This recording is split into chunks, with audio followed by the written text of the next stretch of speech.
to think of it, I haven't chatted with Sunny in ages. Let's go see what he's up to.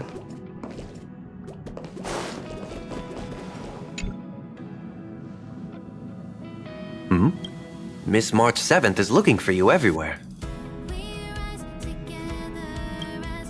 I don't know the details either, but she told me that if I see you, I should remind you to check your messages.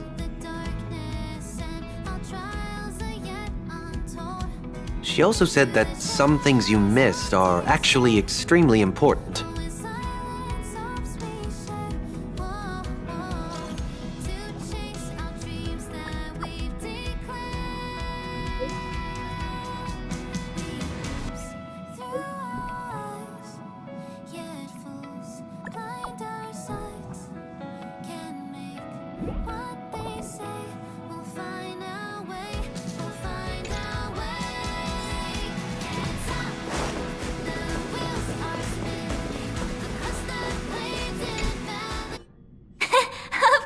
I like it.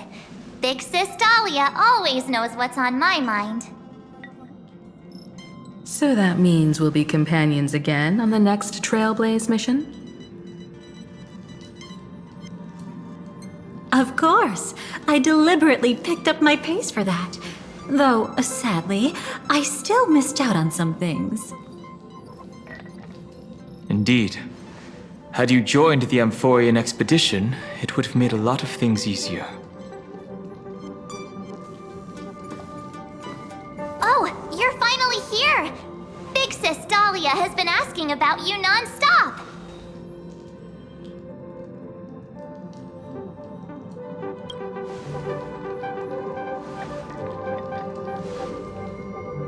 Whoa, whoa! Have you gone mad? Did you forget that we should never mention words like old or senior in front of Big Sis Dahlia?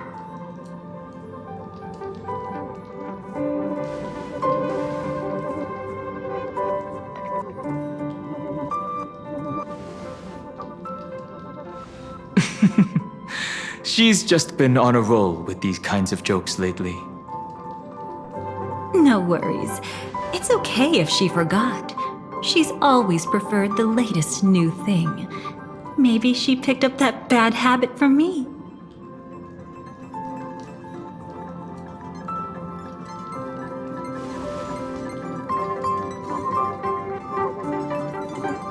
Long time no see. Now, does anything ring a bell?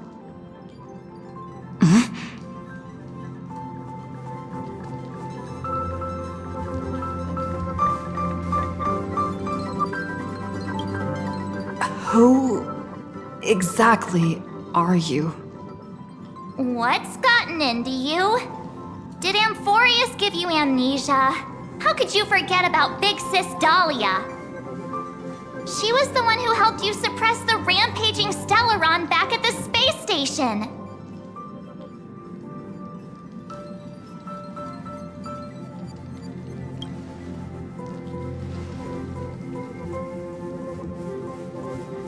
Exactly! What's wrong with you? Totally! It was Big Sis Dahlia who dealt the final blow to that Lord Ravager the first time we went to the Cienjo. You haven't forgotten something that big, have you? That was why Big Sis Dahlia had to go back to the garden to recover and couldn't join us in Penacony.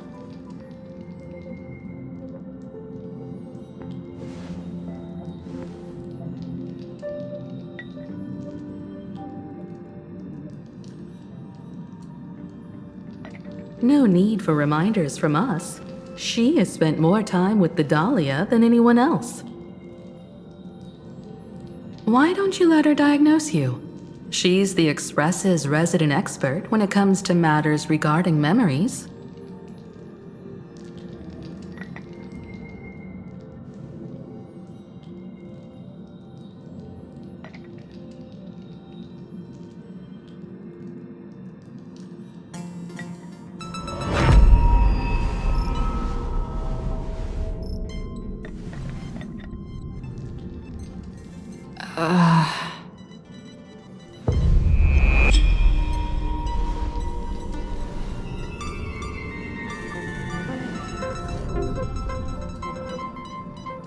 come on. Don't just stand there. Hurry up and get over here. It's not like this hasn't happened before. Leave it to Big Sis Dahlia. It'll be fine. I concur. If there's an issue with memories, then we'd better not waste any time. Why are you all... No. This isn't right.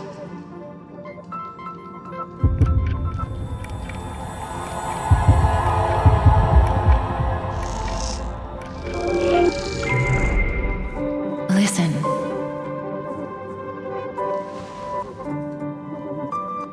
You'll face betrayal, lose your way, and seek answers.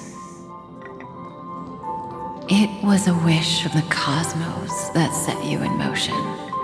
And in the tale where you are the protagonist, the stars themselves will defy the destiny of finality. Hang on.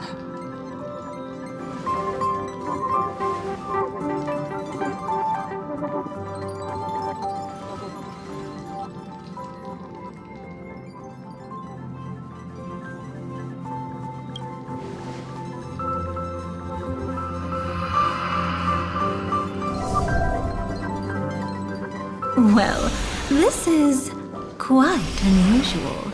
Your memories are quite tricky. Is someone protecting those memories? Let's try again then.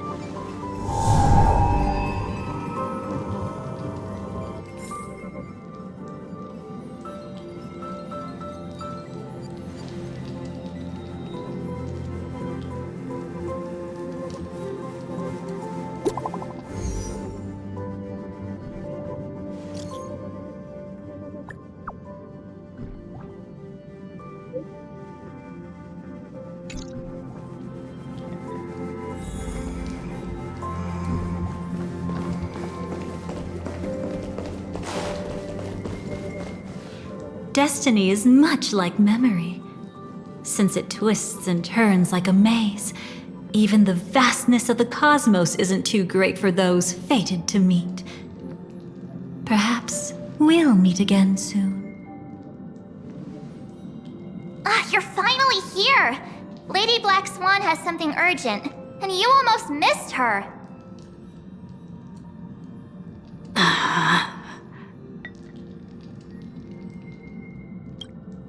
Now's not the time for jokes. We didn't have to be this direct. Guess there's no point in wasting any more effort, right? Your memories are truly extraordinary. It's as if they exist beyond the bounds of time itself. But why take memories so seriously?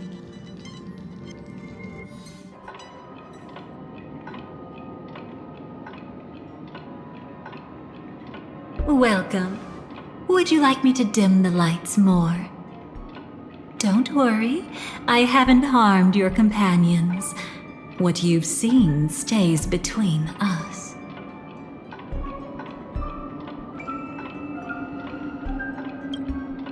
I'd feel a bit hurt if I didn't leave any impression on you at all.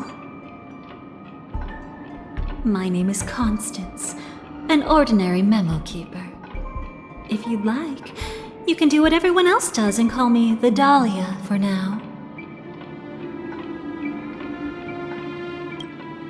It's a bit complicated to explain. Through certain methods, I've brought you into my own heart. We could be watched if we met anywhere else. This is the only place where I can feel safe sharing secrets that should stay between us. Let me apologize. I thought that becoming someone you are familiar with would make things easier, or simpler.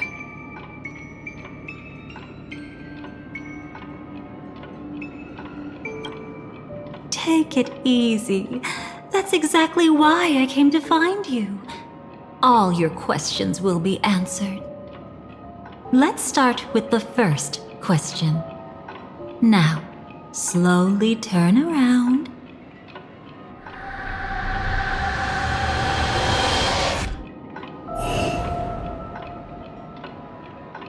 And witness your own death. How does it feel to see your own corpse like this? I know death doesn't faze the nameless. It's practically just another day at the office for you. So don't worry, this scene isn't real. It comes from something you're all too familiar with. This was foreseen by the script. It's another possible ending for you in Penacony, but it was prevented by the Stellaron Hunters long ago. It's a tomorrow that never came. In other words, it's a non-existent memory.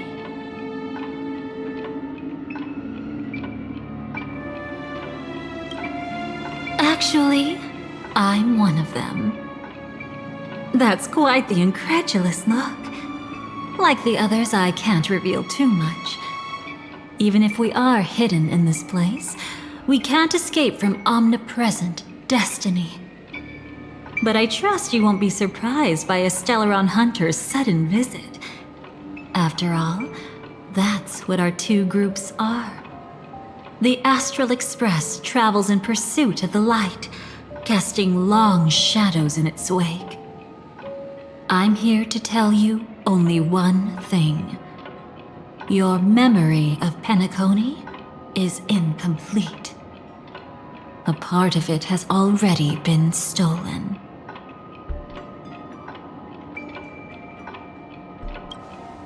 That's hard to say for now, but the gravity of the situation is clear. Someone might have made you forget some critically important information. Either way, I must help you recover everything about the finality.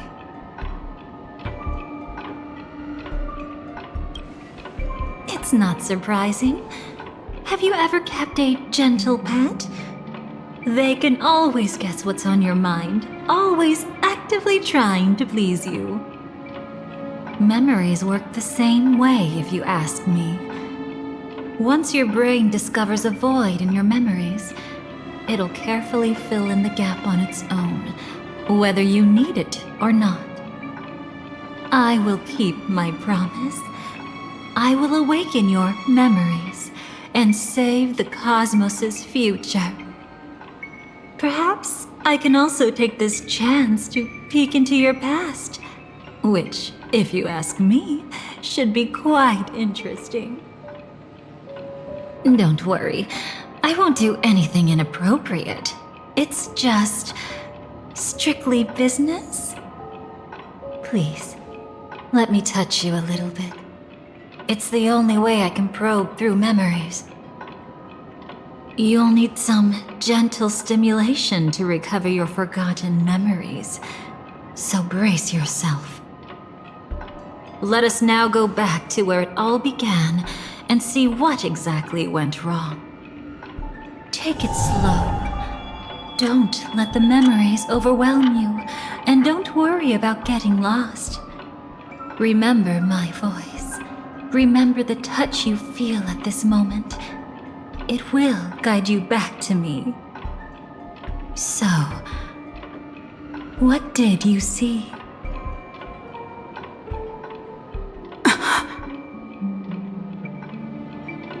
Seems like a rough start. Don't worry. Chaos is pretty normal in the beginning. Can you still remember where this journey began? Penacony, the land of the dreams, located in the Memoria-rich Asdana star system. At that time, a grand celebration of the harmony was about to begin, and as fate would have it, an invitation found its way into your hands. The family's esteemed guests are cordially invited to Penacony to participate in our grand celebration. Witness the impossible in the realm of dreams. Find the legacy of the Watchmaker father of Penacony, and thus the answer to the question, why does life slumber? There, you encountered Adventurine, an IPC executive who appeared to be answering the invitation alone, but was actually there to reclaim lost territory. He desperately sought allies, attempting to tip the family's scales with himself alone. And then there was Sunday, the former head of the Oak family, a Pathstrider of the Order who would soon usurp the power of the Harmonious Choir and become your enemy. There was also his sister, the renowned Robin. She was meant to perform on stage, but got caught up in a series of unfortunate events, and in the end, found herself as lost as any bystander. Oh my, have there been gaps in your memories from the very beginning? This is quite troublesome. Where should we begin? Right. Let's start with her.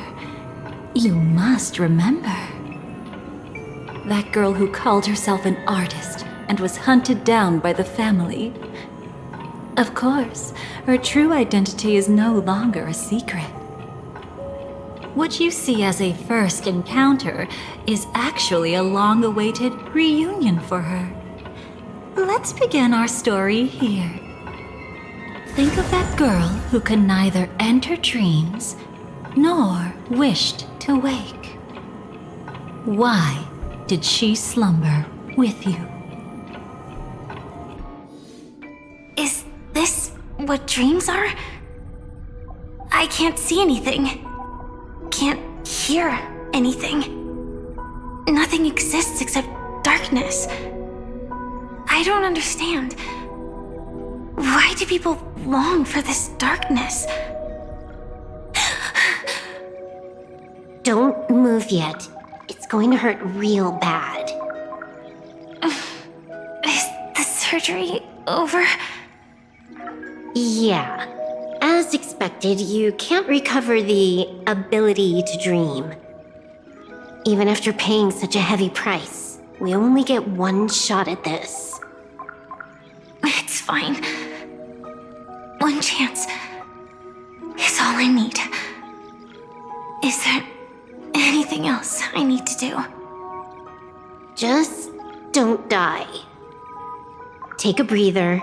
Once the calibration is done, I'll let you officially enter the dream. And then I'll be able to enter that land of dreams. Don't get your hopes up. It's just a nickname. Your dream might not come true. I've been waiting for this day. People always describe it this way.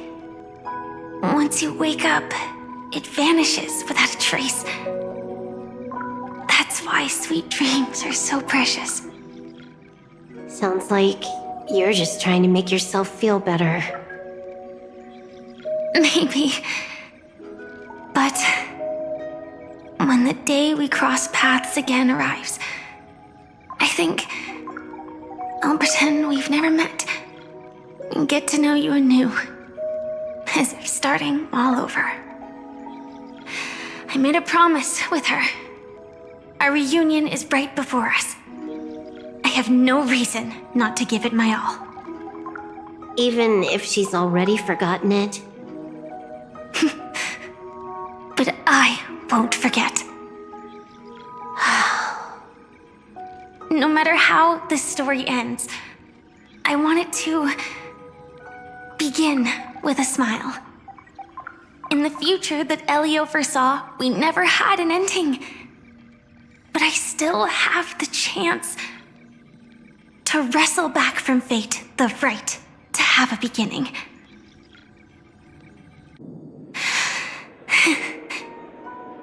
Thinking hard over there? Just spacing out for a while.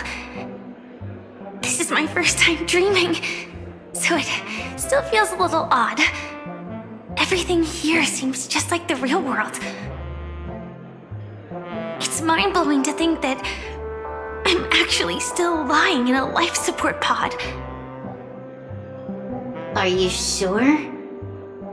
Never mind. Hurry up. The Astral Express has arrived.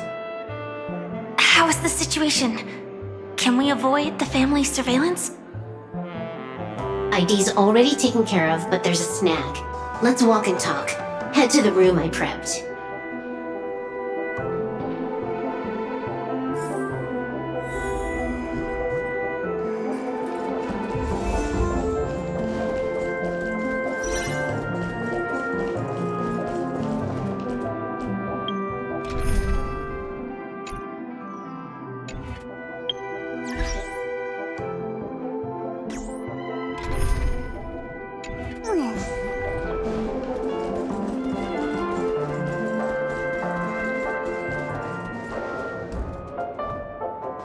This time, I should be on the right path.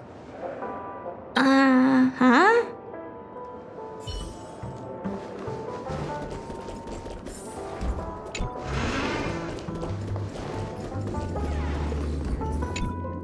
So, what's the problem?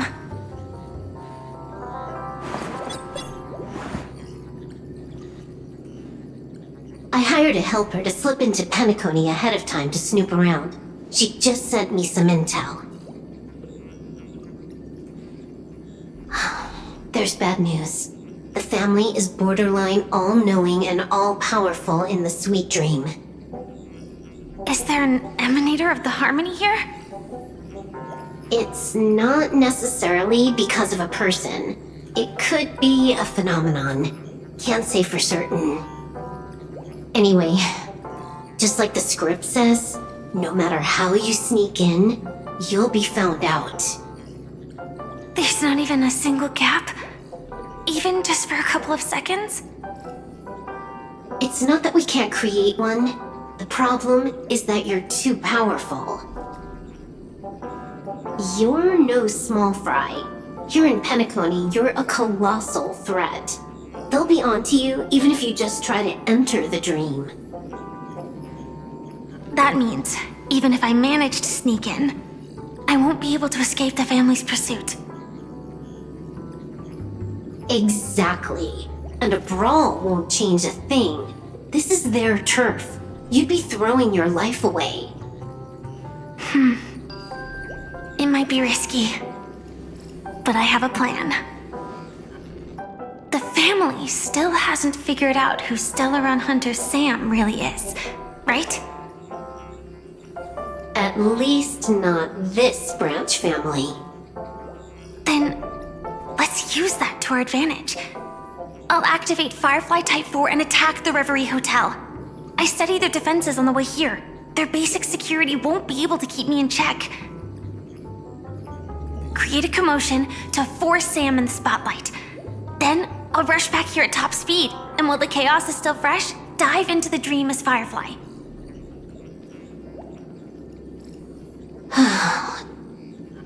Too risky.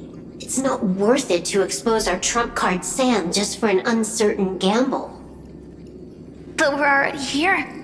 Might as well give it a shot.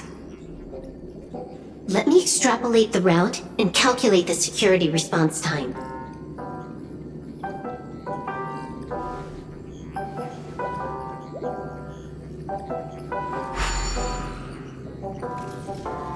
Hold on.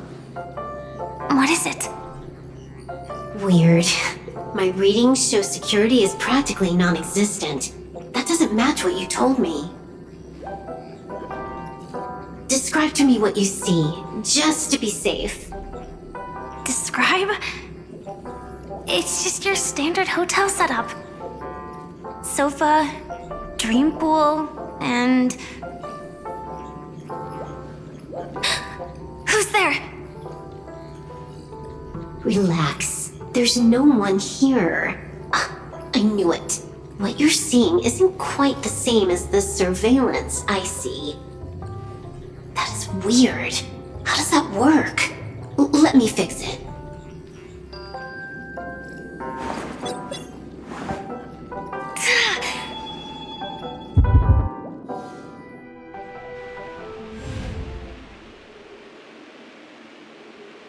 told you, dreams are never as simple as they seem. How about now?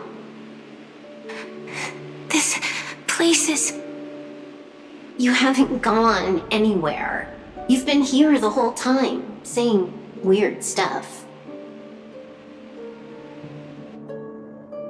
This is my first time dreaming, so it still feels a little odd.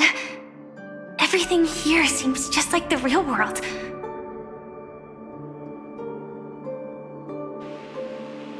And here I thought you were just being stubborn. Sorry. Could you jog my memory again? It's a little fuzzy. Following the script, we secured a discarded dream pool. Wasn't easy. Some IPC lackey decided to fight us for it. IPC? Forget it. It's not like they won.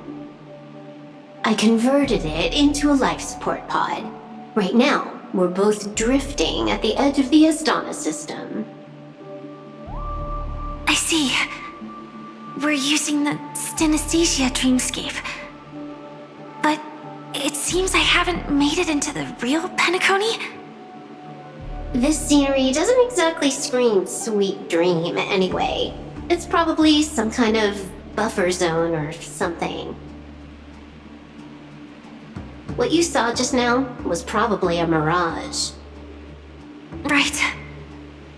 Then the plan to attack the hotel won't work either. Exactly. The only thing you can attack right now is me. In other words, I'm still in the clear. And I'm just one step away from the 12 hours. You always manage to find a silver lining in a pile of bad news. At least things are much clearer now. Let me take a look elsewhere first. Maybe I'll stumble upon a good entrance to become a stowaway. You scout ahead. I'll get in touch with the temp helper.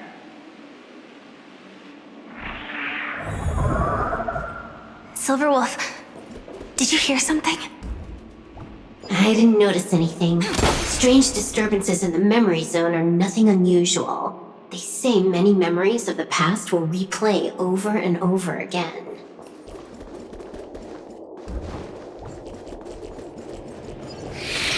No. Wait. I'd recognize that sound anywhere.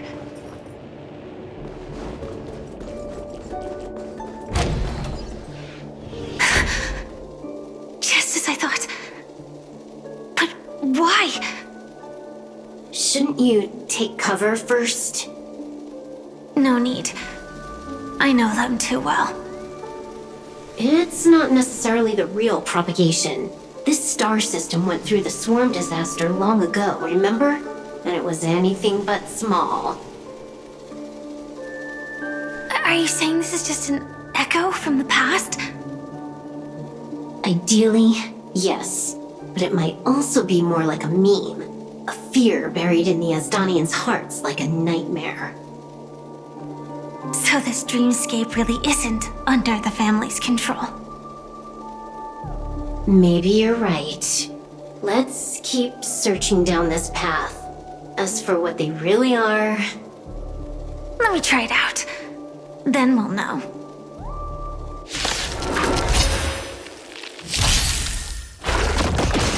Have some sunshine! Dispel the gloom! Restore the skies!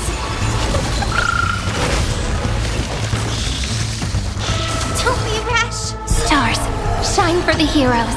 Memories waiting to be woken up by a shooting star. Remember me with love. May life and death sprout new buds. Don't blink. May time watch over the Evernight. Cleanse hatred with love!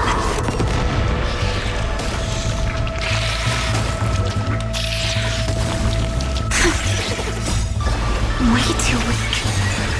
Nothing like in real life.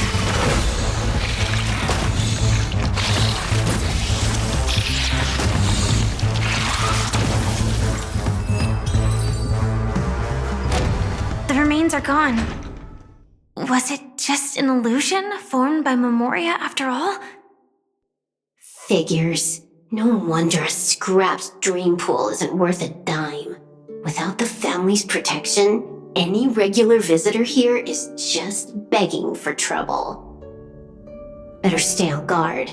Not every illusion has good intentions.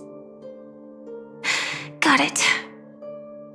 Also, you can actually just go around them. No one said you have to pay attention to the bugs. That's your bad habit. Sorry. I just can't bring myself to look the other way. Never mind. Everyone's the same. They all try to do something for the past, even when they know it's futile. If it makes you feel better, I'll leave it to you. Just be quick about it. Thank you. But reliving old memories isn't always such a bad thing, is it? Looks like this business trip has put you in good spirits.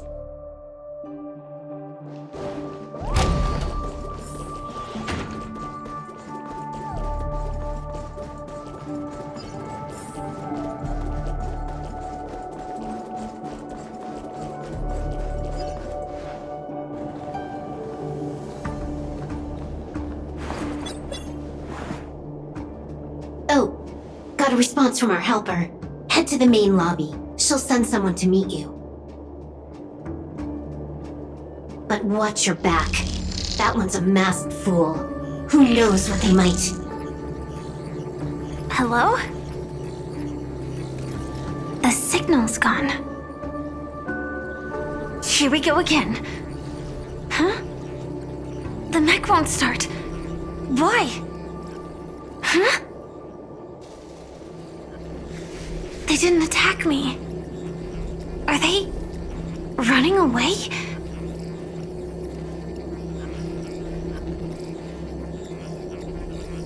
What lies at the end of this corridor?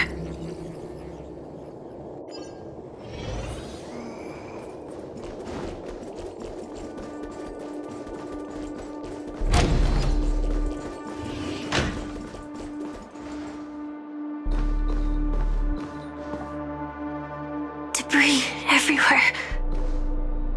But weren't they just illusions? Could it be that there's someone else here besides me? The true Sting died from a high heat reaction, and the scar. How can this be? I know it all too well.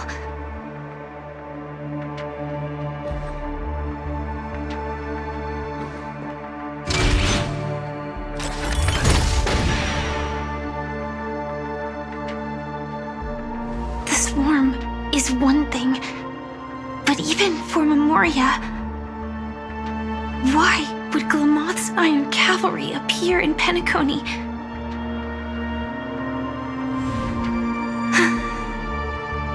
I hope we can see the stars on the next battlefield. Will we see each other again? Then we should be able to find each other.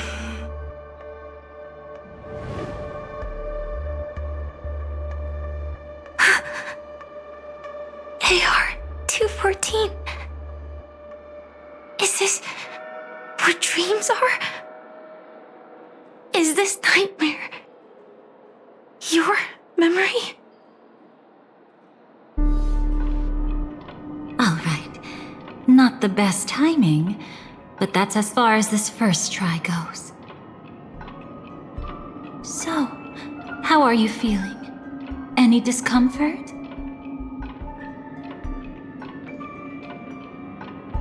Strictly speaking, these are my memories. I can't presume to speak for others. You had just arrived in Penacony at that time, and were checking in at the hotel.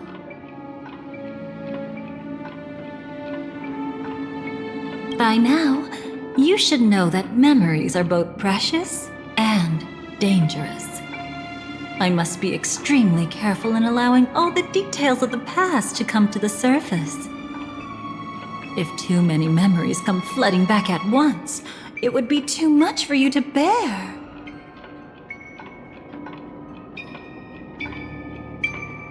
I'm afraid I can't tell you directly. Whether intentional or not, putting memories into words would only distort them. Relax. The dust is being swept aside, speck by speck. Look. Though part of it was stolen, the memory of Penacony has become clear again.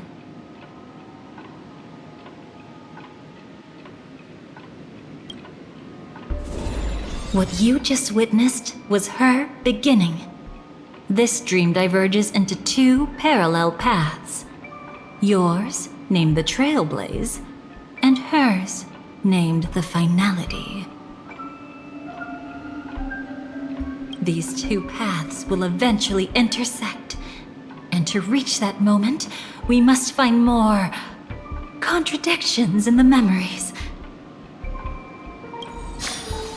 You still remember her, don't you?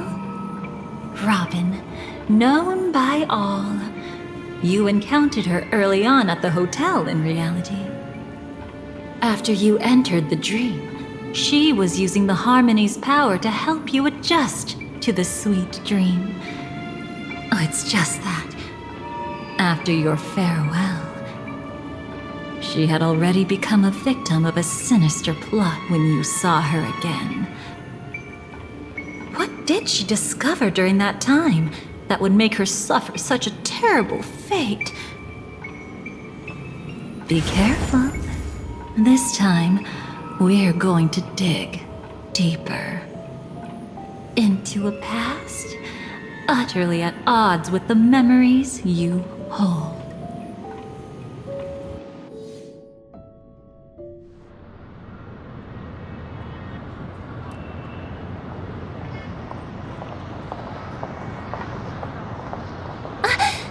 Are you all right? Surprisingly, I don't feel anything. Well, you are in the dreamscape after all. Seems like our guest here hasn't gotten used to the transition. Fret not. Feeling a sense of weightlessness is normal for new visitors. Robin, please guide our friend in getting more comfortable with the new environment.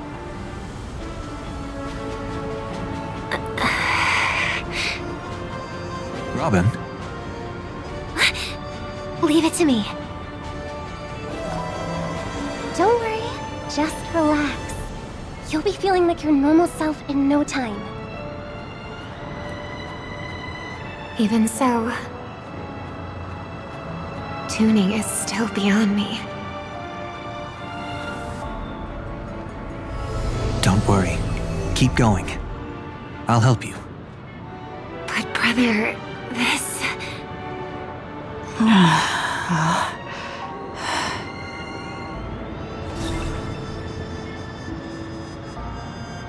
What did you do to me? Relax. Just did some tuning on you with the resonance of the harmony to allow you to control your limbs freely in the dreamscape.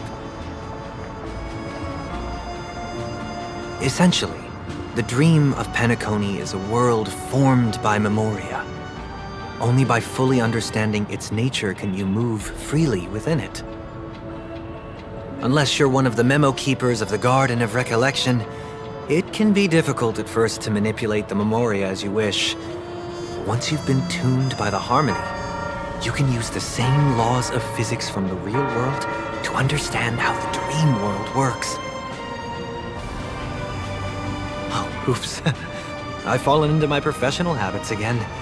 I just can't seem to shake off this urge to be a know-it-all.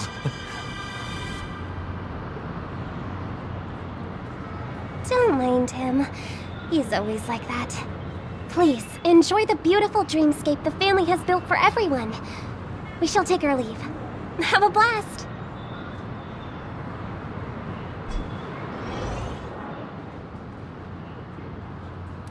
sorry, brother. I'm the one who should apologize. I knew you weren't feeling well, yet I made such an unreasonable request. I should have known. Losing your voice was just the tip of the iceberg. The real problem lies with the harmony, doesn't it? Just as I thought. You figured it out too. Your letter. I've kept it with me all this time.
Don't worry. This is crucial. I'll uncover the truth before the festival begins. Let me help you shoulder some of the burden. Did something happen in Penacony?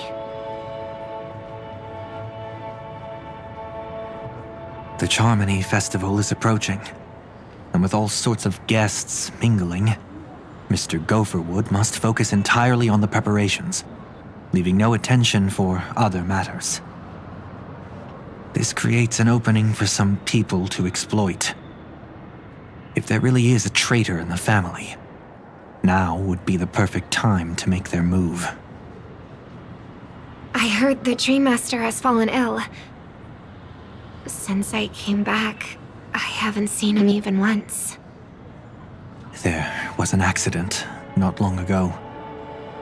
He's gravely ill, and I'm afraid he won't be able to appear in his humanoid form for a while. That's why we need to help him even more. Leave the investigation to me. You don't have to worry about anything else. Just focus on the stage. But... No buts. Listen, Robin. Never get involved with death in dreams. You need to sing your heart out. I promise you, when the curtain rises, no noise will drown out your brilliance. Not even the shadow of harmony itself. that's true. Ever since we were kids, there's nothing my big brother couldn't handle. Then I'll go get ready. I won't take up any more of your time. Be careful, brother. And don't forget to save a good spot for yourself. Of course. Who says I can't play favorites once in a while? See you later.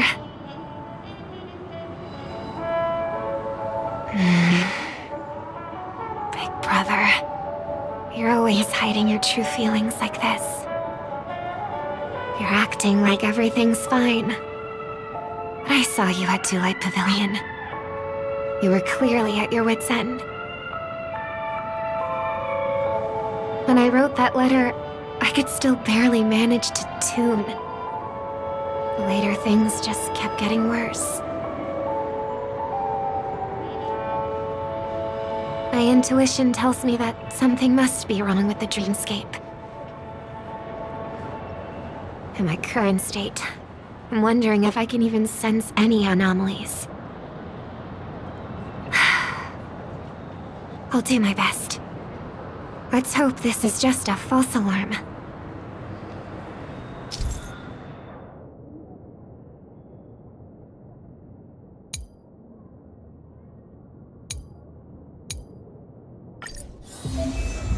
I've been wondering about something from just now. There seems to be a faint dissonance nearby.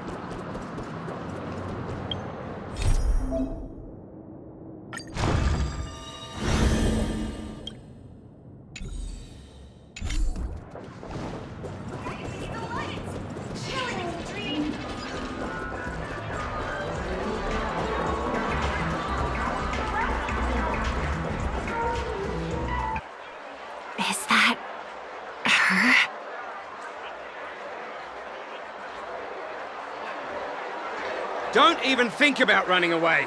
You stowaway. Sorry for bothering you. Please, I need your help. What's wrong? I'll help you. I can't possibly ignore a beautiful lady in trouble. Hey, look! She has an accomplice. Ha! Good work! Now we can nab them both in one go.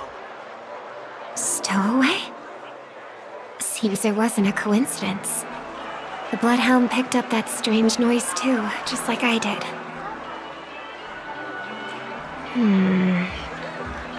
Better to stay out of sight for now.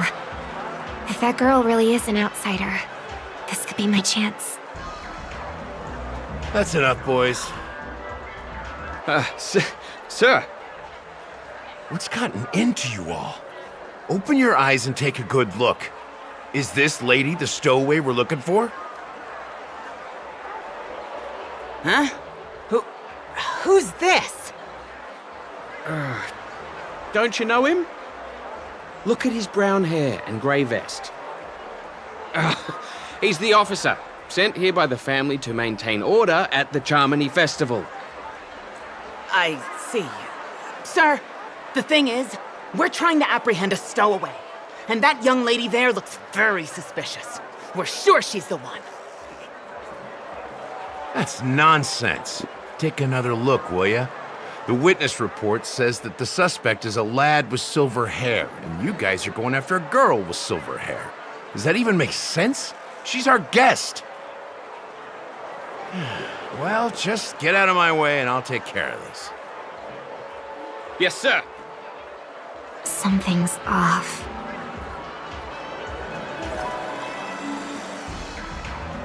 He's not lying. But why? An officer from the Bloodhound family shouldn't fail to sense something is amiss. Don't worry.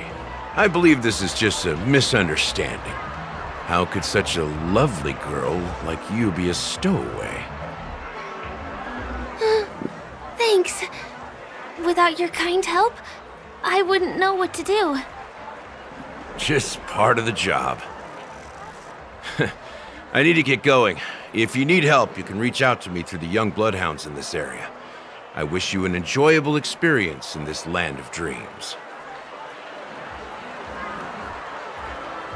Too many people know me. It wouldn't be wise to follow them so openly. Looks like I'll have to use a few methods of my own.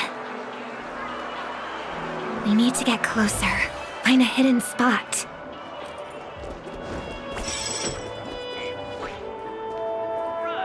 I hope I still have the strength to do this.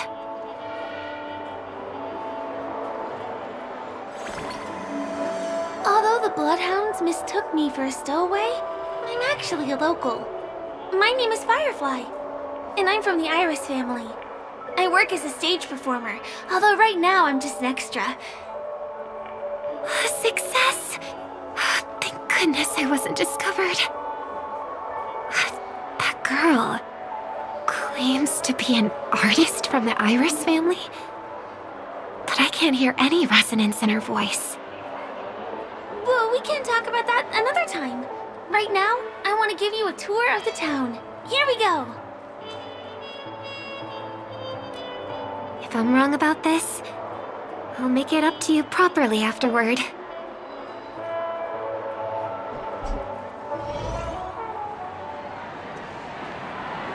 Since this is your first time here, I say we start with the easiest games. The Dreamy Rose and Lucky Wheel are pretty straightforward. Just here to play games?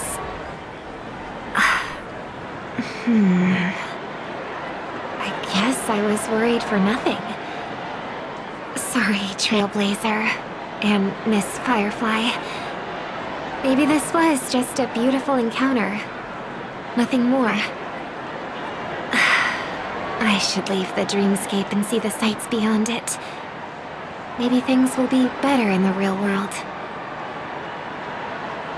Running out of time?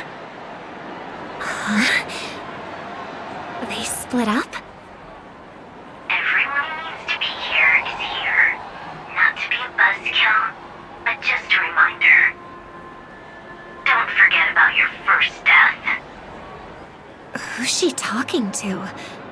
And what's this about death? Shh. Let's not talk about this right now. I think someone's following me. Did you have fun? No. My intuition was right. That girl is definitely not what she seems. Now I need to be extra careful.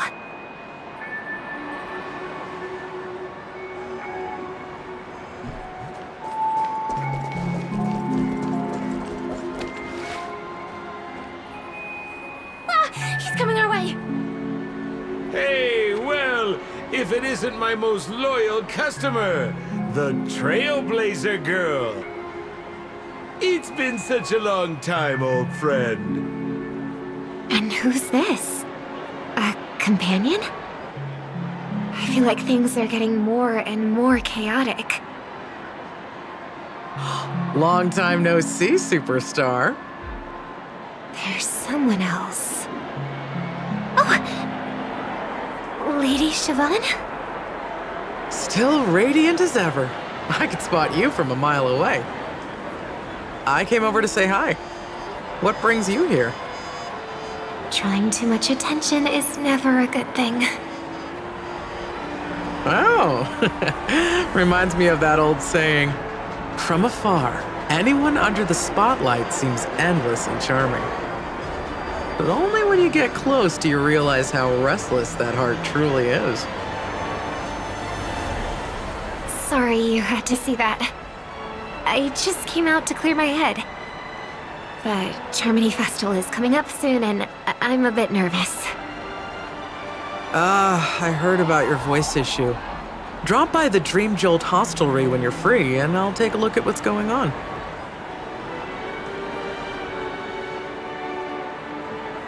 Thanks. I never thought even after all this time, I'd still be troubling you, Lady Siobhan. You must be pretty nervous if you're being this formal with me. Looks like my analysis is spot on. Follow me, you two. Let me give you a taste of the adult world. I'm afraid I'll have to take my leave. I'll come visit you properly. It's just that, right now... You need some alone time, I get it. It's a date then. Catch you later, superstar. It's a deal. Right. It is the Charmony Festival, after all. As people say, you'll be performing for the Harmony. Remember? Before one of your tours, I asked you a question. It's been quite a while since then. I wonder if you found your answer. Robin, what do you sing for?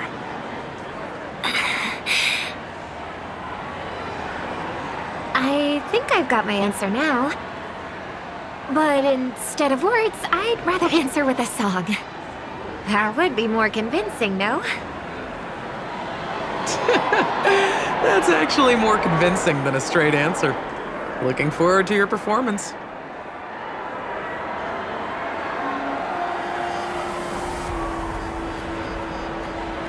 Sorry, Lady Siobhan. If there was more time, we could have had a proper chat. Now, let's get down to business.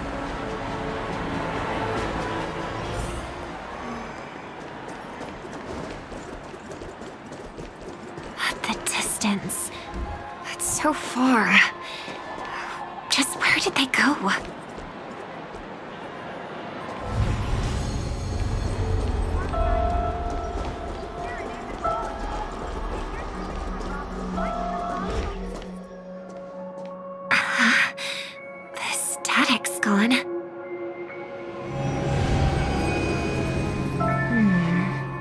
They pass through the commercial district. And past the Papashi Club. And then the voice just vanished. Did she return to reality? That can't be right. There's no entrance or exit there.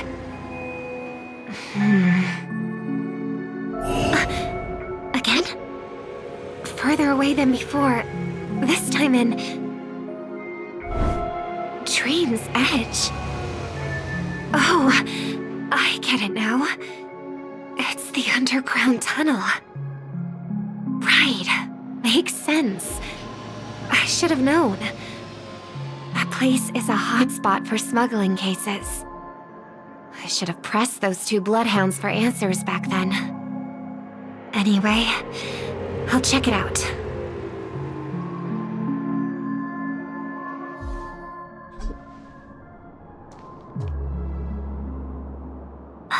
Can't navigate any further from here. Is it because the dreamscape construction isn't complete yet? The family never stops weaving their sweet dreams. And Penacony has always maintained good relationships with the outside world.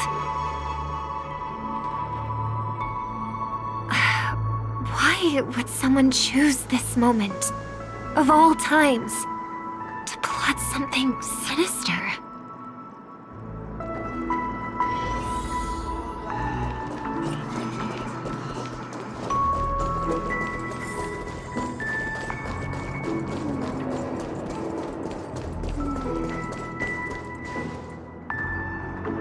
Excuse me, ahead is... Is that... Miss Robin?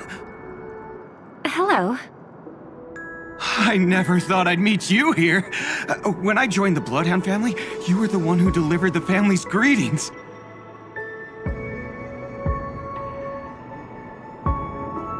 You probably don't remember me. No, that's too rude of me to say. I'm not worthy. Of course I remember you, Mr. Loka. This is unbelievable! I don't spend a lot of time in Penacony, and have even fewer chances to help out the Harmony. If I'm willing to go, I always make sure to get to know everyone beforehand. After all, family greetings can't be mere pleasantries. They must be heartfelt blessings for each and every family member. Miss Robin, you're absolutely dazzling. By the way, what brings you to Dream's Edge? Do you have anything you need from us? Pardon me, but have you seen two tourists? They both have gray hair, and one of them is a young lady wearing a hair clip. You're looking for someone? I don't really recall seeing them, but I can keep an eye out for you if you like. Oh, well... Don't bother. Ah. Mr. Sunday, what are you doing here? I heard someone's up to no good, so I came to check things out myself. Huh? Just kidding. Don't be so tense. Robin hasn't been home for a while, so I brought her here specifically to look around and reminisce about her childhood days. As for those two mentioned earlier, they were guests we met. They left some items behind, which I've already returned. There's no need to ask anyone else about it. Understood. There's a construction site ahead, so we won't go any further. Goodbye.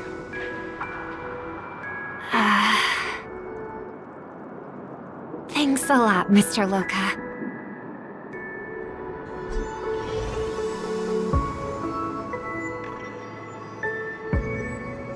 I couldn't speak freely earlier. Robin, why did you come here? Like you said, I'm here to reminisce about old times. What about you? What brings you here?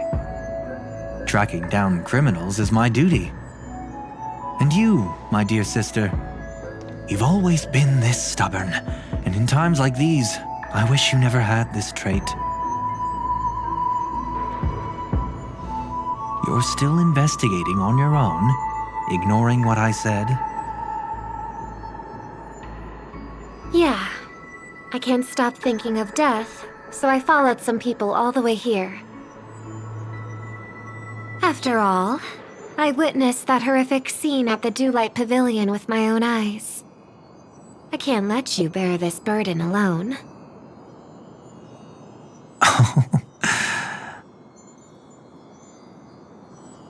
Oh, so you saw them.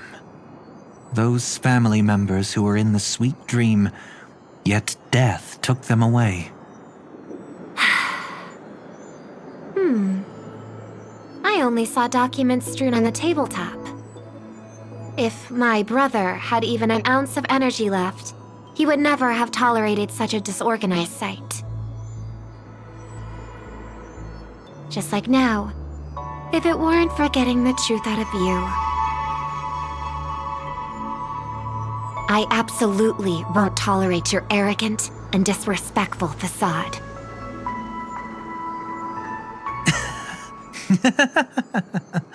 What are you talking about, dear sister? Just kidding. Don't be so tense. But my brother never jokes around with strangers. I watched as he smoothed away the sharp corners of himself, bit by bit, hiding them in the deepest corners of his heart. Stop insulting my elder brother. Otherwise, you won't just be dealing with the family. You'll be dealing with me too.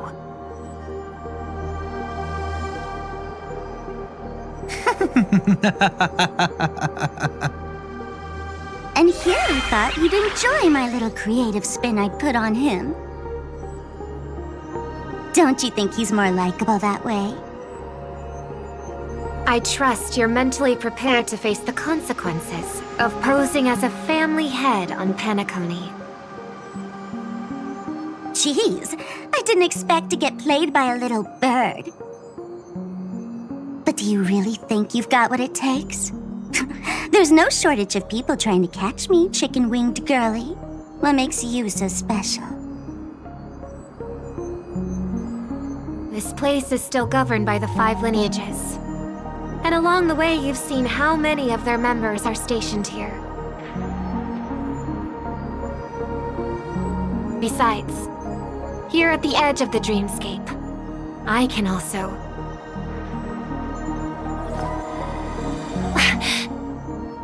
What do you mean, can? You think you can get your lost power back? I'll give credit where it's due. You must be quite talented to have been chosen as a chord master for the Charmony Festival. You're also quite clever. You almost got everything right, except for one thing. Silent little bird. Have you considered that maybe your sweet dreams never changed at all? They just stopped welcoming you because you grew up. Like a mask.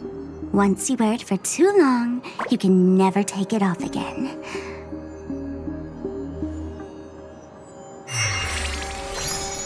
As for that mask of yours, is it really called the Harmony?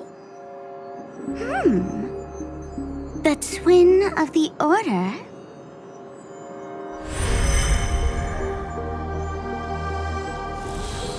Oh. You know what they say. Robins will fight tooth and nail to protect their territory, even at the cost of their own lives. Looks like that name suits you pretty well. Oh, right on schedule. Gray hair should be wrapping up soon. Miss Sparkle, time to head to the next scene.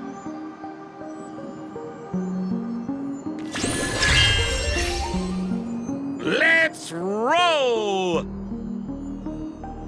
Oh my! I thought I could fool your eyes at the edge of the dreamscape. But I guess there's no hiding from you on your home turf. What? You want to settle the score with me for messing with your people? Why don't we sit down and have a chat? You seem like a patient one to me. So tell me, what exactly do you want to take from me? How are you feeling? need to take a break? The fool killed her, and the crime scene you witnessed was staged by her. Of course, there's no such thing as true death on Penacony. For Robin, this is just a minor setback. That stage is called the Sweet Dream. Everyone upon it carries their own desires, striving to see them fulfilled. Yet when those desires intertwine and collide, the sparks that fly are dazzling, and clarity itself becomes obscured. Before we continue, I have one more question. We've spent some time together, so at this moment, how do you feel about me?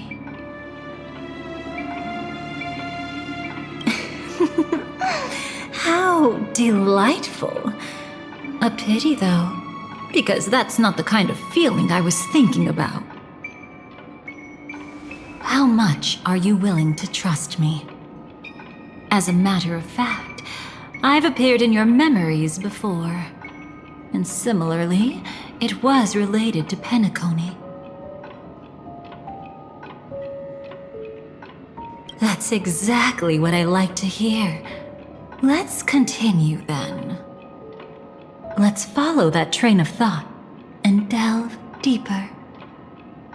Even I don't know about your experiences in Dream's Edge.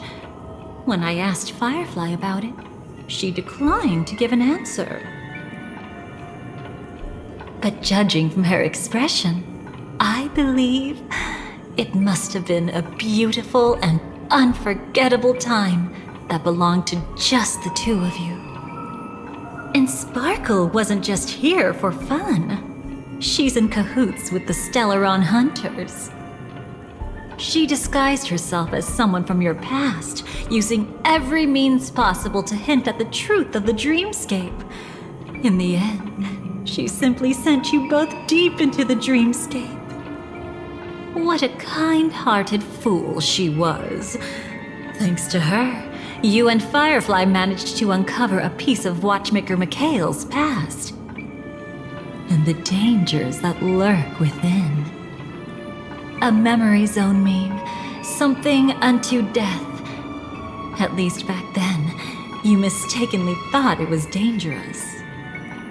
With the help of a, let's say, graceful memo keeper lady, you managed to escape from there.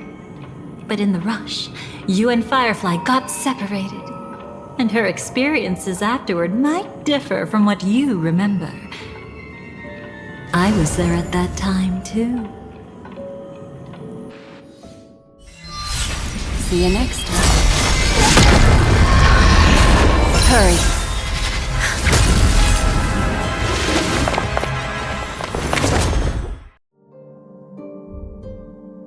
Don't worry, I've got you. How are you feeling?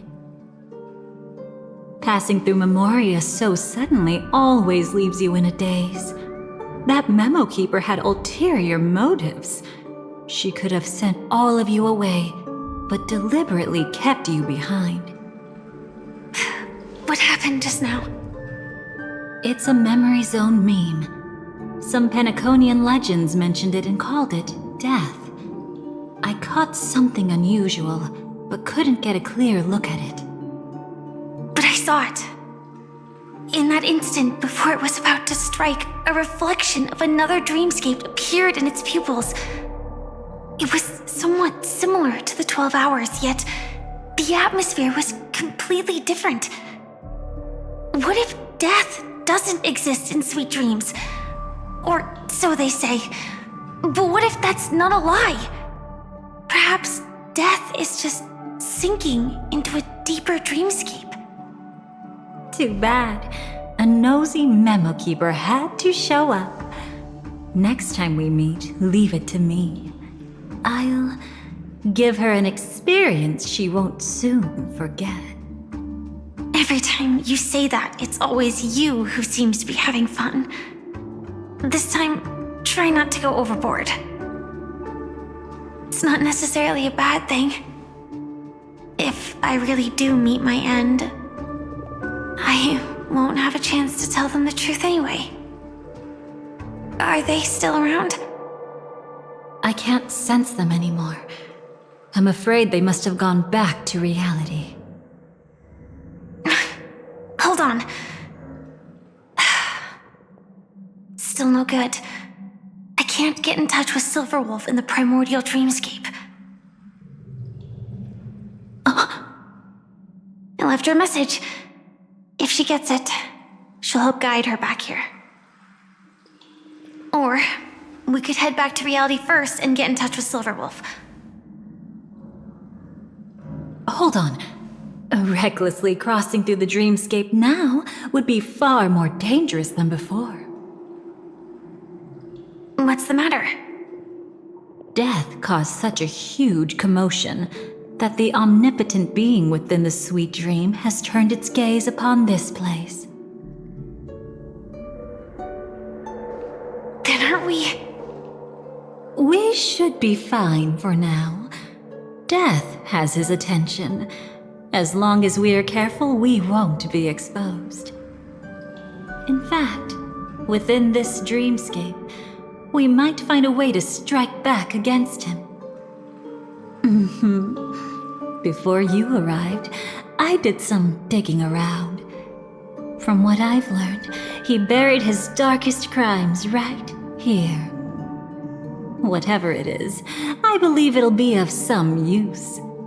Let's go look for it before they come back.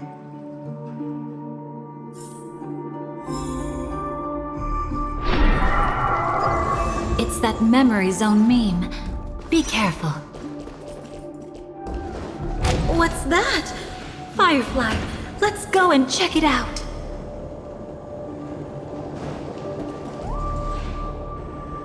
From the traces nearby, it was Death's doing. But did they really die? No, your conjecture is right. It's just that these birds weren't welcome in another dreamscape. You've seen them before? Yes, but that's what makes this so intriguing. The outcome of the battle was the complete opposite of what I expected. That reminds me, there's something important I still haven't asked you yet. Would you like to die together with me? Today? Not really. I just love catching you off guard like that. It's adorable. Then, take a few steps back. I have a few conjectures. There might be some risk. If anything happens, don't worry about me.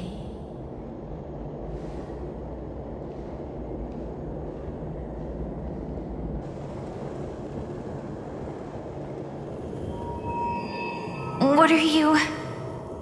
Just as I thought. So, what happened?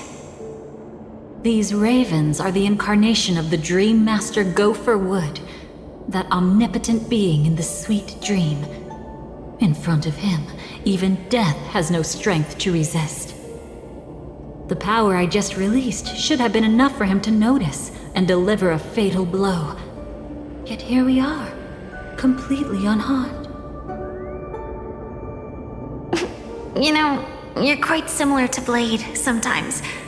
I mean, when you're staring death in the face. It's not relief I feel. I'm savoring a once-in-a-lifetime thrill. If only it was just once for me too. But was it really him? If I remember correctly, the Dream Master's body was burned to ashes in a riot long ago. And he can now only sustain his life within the sweet dream. Not only that, over the long passage of time, he has merged himself with every inch of Penacony's land. The title Dream Master doesn't mean he merely controls the dreamscape. Rather, it means he has already turned the dreamscape itself into his second body. In extreme cases, he could probably burn all of Penacony to the ground, though hopefully he wouldn't have the heart to do it. We better act fast. Easy now. We're safe for the time being.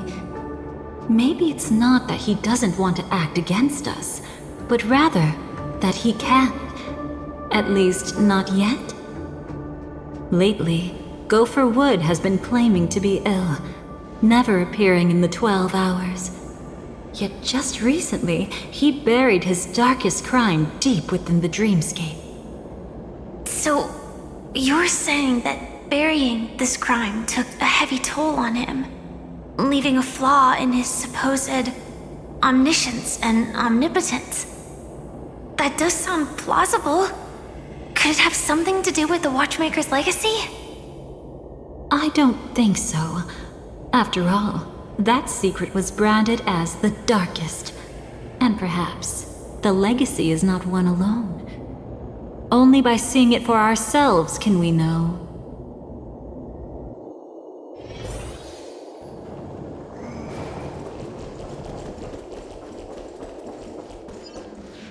A mistake anyone could make. Setting up layer upon layer of security around a secret only ends up exposing its flaws. Why don't we give it a shot and build up some experience dealing with memes? There won't be any new experiences. I'll activate Firefly Type 4 and end this quickly. What a pity. I would have much preferred to see you in a pinch, so you'd have to rely on me all the more.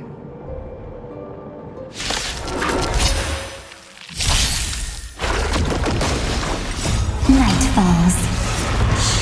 Good night.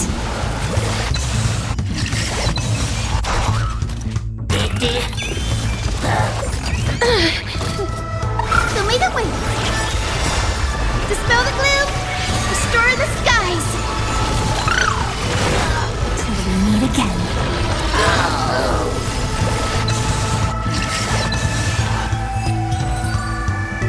When it comes to this, you're the expert.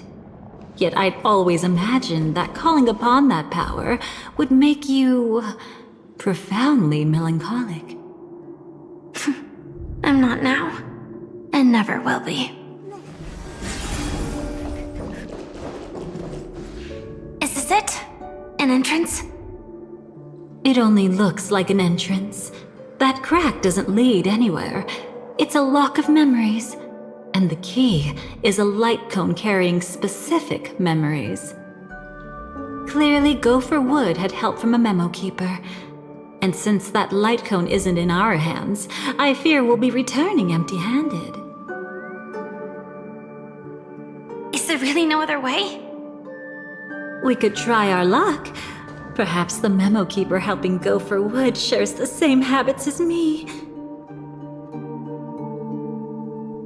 I'll take a look, but don't get your hopes up.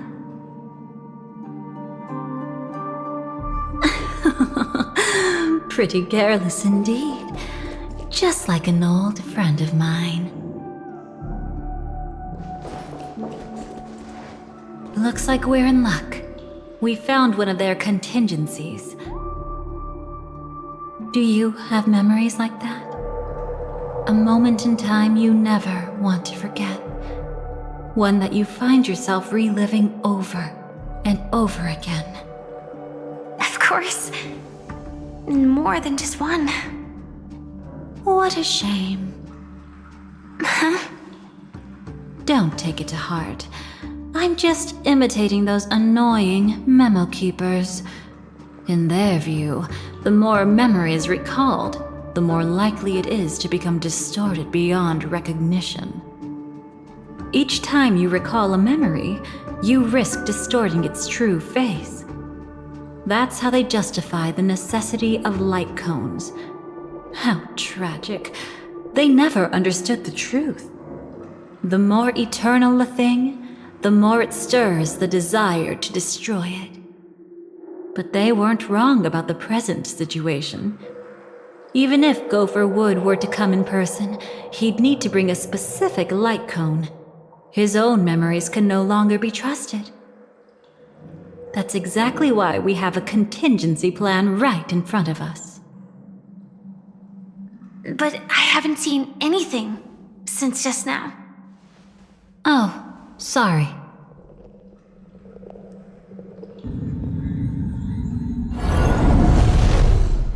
Inside here, there must be some kind of gentle trigger that would help him recover his memories before they are subjected to distortion. But for us, that's probably meaningless. Whatever triggers his memories would just seem bizarre and random to us. Still, let's go take a look inside. We might pick up some clues at least. That's right. Go ahead. Every action brings joy.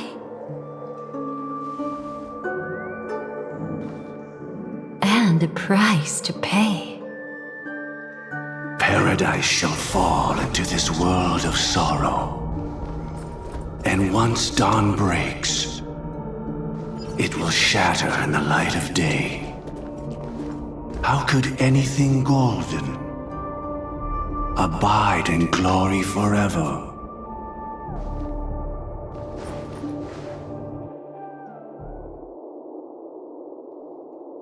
How can this be?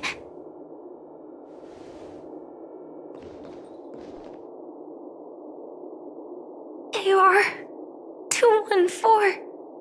Is that really you? You don't have to force yourself. I can take care of it. No, it's okay. Was it her that you saw when infiltrating Penacony? Yes, I saw her fighting off the swarm. But it was just Memoria, and it vanished quickly. Silverwolf mentioned that Penacony had also faced a swarm invasion before. I kept telling myself that she was just passing by and lending a helping hand. And after everything was over, she had already left, safe and sound. So this time, do you still want to know the answer?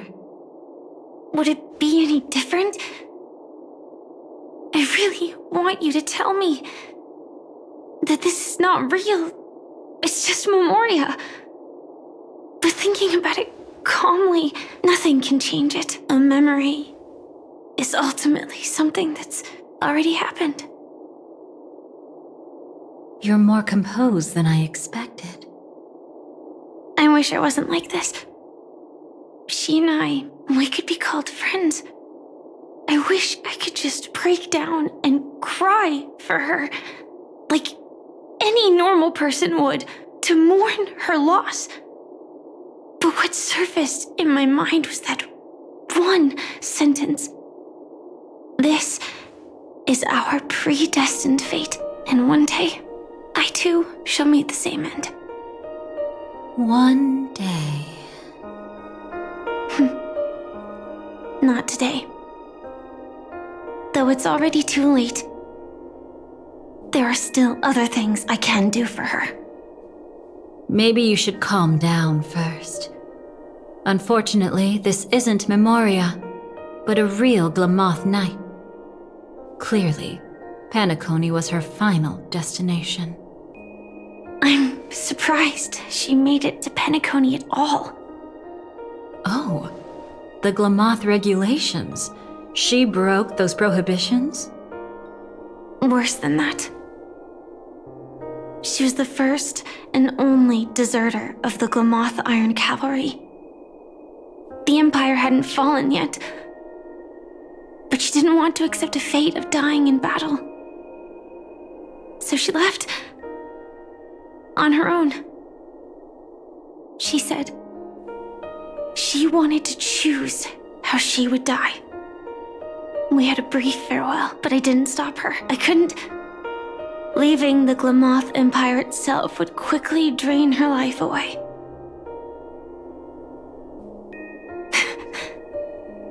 we can't change the outcome, why should I stop her from making her own choice? Quickly drain her life away. Oh, entropy loss syndrome. Yes, just like me. Leaving the cockpit without permission is strictly prohibited. Surviving knights must actively return to formation. These aren't just military regulations, they're the terms of our survival. When not piloting the Firefly Type 4, I must stay in the cryo sleep pod. Otherwise, my entropy loss syndrome will only get worse. So, have you figured out the reason yet?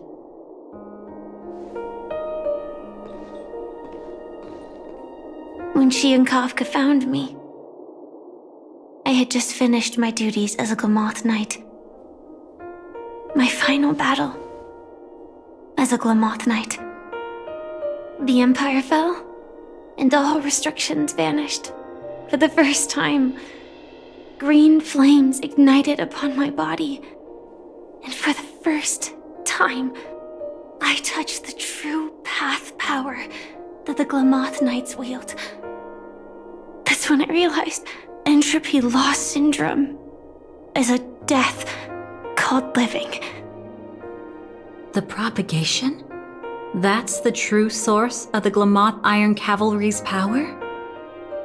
Yes, I've seen it happen. When the Swarm King dies, the Swarm completely loses its vitality and falls into silence. Just like Glamoth's Iron Cavalry, they weren't given a sense of self. The moment they stray from the hive, they're already dead. The same goes for entropy loss syndrome.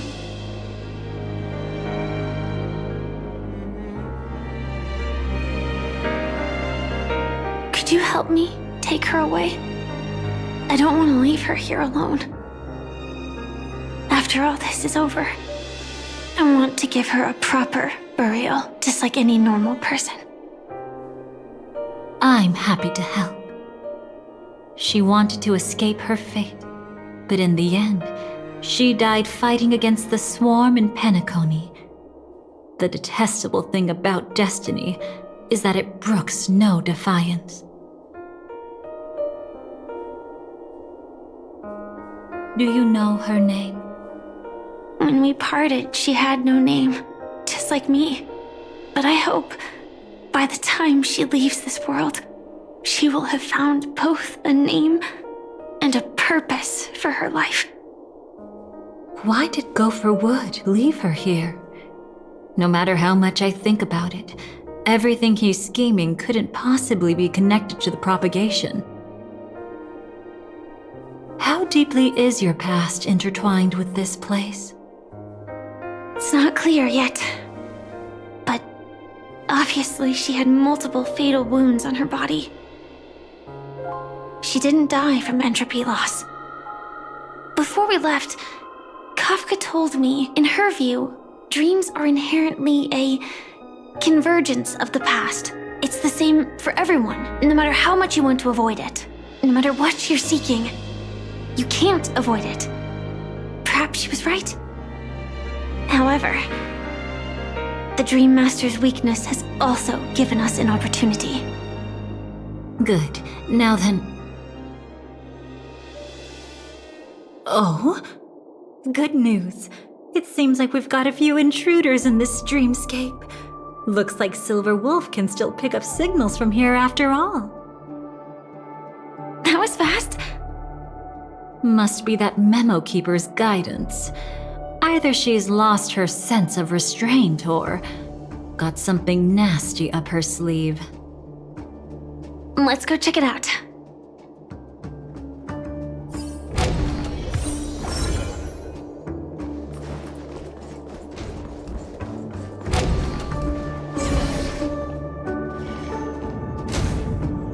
You aren't hiding anything, are you?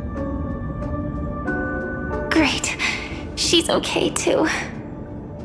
Hold on. There's a troublesome stranger here. She looks familiar. She's... Oh? You don't know. Setting allegiances aside, she's much more dangerous than the Dream Master. When facing an emanator who walks in the nihility, we must always tread carefully, no matter when or where. An emanator of the nihility? Was she ever mentioned in the script? No. If it weren't for my father's death, I wouldn't have known about this either. Your arrival is timely. This dreamscape is fraught with danger.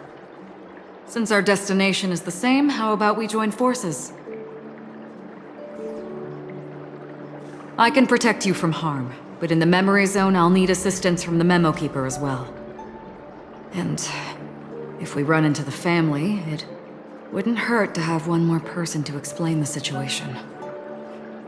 Absolutely not. We need to keep her away from her. Shh, be careful. What's wrong?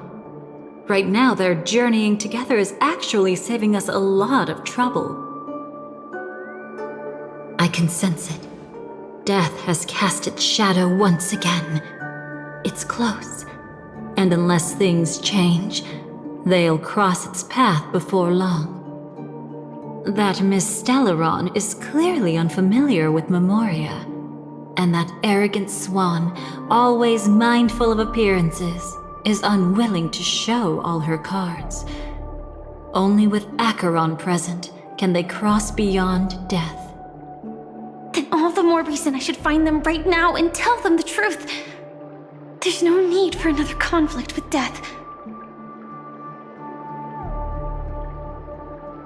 But Black Swan is still here, with unknown intentions. If she chooses to twist the truth, you won't be able to convince the others. Here, a Memo Keeper's word carries more weight. No need to rush things. There's still time to reveal the truth later. Absolutely not. Have you forgotten? As a Stellaron hunter, I have a 0-point mission. One that must be completed at any cost. If there's even the slightest chance that Acheron might draw her blade, I cannot let her be there.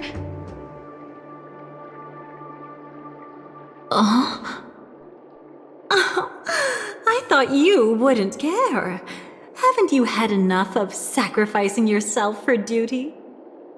My dream was destined to shatter from the start. But for them, it's still not time to wake up. Can I ask you for one more thing? There might be a way to have the best of both worlds, but I need to find death before them. That's not hard. It's still lingering in this domain, but a win-win solution? I don't know for sure, but it's worth a shot. Maybe it's not always hostile. And even if it is, once I activate Firefly Type 4, I can quickly subdue it. But if we're dealing with the worst case scenario, Elio once said that I would face death 3 times in Penacony, and for this first death, I want to decide how it comes. I just hope that reunion a moment ago didn't rattle you. Go on ahead. I've burned a hole through the Memoria that'll take you straight to the meme. Better hurry, though. It might not stick around in one place for long. Got it. Thank you. There's no sign of anything. Could it have already left?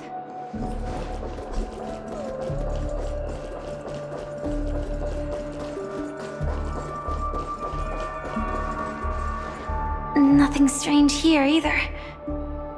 Wait, it's right here. I need to end this quickly. Watch out! A dangerous presence lurks nearby. Already? There's no time. Then I'll... It's fine, it's fine. At least I get to choose how to die. That alone is great. Besides, this is just a dream. so it won't hurt that much. This is just my first death. I still have plenty of time to fulfill the promise we made together.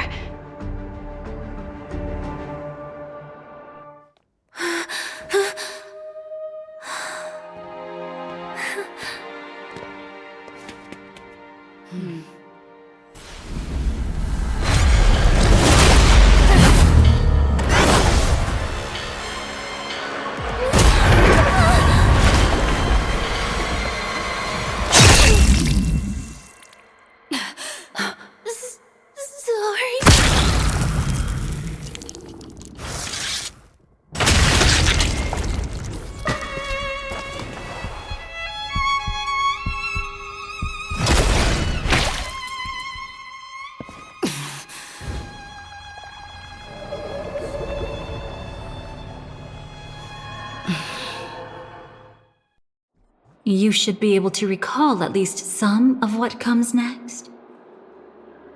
She hoped to reveal the truth of the dreamscape to you through her own death. At the moment she was impaled, even the emanator of the nihility would falter, blade wavering in hesitation.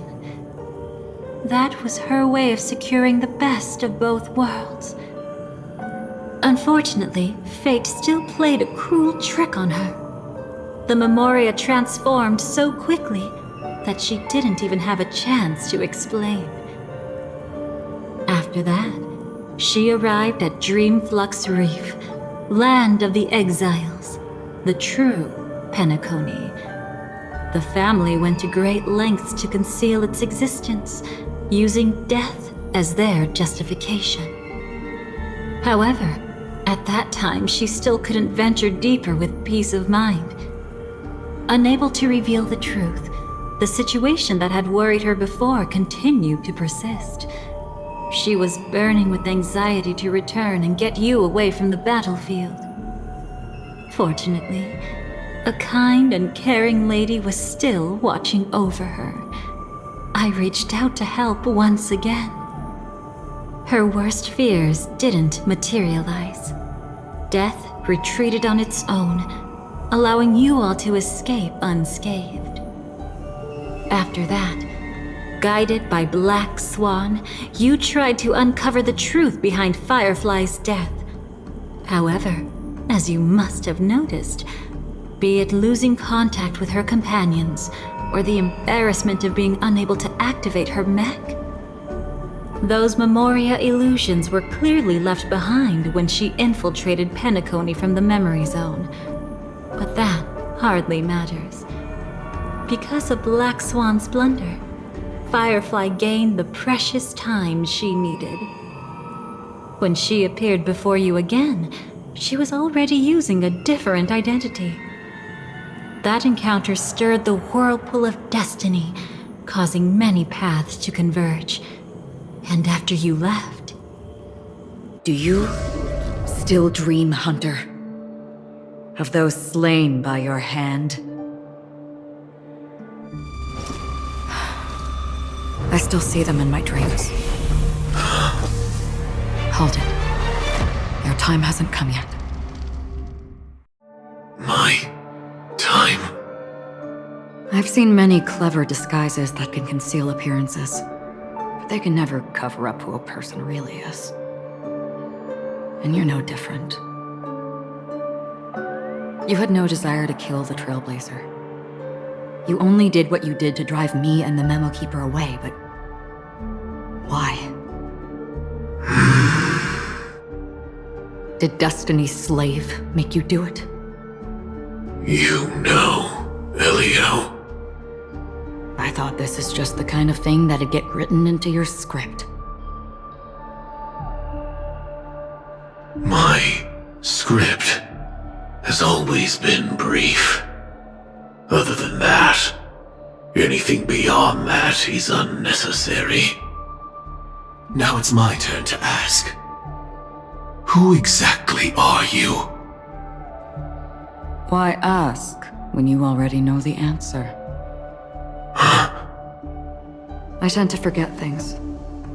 Which is why, rather than memories, I'm accustomed to using my emotions to capture what I normally wouldn't otherwise. So, I know who is inside that cold armor. Therefore, I can sense it. You know who I am. You know this blade, and the meaning that lies behind it. How about it? Ready to take off that armor and sit down for a talk? It's not yet time.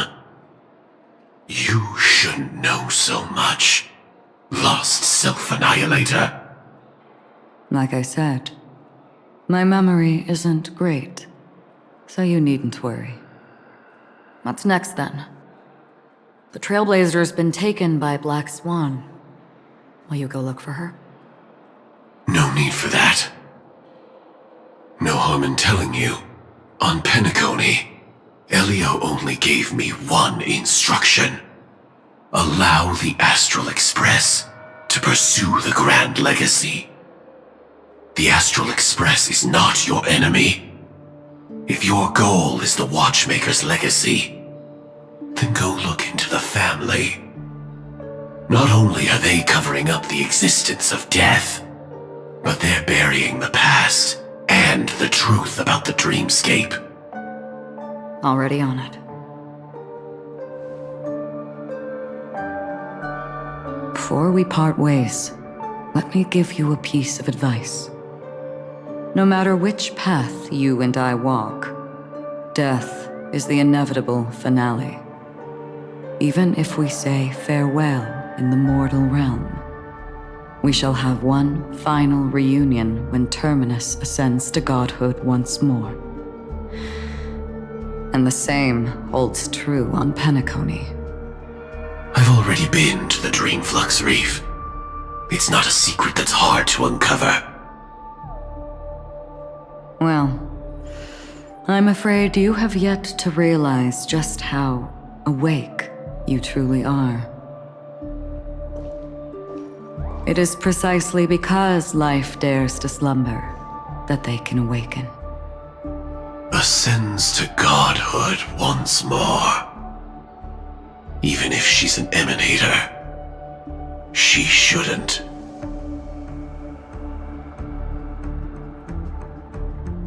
After today, Japella's name will disappear from cosmic history, and the Everflame Mansion will take its place. In the not-too-distant future, you'll receive an invitation. That's your next stop. Land of the Dreams, Penacony.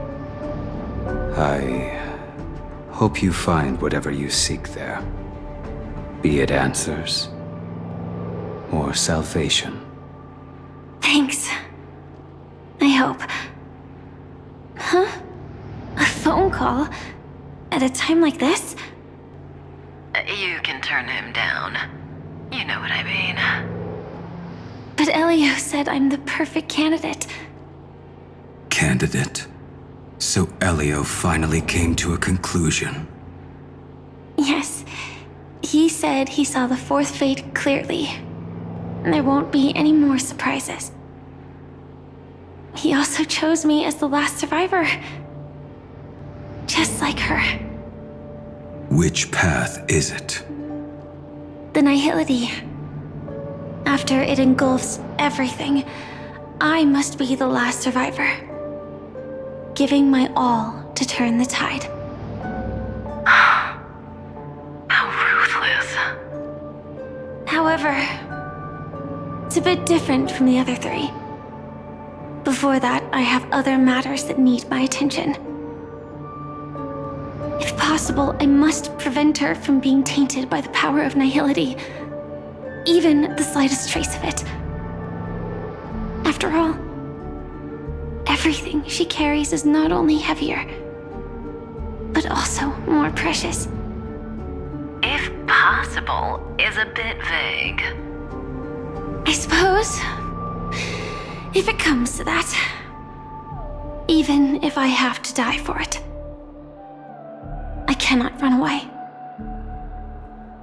In the future that Elio foresaw, we never had an ending. I still have a chance to wrestle back from fate the right to have a beginning.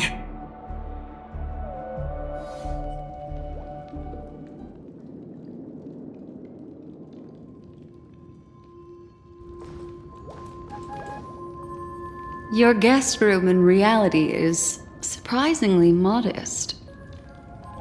An aesthetic you share, Miss Acheron. It's a cinch, this music box. The invitation received by the Annihilation Gang. There are latent memories that linger on it yet. You see, memories of you are not yours alone. They travel in other people, other things. I know much, and I can predict even more. With some help, the dead can be made to speak. The Annihilation Gang, that band of desperados who all disappeared after meeting you. What exactly happened to them? Well, let me reveal all.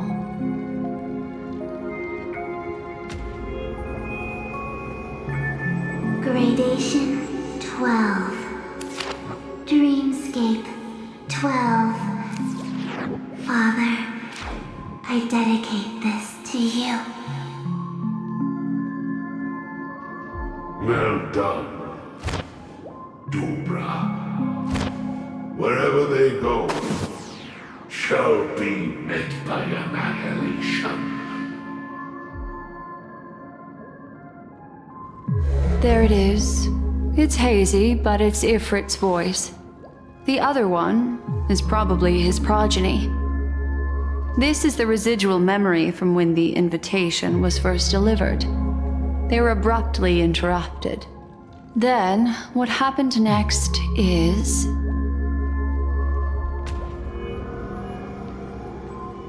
They sought refuge in a land of sleep, merely wishing for undisturbed rest away from the storms. Children of the Flame, this marks your rite of passage. She won't be necessary. I alone am enough.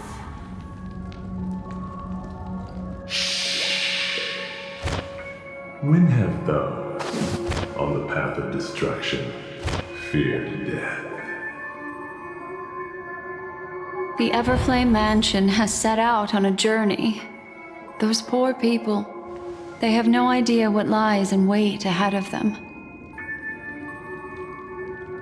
Memory recovery is going well, but slowly. She'll be here soon, and time is short. There's nobody else here, so there's no need to be delicate. In fact, I think I'd better go all out.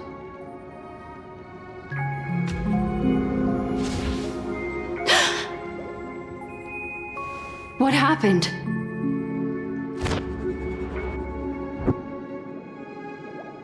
The memory after that is blank. How is that possible? This music box fell into Acheron's hands, and she brought it to Penacony. That's a fact, and that's how it should have gone.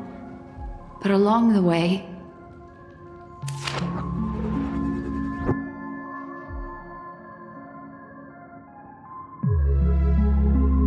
it's like it's been erased.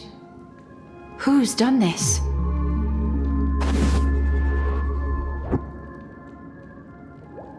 Who are you? Who are you? It's... No.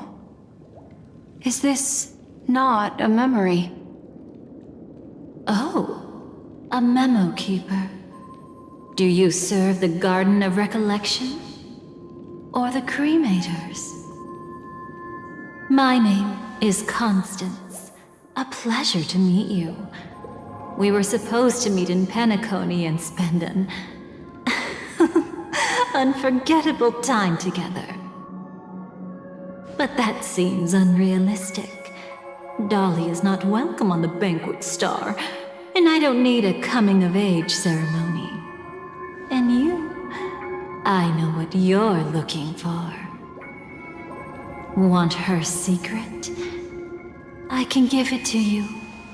And then, you can enjoy the banquet for me.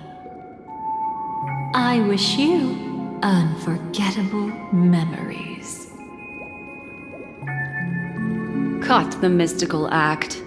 I'm absolutely certain you're not thousands of miles away.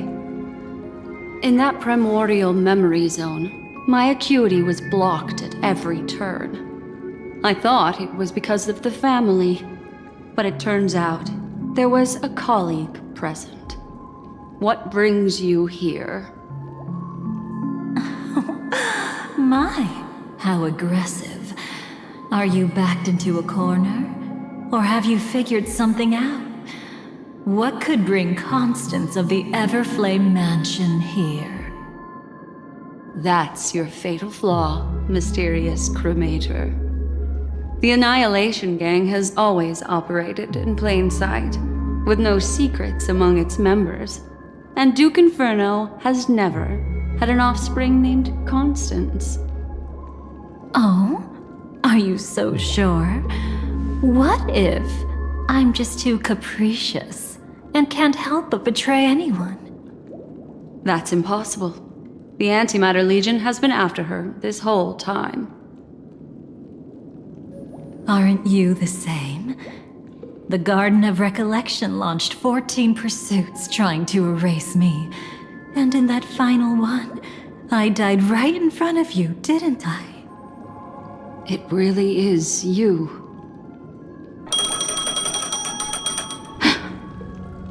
To interrupt another's reunion. Such a graceless act. But by all means.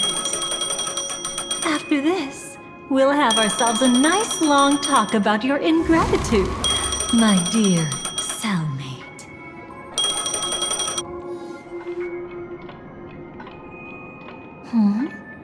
That's a peculiar look on your face. Before this, I was always anxious about this moment. Always afraid you might find me frightening. Of course. Everything about Penacony is more important than you think. To prevent other terrible outcomes, the Stellaron hunters were forced to use great power.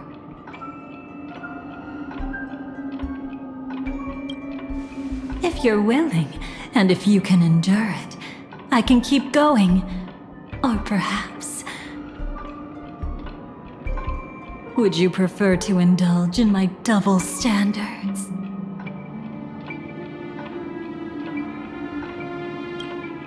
Yeah, we were quite close. Don't get the wrong idea from how I phrased it back then. I've always thought that when two people are locked in a knife fight, with their blades pressed to each other's throats, they become more intimate than any pair of dancers.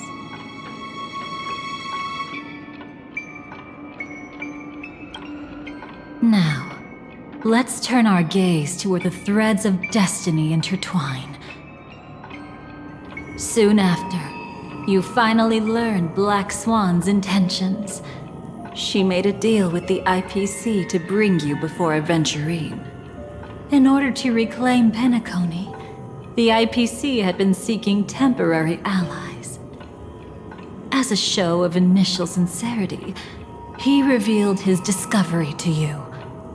The crime scene of Robin's death that was staged by the Fool. From that moment on, Aventurine embarked upon his great gamble. Willing to shatter the cornerstone as precious as life itself, he deceived Sunday with his schemes, earning himself a chance to risk it all. With such a high-stakes gamble, he succeeded in provoking the Emanator's strike. The family's carefully guarded secret was exposed, and you, caught in the eye of the storm, were pulled into the chaos. But that's all about the living. In the same moment, what became of those within the world of the dead? Miss Robin arrived at Dreamflux Reef ahead of you. But what awaited her wasn't the uncertainty of a gamble, but rather a destined life and a destined death. Brother, I don't understand. For a bird, does flying also need a why? Since it falls to us to decide whether to release it back to the sky, we must take responsibility for that choice. That really sounds like Mr. Gopher would. But I've made up my mind. Let it soar free and wild. If I had feathers and wings like it does, I definitely want to fly. Even if just to try it once. Besides, Big Brother will help it, right? But It's truly reassuring to hear such words before parting. Come, Sunday. Your little sister will be walking ahead of you now.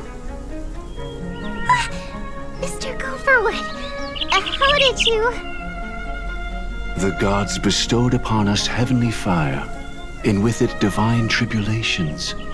Let them be, for we are all mortals, born to love and to suffer. Today, more than one little bird will embark on their long journey. How could I miss the moment of your departure? Come here, child. I've prepared a farewell gift for you. What did she give you? Miss Robin? Sorry. Where was I? In Dream's Edge, a masked fool attacked you and left behind a parting gift. Oh, it's hard to call it a gift. When the fool killed me, they put a mask on my face. But when I woke up in Dreamflux Reef, it was gone, and I couldn't feel any effects from it. As for that mask of yours, is it really called the Harmony? The twin of the Order? She might be hinting at something, but I still can't figure out what she means. Speaking of which, how is that anomaly of yours doing now? I'm gradually getting better. There's no denying that Dreamflux Reef also spreads the Harmony, and it hasn't been affected by the family's traitor. As for my loss of voice, I still need to keep investigating. Perhaps I've been wearing a mask all along, without even realizing it. If you need any help, just say the word. Thanks for your help. I'm starting to get familiar with this place. But Dreamflux Reef is so isolated. Is there any way to know what's happening outside? I want to check on my brother's situation. That's easy. Just head to where all the action is. Want me to show you the way? I'll take a walk around by myself. Thanks, Mr. Micah.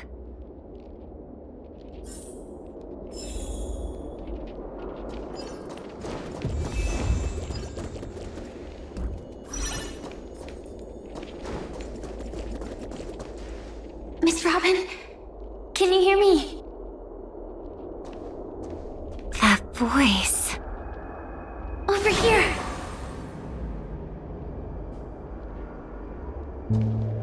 Are you Miss Firefly?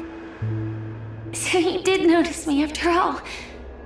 Sorry, but I can't show myself right now. Could we talk somewhere more private? To be honest, I have no reason to trust you. I get it, but I can assure you this isn't a trap. if you really need a reason, there are anomalies in the 12 hours. We are suspicious of the Dream Master's true identity. Lead the way. But let me be clear. Agreeing to me doesn't imply anything about my stance. Understood. My companion will show you the way.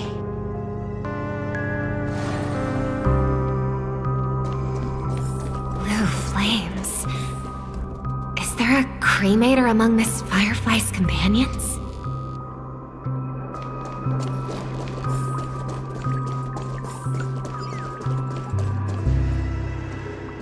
Miss Firefly?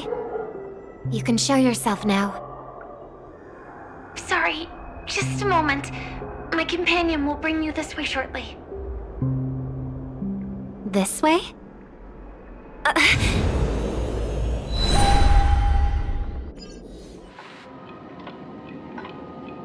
Where is this? As expected of the Harmony's favorite, passing through such dense memoria without even being affected in the slightest. Hello. You may call me the Dahlia for now. This is our cozy new home in the sweet dream, where words may flow more freely. A new home burned out of the sweet dream? If you really wish to have a proper conversation, you shouldn't resort to provocation like this. I apologize. But she's different from other cremators. She has no intention of stealing memories. The same goes for me. I have never wished to destroy the sweet dream. Sneaking into the dream was my only option. I really like Penacony as a tourist. This is my first time dreaming. And Penacony is more wonderful than I imagined. Thanks.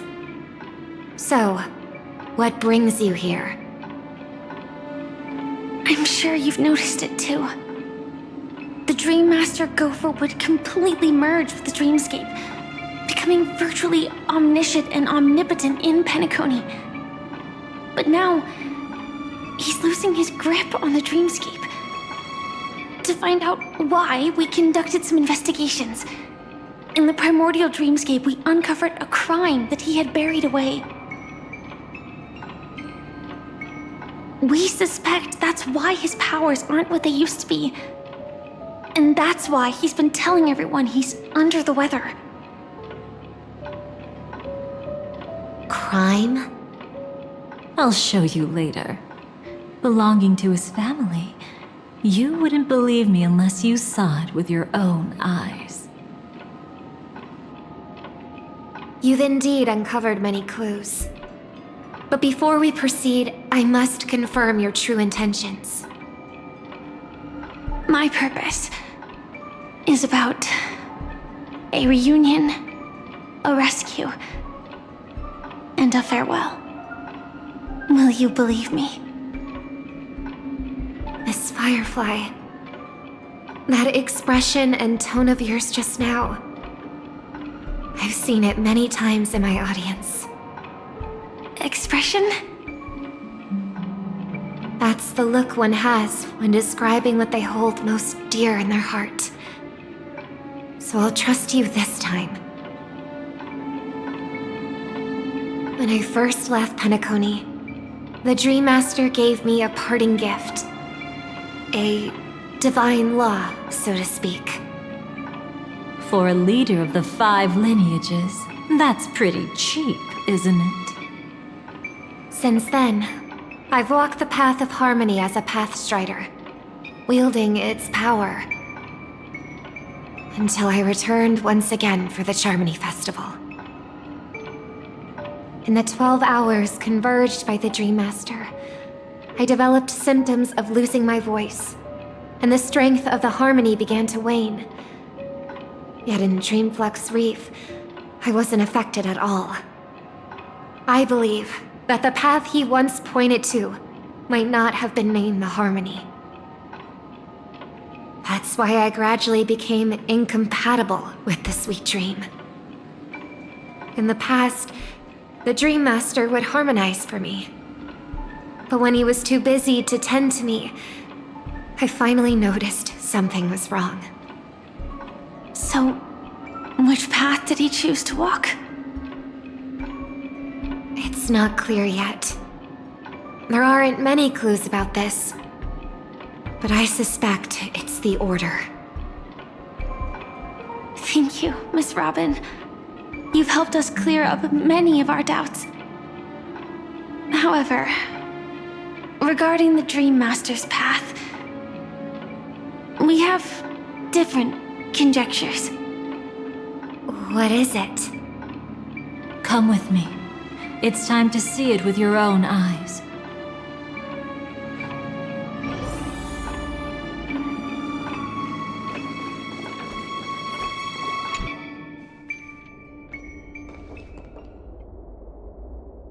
Here lie secrets that the family tried to conceal, and a long, romantic tale. Sadly, most of it has nothing to do with us. Brooklyn Tiernan. I remember that name. A Galaxy Ranger, worthy of admiration. When Penacony was plagued by the swarm disaster in the past, he was the one who fearlessly protected our sweet dream. That's why we had to come here. We suspect that after turning away from the family, the Dream Master sided with the propagation. How could that be? History as we know it may be long gone, but people's memories remain preserved in the memory zone. If we can master the technique, we'll be able to pierce through time itself and salvage the past from chaos.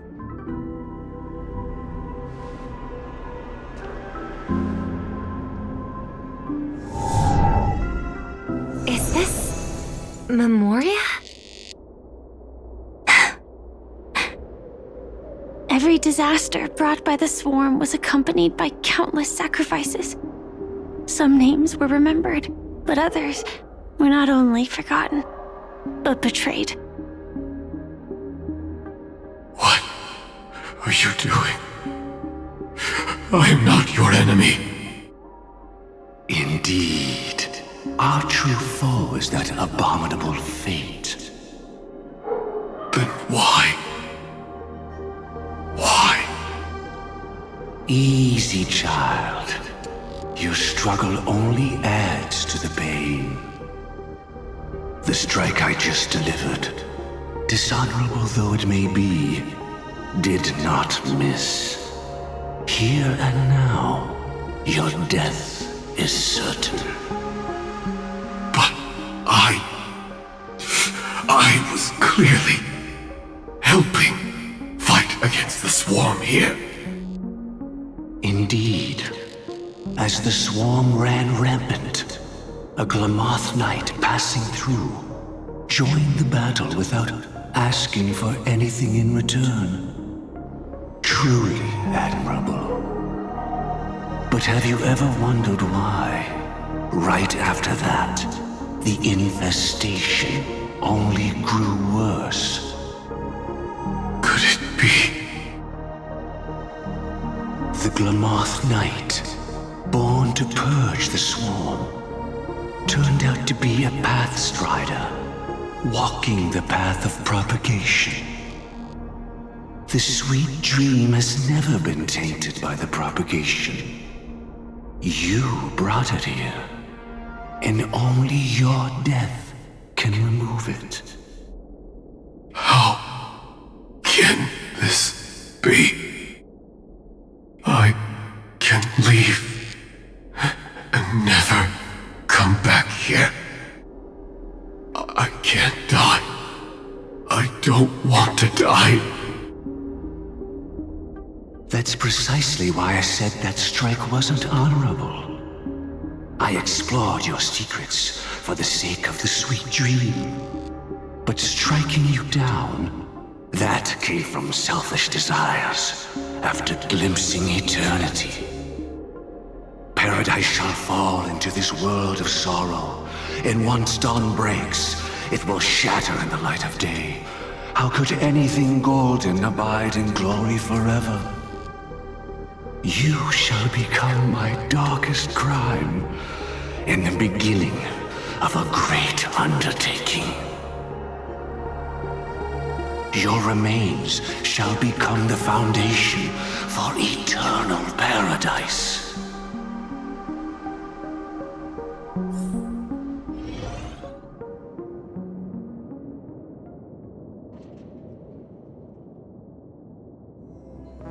You're quite familiar with the Memoria, so you should be able to tell whether this memory is fabricated or not. Laying the foundation for eternal paradise? This... At that time, she was trying to escape her own destiny. But when the swarm was discovered on Penacony, she didn't just stand idly by. Even though she died while fighting against the swarm, it wasn't destiny catching up with her again. It was her own choice. Because, like any ordinary person, she had a conscience and knew compassion. Is she your friend? Yes. And in many moments, looking at her is like seeing myself. I know it won't undo what's been done, but I'm sorry. No matter what purpose the Dream Master has, it doesn't give him the right to sacrifice anyone. I promise you, when all of this is over, regardless of the outcome, I'll tell everyone about her deeds. She deserves to be remembered by the sweet dream.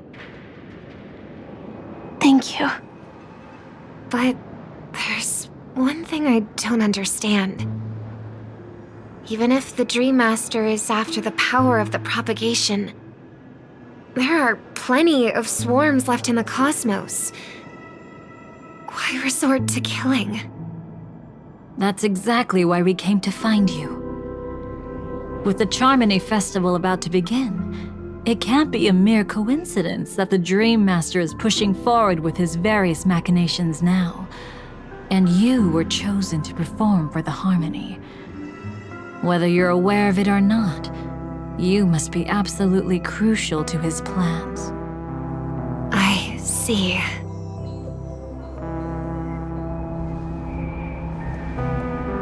You want me to become the conduit to retrieve the past from the memory zone? What exactly do I need to do? I'll need to temporarily take a piece of your memory. By letting it stir up the memory zone, I can follow the flow of Memoria and burn a path through, retrieving scenes from the past once again.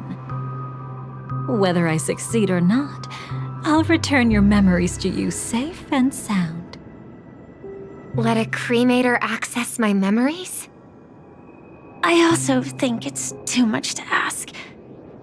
If you deem it necessary, you can use tuning to leave a safeguard in our minds, preventing any ulterior motives.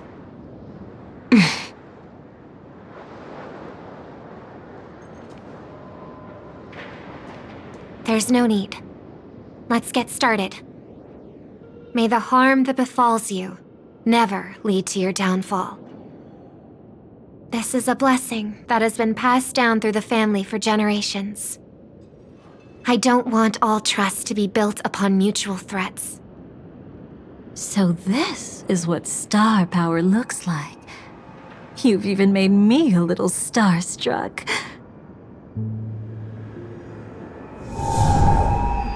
All right. Looks like we got lucky. Oh? What's this?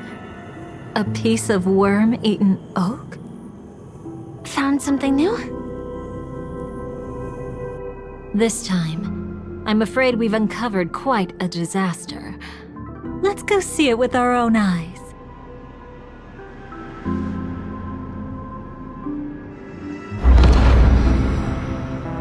Nothing but lies, my dear. Hiding behind the title of a memo keeper? Tell me, how long have you been lying to them? You really seem determined to savor those unforgettable moments, don't you?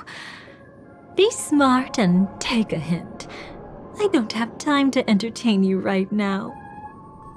Oh, because you're busy, pretending to be a Stellaron hunter? Who are you talking about? Quite the clever move there. Miss Firefly, if you're willing to take my advice, why not make a trip back to reality? Ask that Silver Wolf lady carefully who your true companions really are. How did you... All right, you. Still can't help sticking your nose into everything, huh?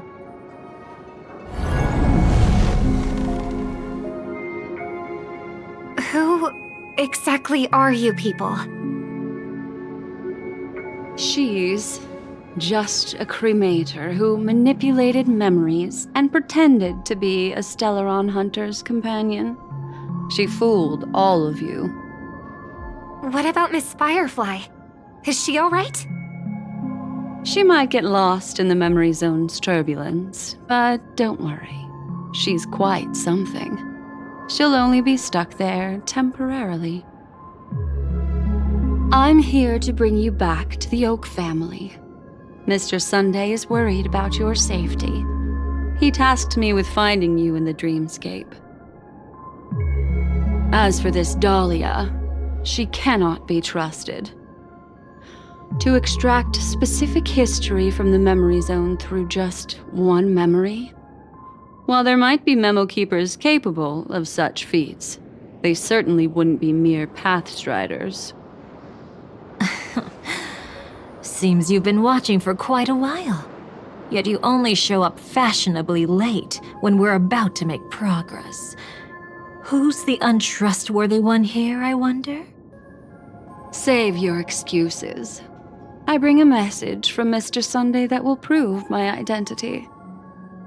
Just a message? Don't you find that a bit ridiculous? Let's give it a try. It's only 2 words. Charmony, Dove. I don't know the details, but Mr. Sunday said you would understand. Indeed. Unless it's an extreme situation, this is enough to earn my trust. The IPC, Astral Express, and now you're even taking assignments from the family? My, aren't you popular? But you just had to choose the path of your own demise? Back then, I not only kept Lady Acheron's secret, but also left you with your life intact. What? You're that eager to rekindle our past? Well, you are the Dahlia, after all. I have to keep an eye on what kind of trouble you're going to stir up next. I've been questioning this for a long time. How could Destiny's slave possibly accept someone like you, whose very nature is betrayal? And what's the deal with the Stellaron hunter? Let's get somewhere safe first. Then we can talk. She's too dangerous for us to let our guard down. Many thanks.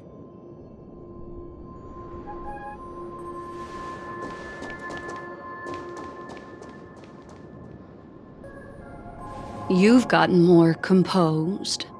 Or have you just gotten slower? She's already left this area.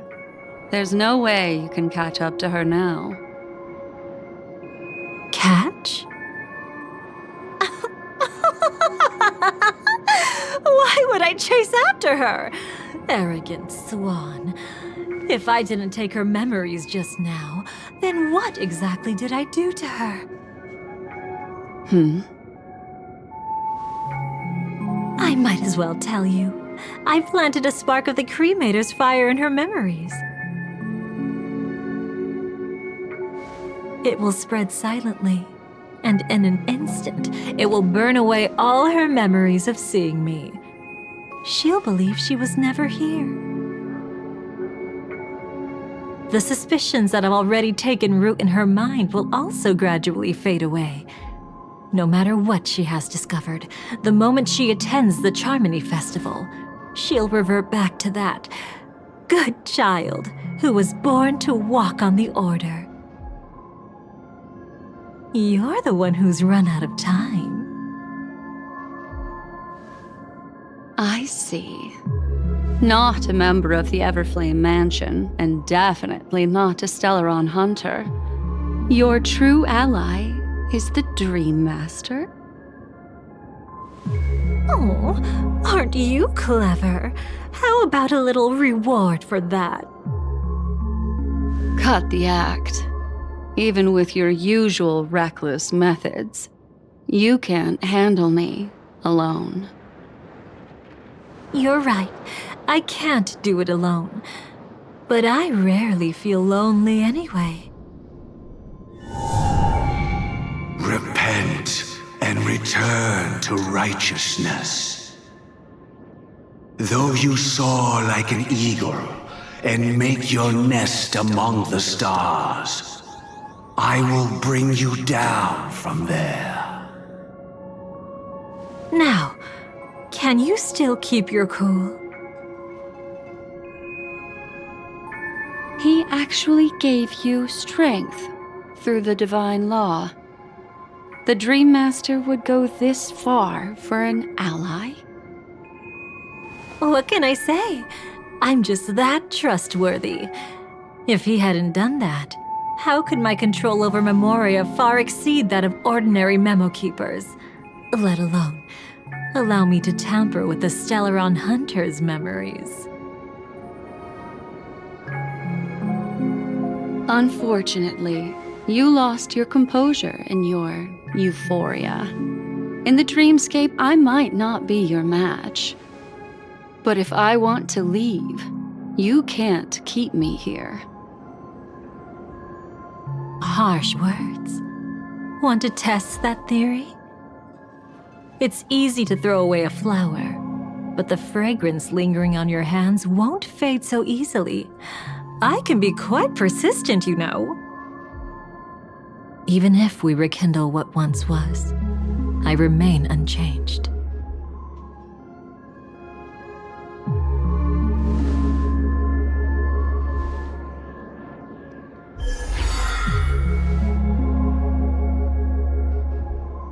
Run faster. I love watching people resist, love watching them flee. Let's savor this moment a bit longer. After all, for us, this will be an incredibly crucial moment. No matter where you run, I will always find you.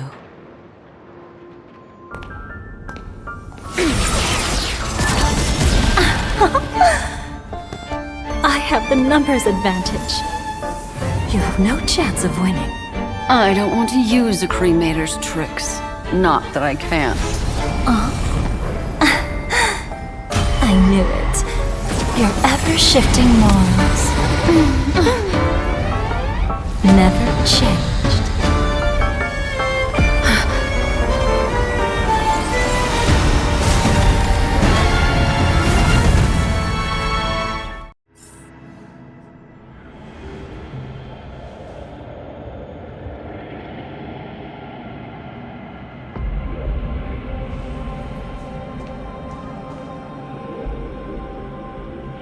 Where do you think you're going?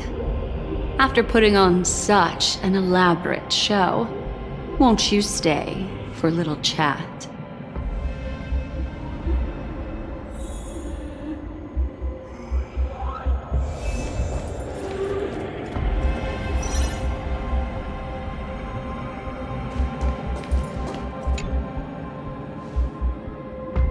The most trustworthy thing about you is that you're never to be trusted, darling. And that's one thing that's never changed about you. When did you figure it out? That the divine law used to share power with me was also the shackles he placed upon me. The moment you admitted to being the Dream Master's ally, I began to suspect your true intentions. Until now, you've betrayed every single faction you've joined, without exception. Besides, after not seeing each other for so long, and now having such an overwhelming advantage over me, you'd do everything in your power to stop me, even if I had the slightest chance to escape. The openings you deliberately left during our clash weren't exactly subtle. Rather than toying with me, you were leaving gaps everywhere for me to cremate Memoria. Oh, really? I'd love to drop the act and give you a proper taste of torment. But alas, as long as the constraints on me remain, I'm not my own master. I can't do anything that would harm Gopher Wood, nor can I reveal his secrets. Good thing we've always had this kind of tacit understanding, always trusting in each other's capriciousness. I wish that wasn't the case. I'd rather not draw the Garden's attention because of my association with you. Oh? Back to your old tricks again? It's an epiphany, dear. Something you'll never understand. Let's talk about what's really important here. What are you hoping to get from the Dream Master that made you willing to submit to his control? After putting on such an elaborate show, using me to regain your freedom, which kind of memories are you trying to steal from the sweet dream? Why, of course, the destructions. Stop joking around. You abandoned that path long ago. You're still as charming as ever. So, let me show you a glimpse of the past. Just this once, Weren't you really interested in the Everflame Mansion?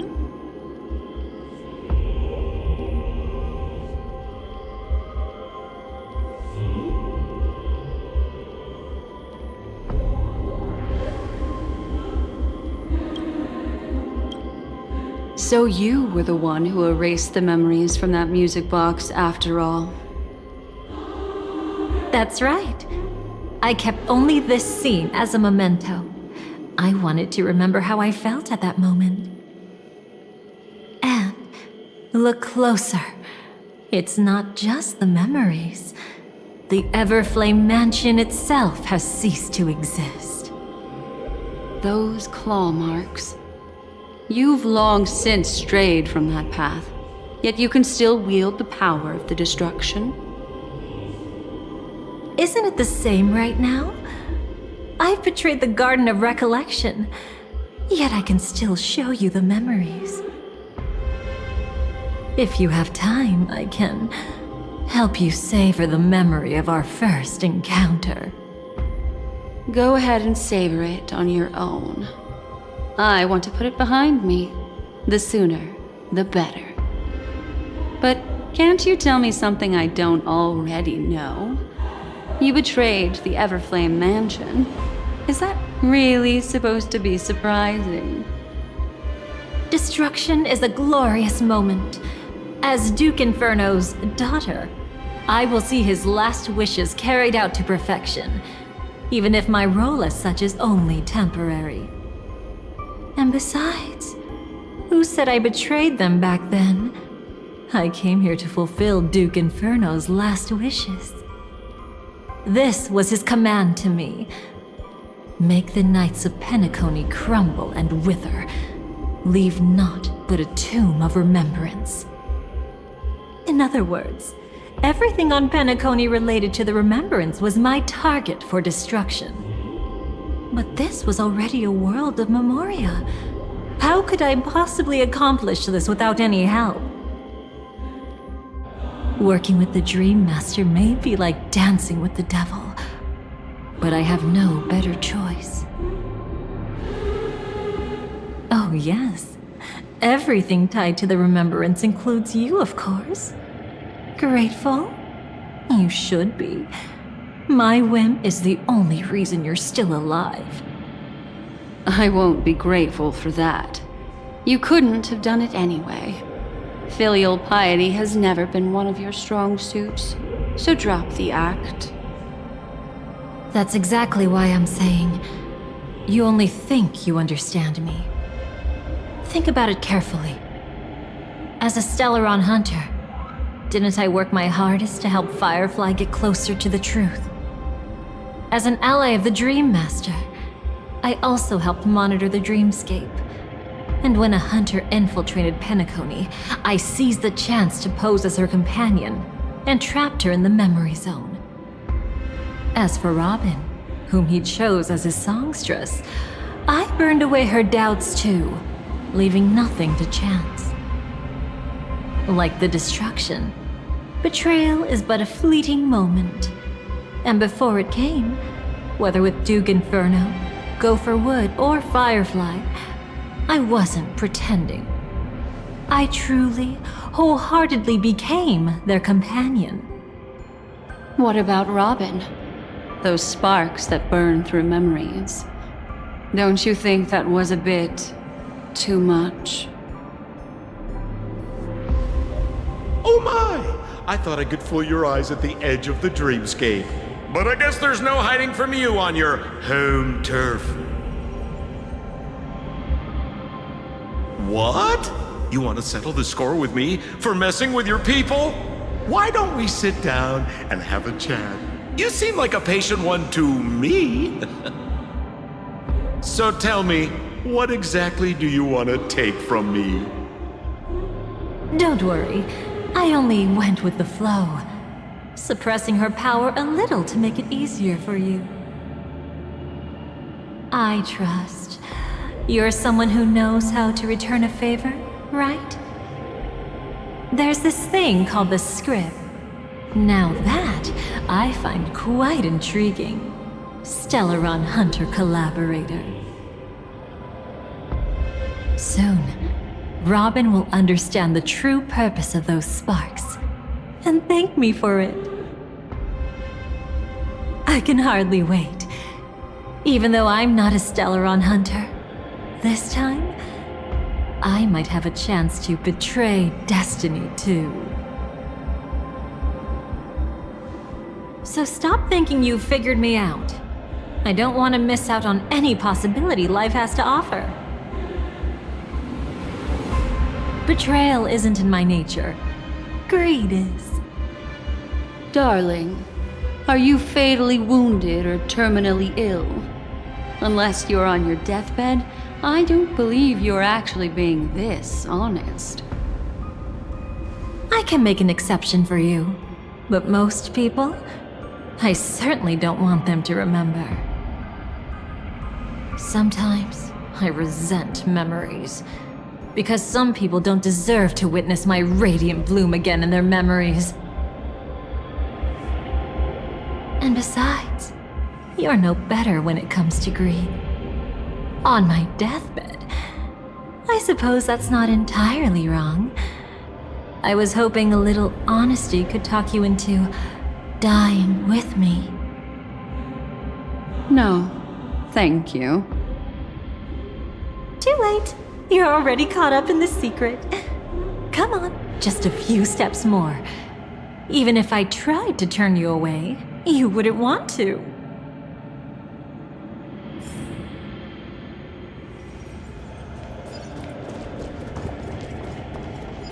I see now.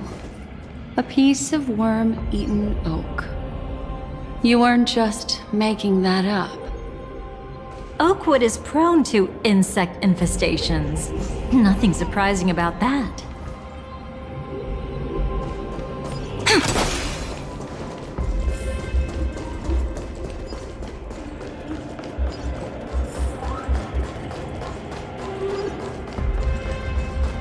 It's him.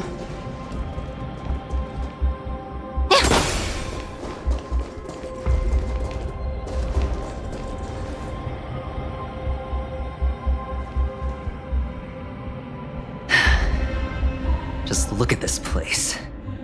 Shouldn't be this lively here. Ladies, which one of us would you say is the uninvited guest? Mr. Aventurine, what are you doing here? Well, the game's over. And I scored a big win. Oh, what did you get out of it? The Nihility Emanator cut me, and I died in the most spectacular fashion. Oh, speaking of which, you must know exactly how that feels. My dear lady who loves to dance. Still better than having no invites at all, my dear helpful lady. You two are really something special. You're quite interesting, Mr. Aventurine. However, you weren't supposed to find your way here. Unless you can give me a reason, I'll indulge you by letting you die once more. That confident, huh? You haven't hidden your weakness well, even though you're one of the 10 Stonehearts. Right now, you'll be easy enough to handle. I wouldn't be so sure. Since you know who I am, you should know better than to gamble. Consider this warning a welcome gift from a friend. So long as my trump card remains unplayed, none will dare see the hand through to the end. Too bad you've used up all your luck for today. I've always found losing more interesting than winning. What's the harm in giving it a try? Hold up. No need to rush into making enemies.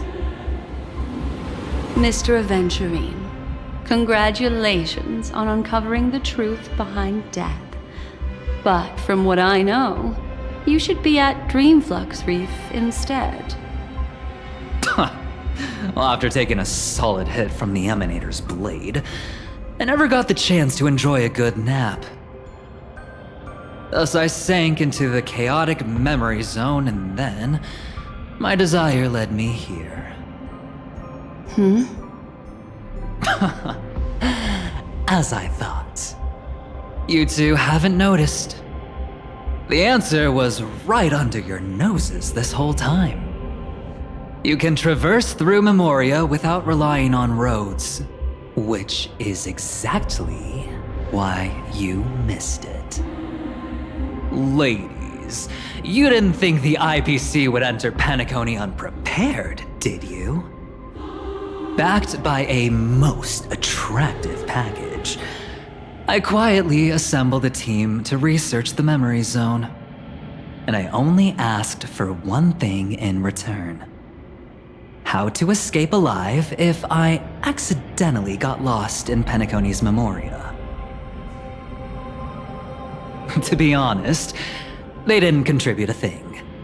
But they did help me discover a certain legacy. Rosalina Jane Estella, the former undertaking once belonging to this nameless.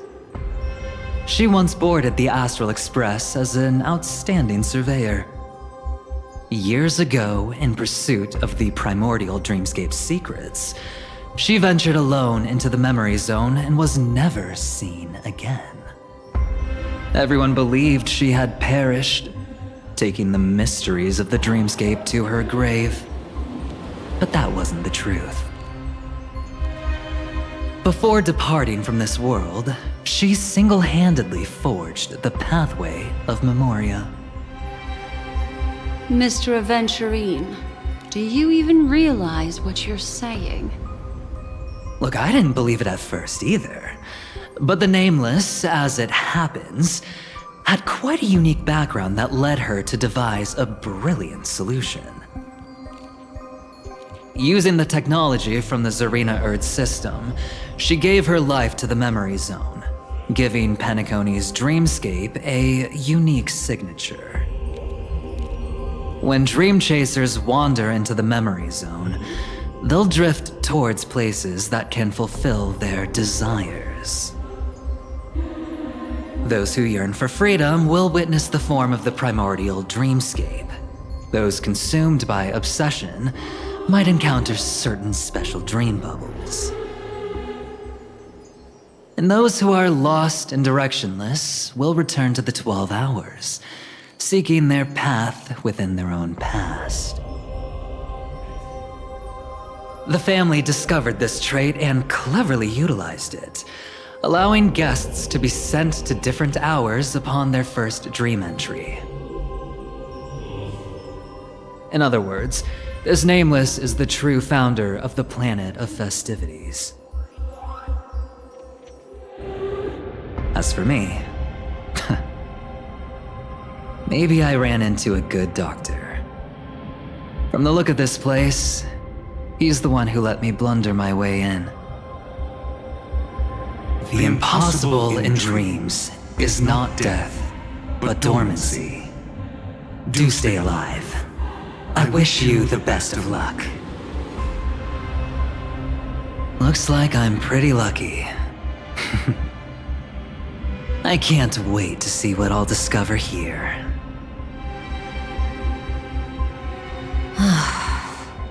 It would seem luck favors you still, Mr. Aventurine. Fate is truly fascinating, yet cruel. Remember Miss Robin's question? If the Dream Master was after the propagation, why did he have to harm the Glamoth Knight? Years ago, he had already completed this plan, waiting for a Glamoth Knight to enter the dream. Unfortunately, with the sudden fall of his empire, his hopes seemed to have been dashed. Yet just as the Charmony Festival was about to begin, a descendant of the Glamoth Knights appeared uninvited, and everything began to turn once again. The Dream Master was never afraid of Firefly investigating the propagation. That was exactly the truth he wanted her to see. Wait, is that why you trapped her in the Memory Zone? Correct. This place is where the Dream Master wanted her to be. And he wanted her to think she'd figured something out, only to make the wrong decision at the most critical moment. So, what exactly is the Dream Master plotting?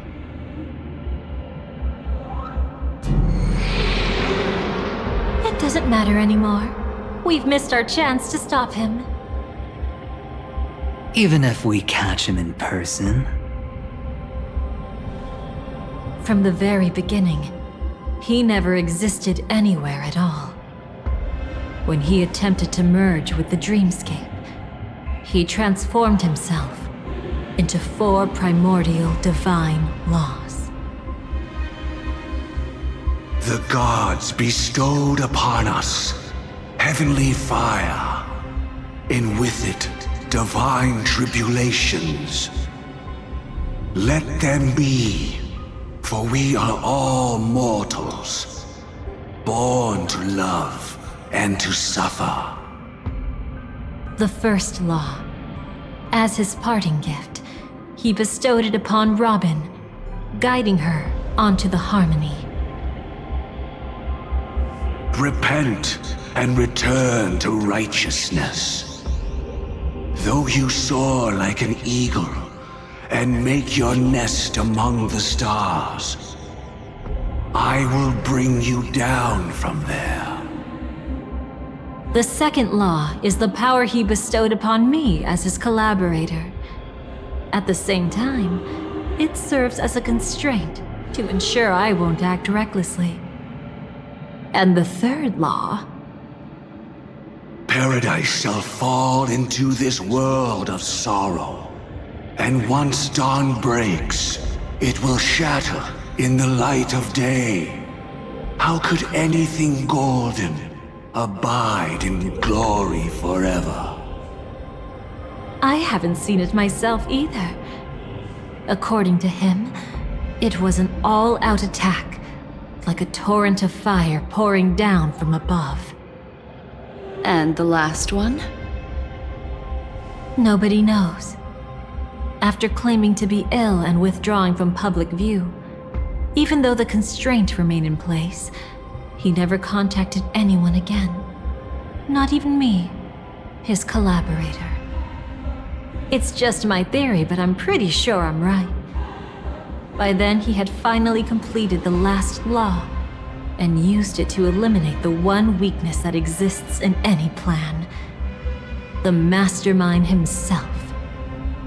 The moment the plan was set in motion, Gopher Wood died a martyr's death for the just cause he believed in.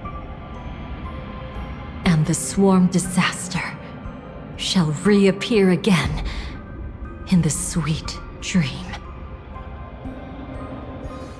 The moment has finally come. Resentful from being deceived, confused by conflicting memories. Your expression right now is so similar to what I had imagined.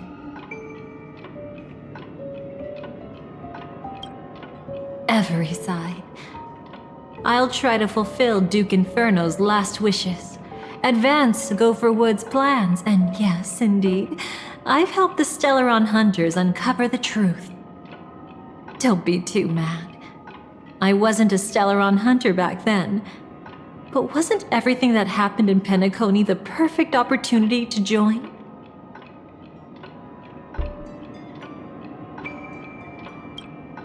Though it wasn't my original intention, I wanted to help her, to keep her from getting caught up in Gopher Wood's schemes and facing such a detestable fate.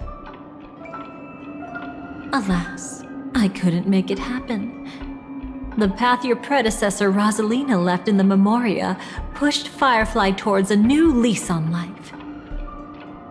Indeed, how could a nameless who walks the path of the Trailblaze leave behind a legacy built on evading destiny?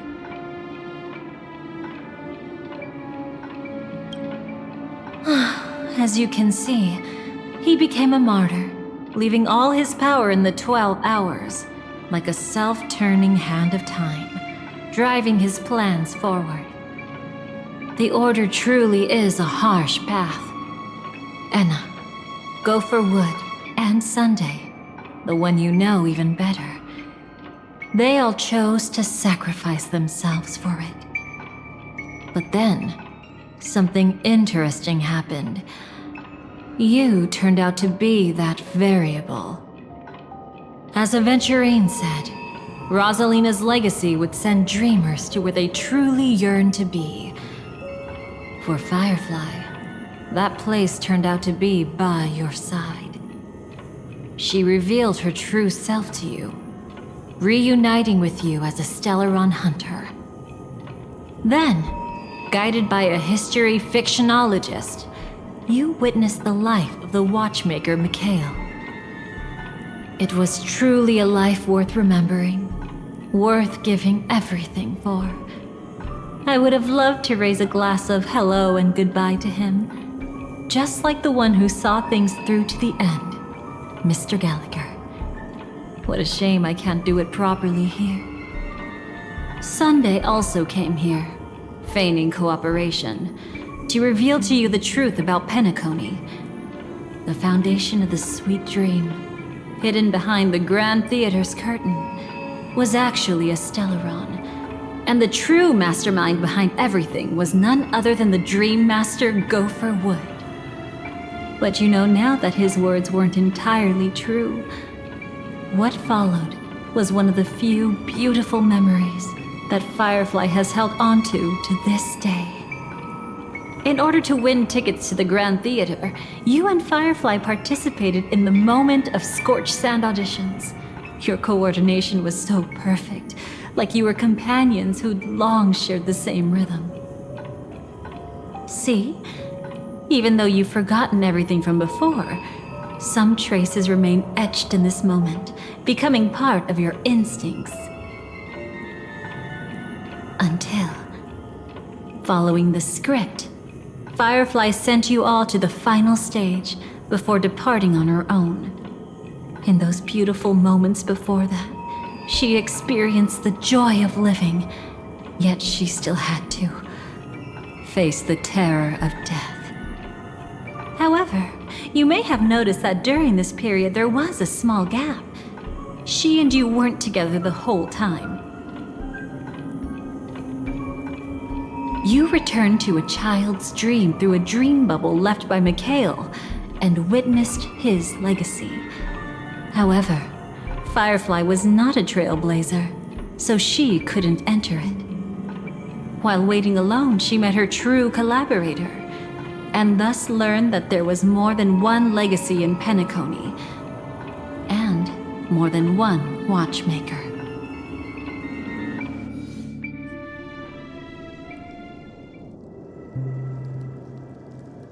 Did they enter that dream bubble? That's right. Unfortunately, you won't be able to follow them in so easily, even if you've traveled together as companions. That old man can be so stubborn sometimes. He'd rather have the Nameless be the ones to witness his legacy. No, I think it's quite romantic. A legacy left in the past will give them the courage to continue walking towards the future. Even if I can't walk alongside them, I'm content in knowing this. Ha! You're quite like the Nameless. Awkward, but admirably so. Maybe we can't walk the same path, but... Passphrase, respond at once. Why does life slumber? Huh? Ignore that. Must be some meme. How did it end up here? Sorry, I want to go check that out real quick. Be right back. Oh, so you're into fluffies too. You've got taste. Better not wander too far though.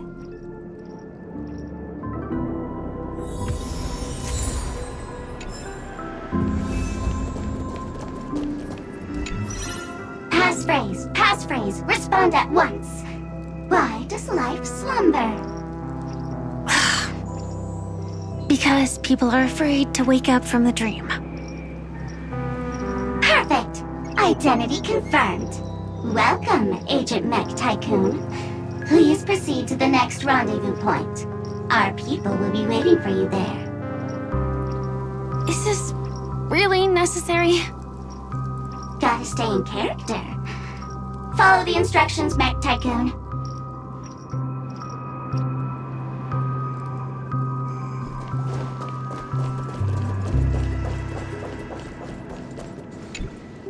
Hello. Please submit identity verification for Agent Ultra Firepower Instant Star Traveler. Who? Mech Tycoon wasn't cool enough, so...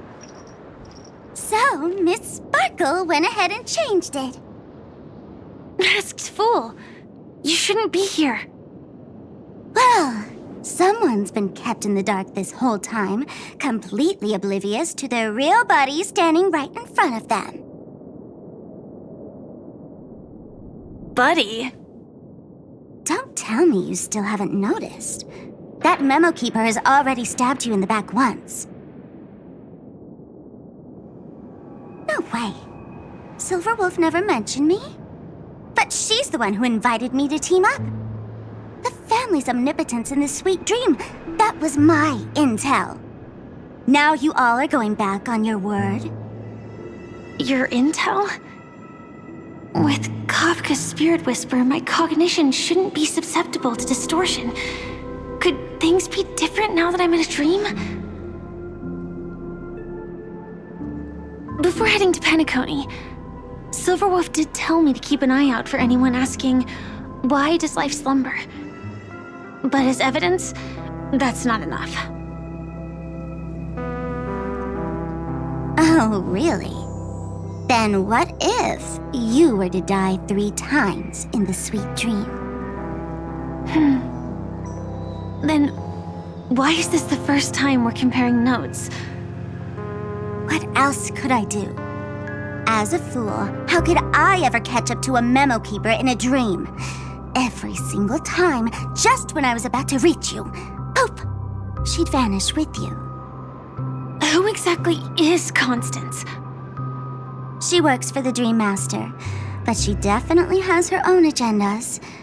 She secretly made a deal with me.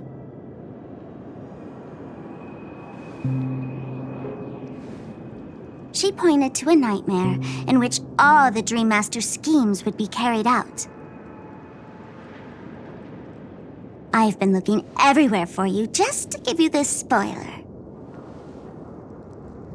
A nightmare? What exactly is in it? Tell you straight up? No way. I went through hell and back for this. Here's the short version. After you've lived through the best of times, soar toward the sky with all your might. You'll hear insects chirping at the oak's crown. That's way too cryptic. I can't trust you. Please, we're working together. I'm not some lackey.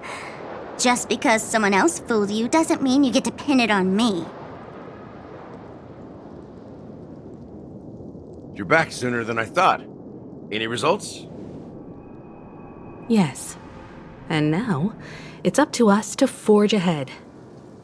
Sorry, I'll catch you later. But thanks. At least you brought good news. Which part was good news? The best of times. And now, the Dream Master's plan begins to turn like clockwork, and so too does destiny. What does the Dream Master gain from recreating the swarm disaster?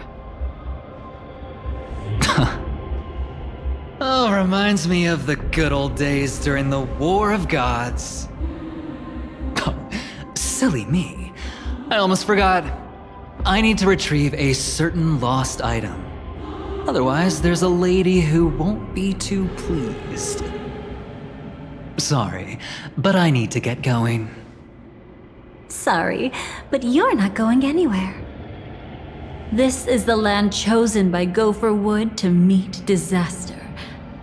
But he doesn't want the swarm to truly surge forth and devour the world.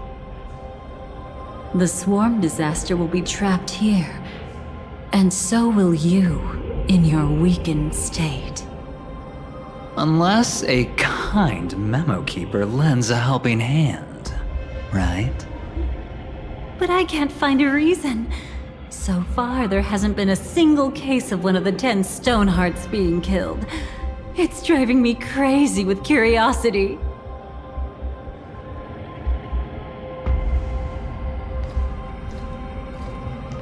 Glory above all! My friends, in the face of the omen of evil, we must stand united more than ever. Allow me to prove our resolve with my spear and pierce through this darkness. Huh? Whose backup is this? Pardon my late introduction. I am Argenti, of the Knights of Beauty, traversing this cosmos to eradicate all that is unsightly in this world. In the name of beauty, the one and only has brought me to this place. Perhaps it is destiny's guidance that led me here. In this dreamscape tainted by the propagation, I shall uphold the name of beauty and clear the path for all of you.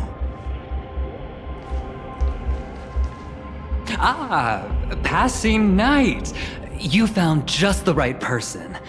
I am an IPC envoy trapped here. Lend me your aid. For Adrilla the Beauty is the most peerless beauty of them all. Someone's a quick learner.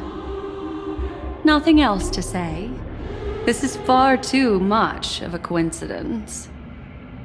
What else is there to say? Would this Sir Knight even listen to us try to reason with him? That's the fascinating thing about destiny. Some people are just born lucky. Let them be. We should get moving now.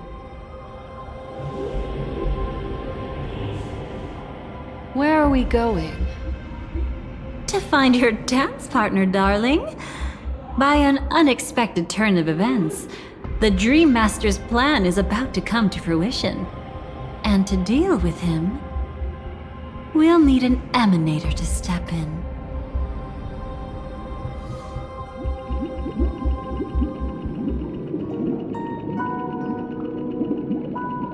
Since the future of the Stellaron, Penacony, and even the entire cosmos is at stake, let's draw a conclusion there, in all fairness.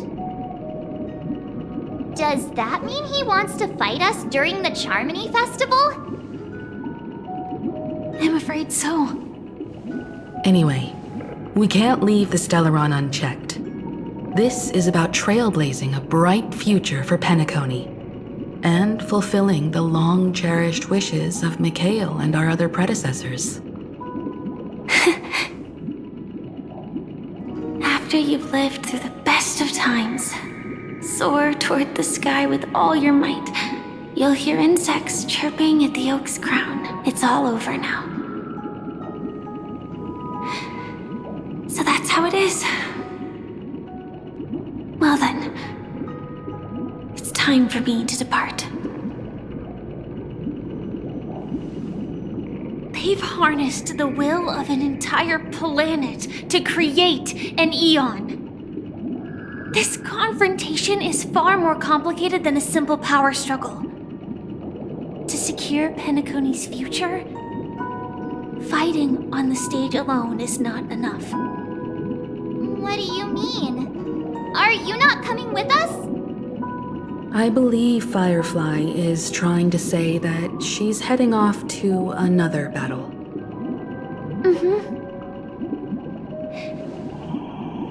Before I left, the Destiny Slave told me that this journey would bring unforgettable rewards.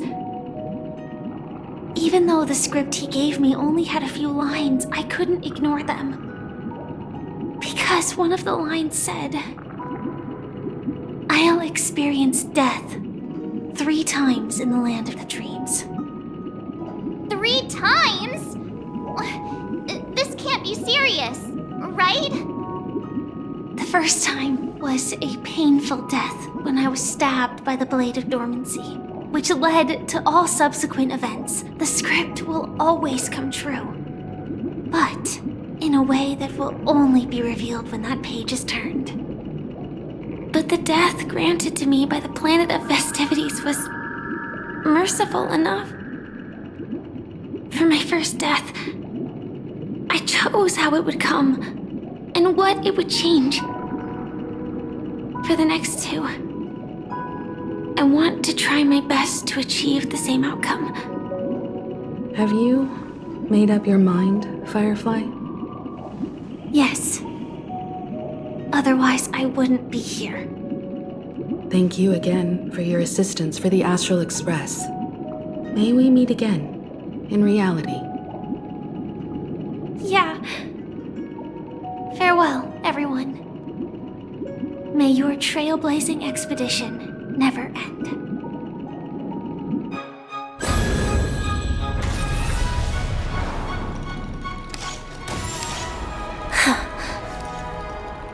I dreamed of a scorched earth. Everyone, are you ready? A new shoot sprouted from the earth. It bloomed in the morning sun and whispered to me. Like fireflies to a flame, life begets death. May we meet again in reality.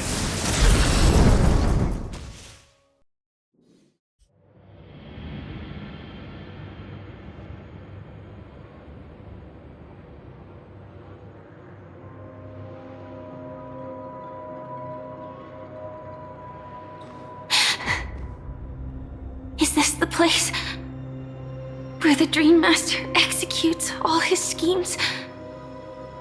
Or perhaps it's the place where he'll find redemption. Dream Master? No. Just one of his divine laws. Don't think I'll let my guard down. I know your true nature. Whatever your goal is, I will stop you. No need to be so tense, Miss Firefly. I am but a thought, formed from memory. Feel free to strike me if you wish to verify this. But his actions aren't baseless. There's a reason for my presence here. Please continue. Thank you for your openness. I'm equally unaware of the Dream Master's malicious plans. But he's been waiting for your arrival. That Glamoth Knight he killed with his own hands, through me. He hopes to restore justice for her. And you, her friend, are meant to witness it. Justice? Indeed. I'm quite familiar with this place, and can guide you. This has its own significance for you, too. Witnessing his confession is tantamount to unveiling his crimes. I don't need your guidance to get this done. But you need someone to decipher the truth. Force alone won't solve anything. It's not like you'll stop here if I refuse. Lead the way. But I'll be keeping my eye on you. What is this place? Oak Manor. Once part of the Dewlight Pavilion. Before becoming the Dream Master, he used to hold family councils here. But it's been abandoned for years now, sinking into the primordial memory zone.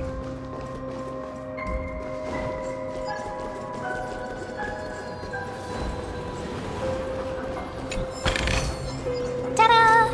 If you find any treasures, please share them with me. Is that... I'm afraid it's pain.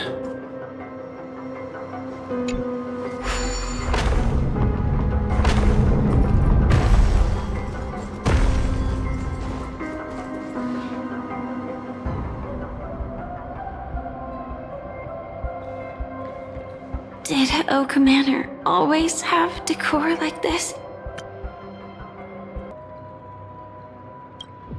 After taking over the Sweet Dream, he never turned away any sincere dream seekers, even if they were shady characters. Walking along the harmony, he firmly believed that even villains could be transformed by Shippei's benevolence to show mercy, act with justice, and walk with humility. It seems his wishes didn't come true. Indeed. Those villains never learned their lesson. They even conspired with one another, foolishly attempting to establish their own family lineage. Such arrogance. They went as far as sending a messenger across the vast cosmos to seek permission from the main family. In the end, they only brought shame upon themselves. And then there was a revolt. Fortunately, his heart was already aligned with the Oak family, allowing him to survive by sheer luck. Though he could never leave the Sweet Dream again. Soon after, the manor was decorated this way. Was he trying to warn himself? If your beliefs lead you down a path of plight, why stubbornly cling to them? That's exactly what I'm getting at. At least now, I can understand those feelings. And I think I've come to understand why I exist here. At that moment, Gopher Wood stood at a crossroads, pondering whether the harmony was still the right path. But my fragmented memories have not yet revealed where this would ultimately lead. Since he was about to commit a great evil, perhaps the Dream Master who left behind these laws was hoping I would choose a different path. But it's too late to change anything now. Not necessarily. We might as well keep moving forward. Good intentions are always the final creation of evil deeds, for they know they must be stopped. And his past choices will reveal his schemes to us. In your opinion, which path would the Dream Master choose? Probably the path of force. But Miss Firefly, feel free to do as you please. I have no other thoughts today.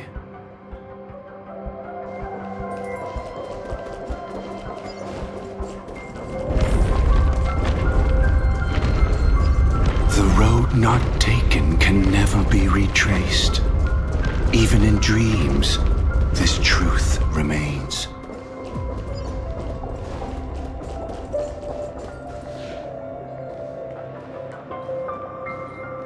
In the end, all paths lead to the same destination.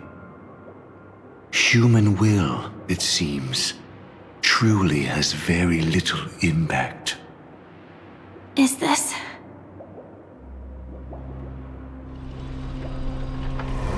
The manifestation of Nanook and the fall of the Eternal Centurion.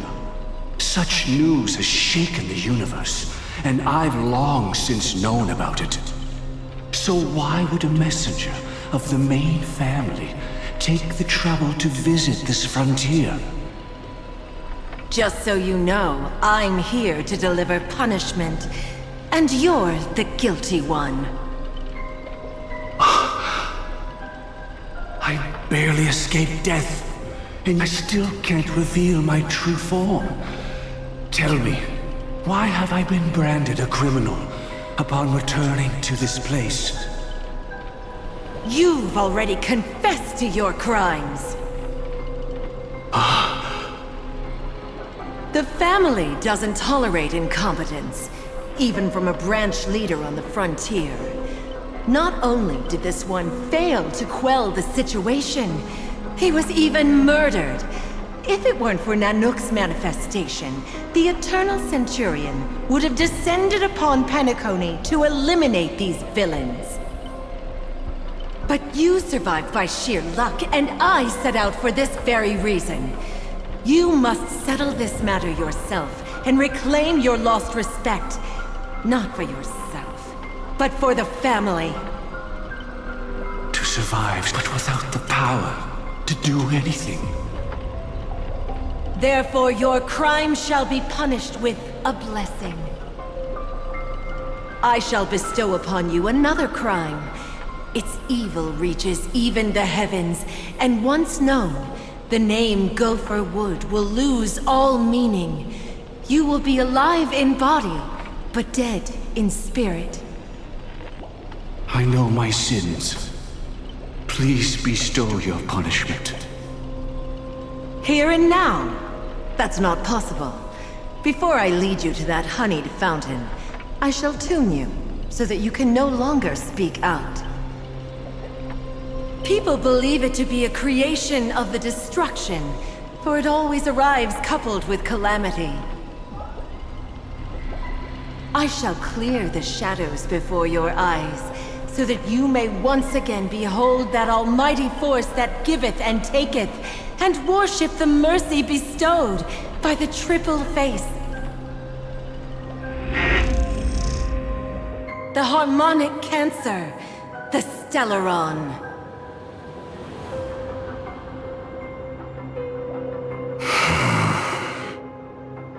Did the Dream Master already know back then that the Stellaron was actually a creation of the Path of Harmony? Was he forced to manipulate the Stellaron under the family's orders? I'd like to defend him, but calling it forced would be self-deception. He claimed he was powerless, not that Shipe taught us we shouldn't do this. Whatever the family's true face may be, right now, Gopher Wood is no longer a follower of the Harmony. What if you were the one standing there? Perhaps I too would betray the Harmony. But in any case, that would only mean I found the family unworthy of obedience. It doesn't justify the Dream Master's heinous acts. Miss Firefly, have you ever pondered over destiny? I often wonder if we could face our past decisions again, would we really make different choices?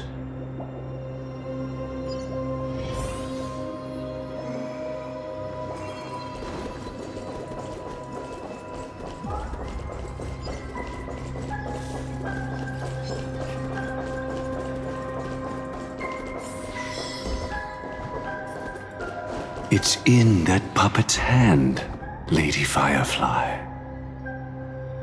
Got it.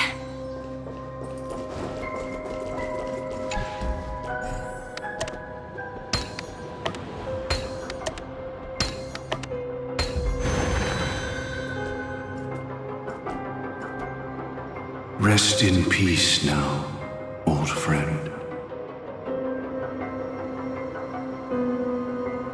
Mikhail, was it you who killed him? Is that what you think of the Dream Master? Someone so unforgivably evil.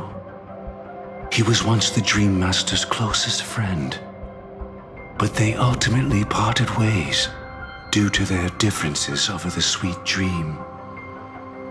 Mikhail once gave the Dream Master a wristwatch, and even though it's broken now, he still treasures it to this day. I came for confession, old friend. I wonder, what did death feel like to you? I died once, yet returned to the mortal realm. If you were as fortunate as I was, would we still walk different paths?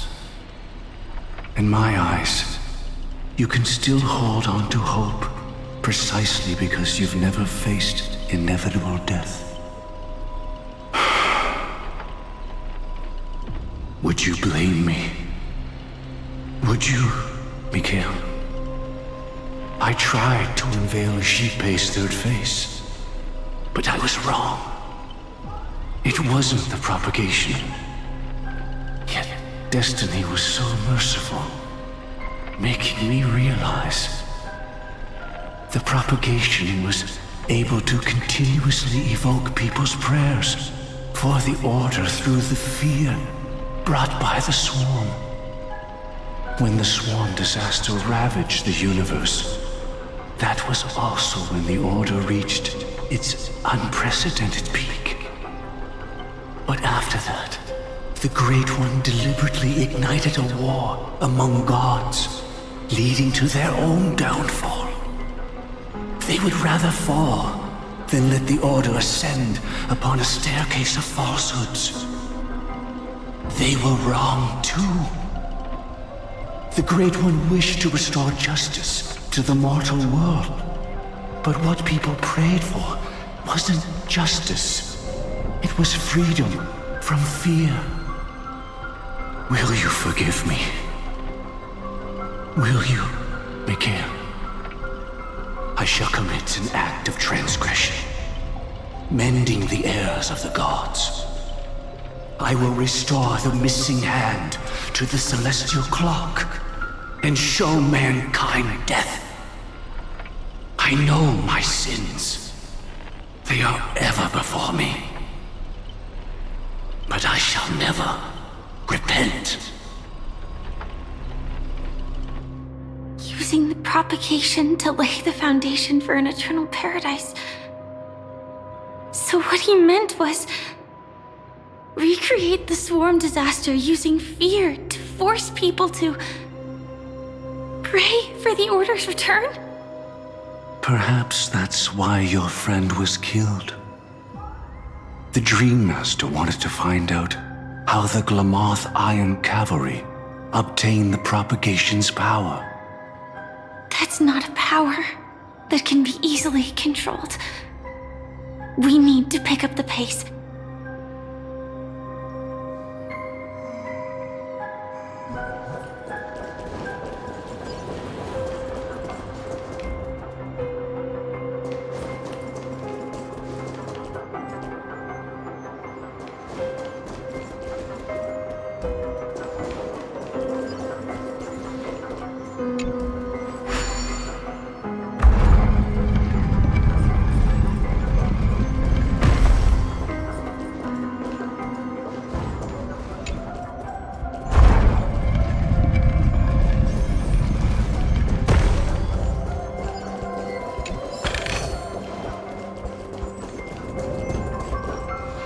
Past this point lies the Grand Hall at the end of Oak Manor. And before us lies his final decision. Where to go after turning away from the Harmony. Since he wants you to choose again, which side will you take? Go ahead with whichever path you think is right. I'll take the other one. Don't worry. I can't change anything. Even if I have a sudden awakening, it would only give the Dream Master peace of mind. He deserves absolute punishment and must be brought to heel. So you made a different choice after all. I will stop him.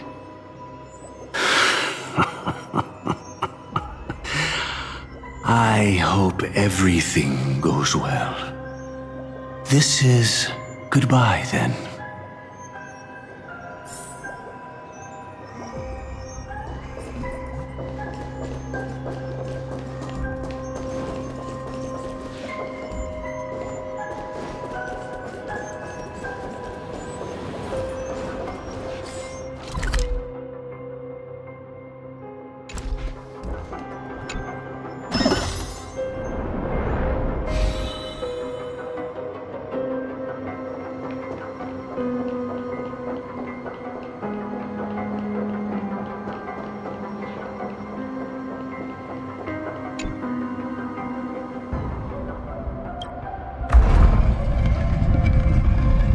Let the propagation rain down heavenly fire once more, heralding the mournful cry of death.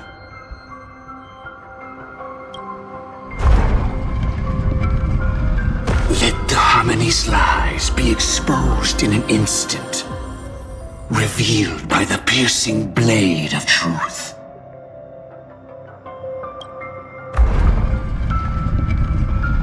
Even if you look back 1,000 times, the path you've taken can't be retraced, leaving only sighs of futility.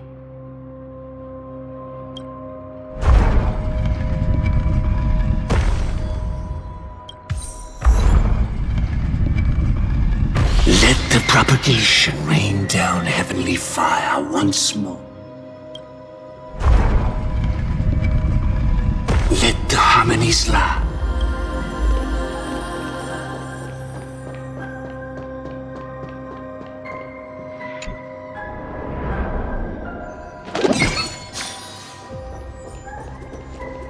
Well then, our paths diverge here. You go towards life, and I towards death. Which path is better? Only the gods know.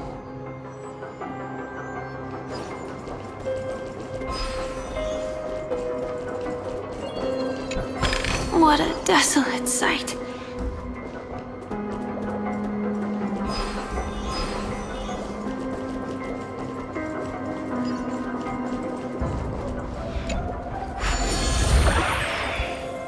Nothing seems out of place. Did I pick the wrong one?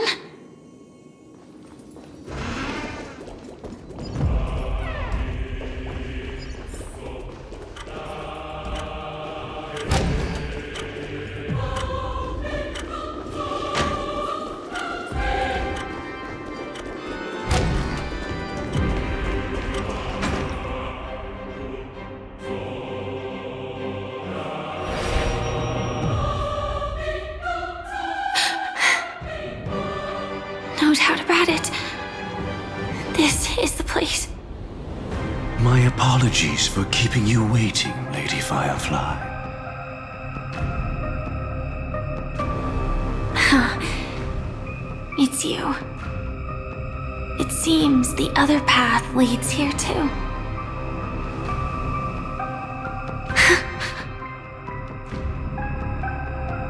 What is this? It's the terror that humanity dares not recall. The swarm disaster's chrysalis of extinction.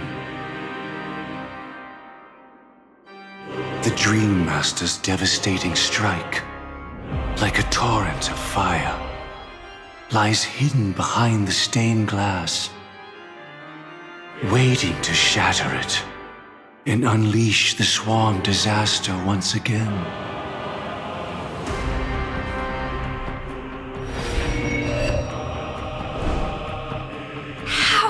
Did the Dream Master become this powerful? We need to stop him. Or maybe stop me. As expected. I shall end this matter on his behalf. This thought, together with the power beyond the window, completes a single, true, divine law. Divine law? Everything you saw along the way, none of that was meant for you. It was meant for me. So that I could bring you justice. I don't see any justice in any of this. Lady Firefly, I assume you've pondered over destiny, too.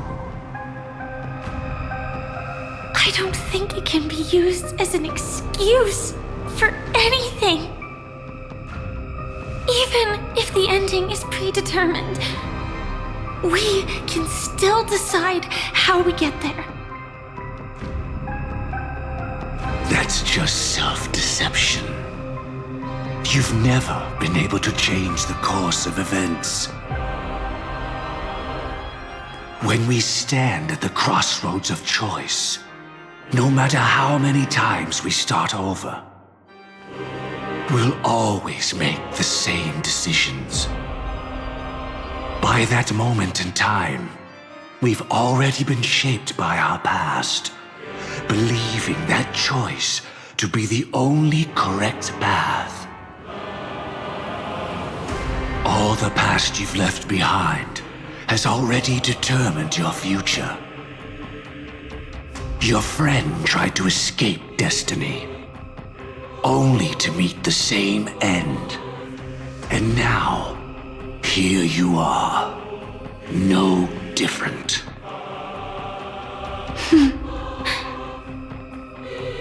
But the person you met today is someone who has rewritten their destiny. Well then, I'll offer you my sympathy, Hunter. As far as I know, there's only one way to rewrite destiny. Give up your true desires and stop walking your own path.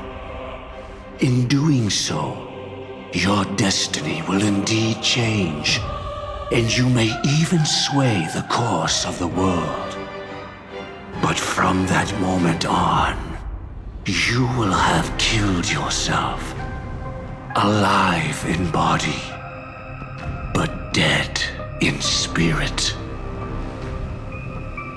This is the price we're willing to pay to defy destiny. Not everyone chooses to surrender with their hands up. Everyone has the power to see the world as it is, and to bear that weight. This is the true meaning of sacrifice. I admire your resolve. Since you don't mind sacrifice, that's enough talk. Stand down, Hunter. You can't stop that strike. I won't let you get away with this. Oh, really? How did the Harmony succeed in spreading its cancer across the universe, then?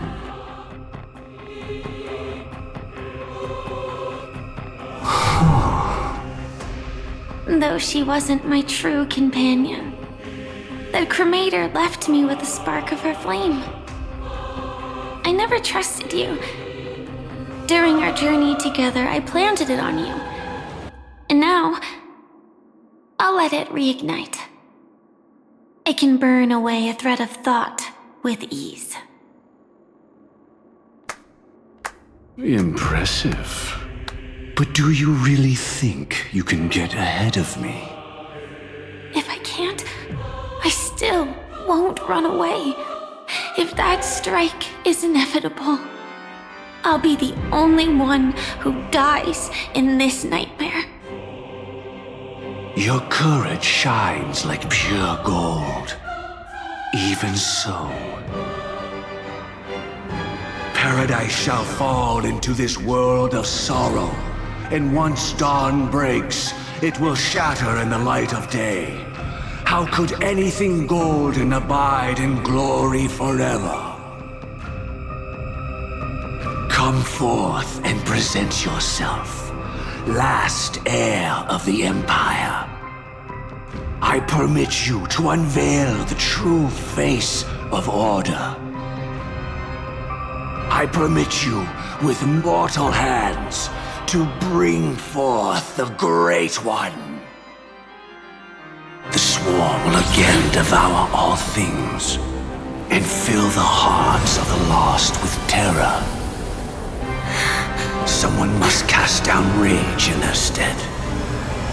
All that lives will one day die. Even so, I will still do as I've always done, and pray that I can stay alive. I can do it. Right? But death will come because you, out of all people, are the foremost in seeking life.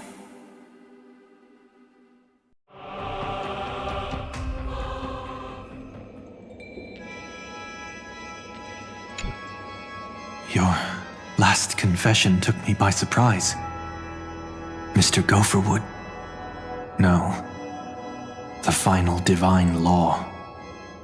I suspect there was never any chrysalis of extinction from the swarm disaster to begin with. Was there?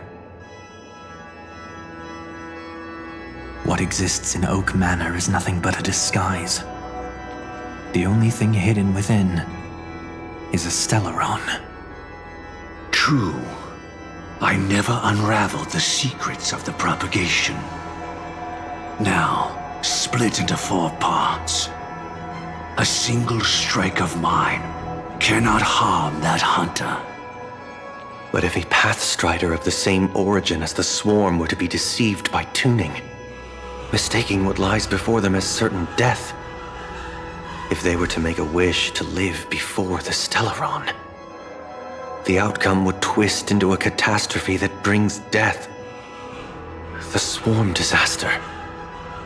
Her life shall beget death, and that death shall beget life unto this world.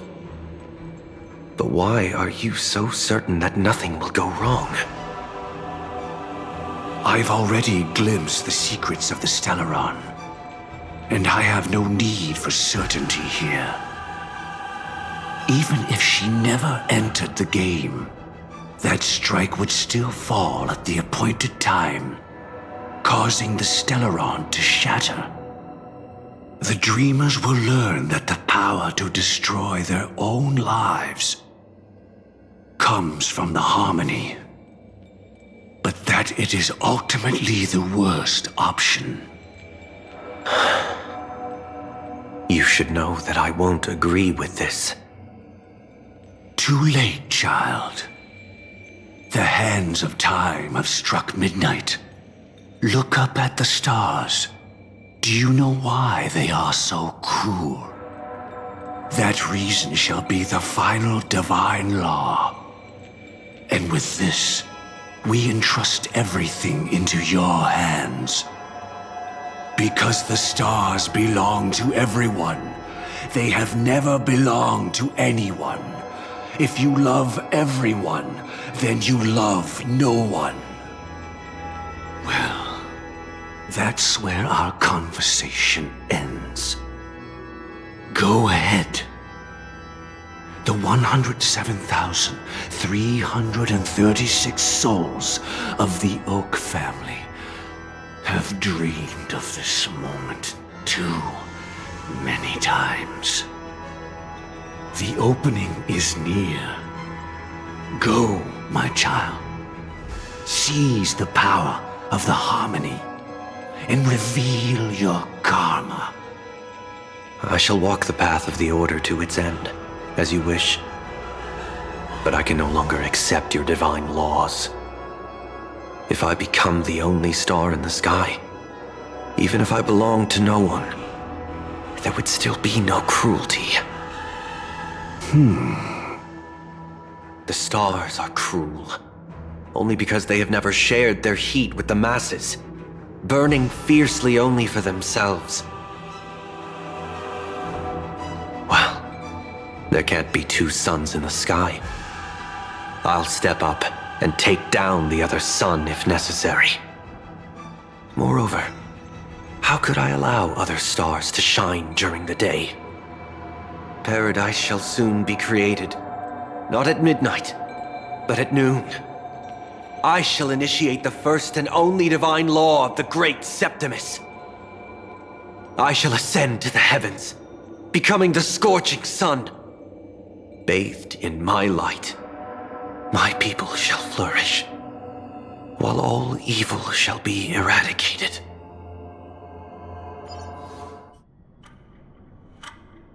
Very well, child. Do what you must. Perhaps I was never without choice, merely too entangled with the fear of losing, never knowing what was possible if I chose to act. I should become a watchmaker too. The harmony I seek has but one note, repeating endlessly, never falling out of tune. Life, too, has its time. We did it. He faded first, causing our power to lose control.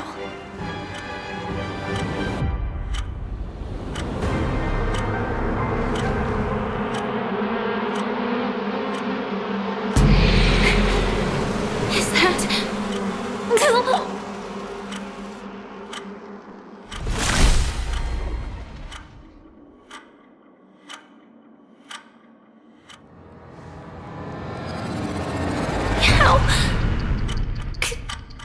Did you...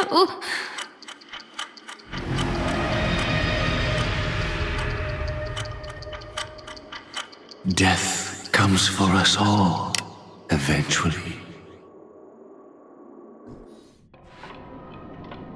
I'm starting to hate how powerless I am. How I wish that I had some way to comfort you right at this moment. Oh, don't worry. That was all in the past.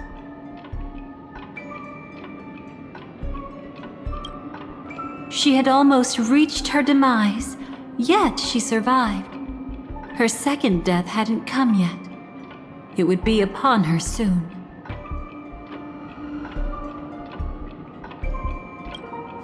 He'd lured a Glamoth Iron Cavalry to face a Stellaron after years of plotting. Though everything Firefly had learned since entering the dream was true, they were only truths that the Dream Master wanted her to see. And that is often regarded as the highest form of deception. The Stellaron answered Firefly's desire to keep living. In response, it recreated within the sweet dream the Swarm disaster and the Eon Enna. It was confined within the dream. Even a Stellaron could not truly revive the Swarm disaster. The Dream Master's actions could only evoke fear in those already dreaming. Yet this swarm was frighteningly real when you consider the next steps of his plan. Enna's dream had enveloped the entire star system, which meant the swarm disaster would gradually become indistinguishable from reality. The propagation would awaken the most primal fears in all dreamers. Through their cries, the path of order would be sustained, until the entire cosmos drowned in a singular dream. You engaged in a decisive battle with Sunday at the Penacony Grand Theater afterward. He had, without question, become an emanator at that time after usurping the Harmonious Choir. But you showed no fear, and gave it your all in your fight against him. And you emerged victorious with the help of your allies. Yet that battle, the setbacks, the victory, was just an illusion woven by Sunday. Enna's dream had already enveloped the entire Asdana system. It was impossible for you to beat Sunday at that time. Enna's dream was so terrifying that even Memo Keepers could not act freely in it. Fortunately, we sought out Acheron first, and she lent us a helping hand. That allowed us to take action and try waking people one by one. Indeed, don't forget that, even within the sweet dream, there were still many people yearning, striving, and pushing forward with all their might. At that moment, you too would face a similar deathmatch. Being woken up by Black Swan was a watershed moment. Due to the existence of Enna's dream, your memories from that point onward can no longer be viewed from the same perspective as before.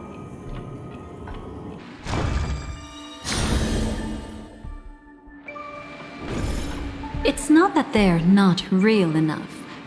Things always look different when viewed from different angles. Ever thought about whether we've truly seen our authentic selves in a mirror? And from that moment forth, I would also no longer be able to help you. Your memories belong to you alone at the end of the day. Destiny only allows me to intervene this far. However, you must remember this. How your memories manifest is ultimately up to you. People can't dream of things they've never seen before. They're afraid to wake up because the sweet dream is woven from their own past. A past they still can't let go of. It's just like your actions at this very moment. Only by embracing the past can you find the strength to walk towards the future. Firefly, me, the Stellaron Hunters, this entire world, we're all waiting for you to reach that moment. I can hardly tell if this is nervousness or excitement. You are different, unique, and worth waiting for. Go and write a prelude to memories once more.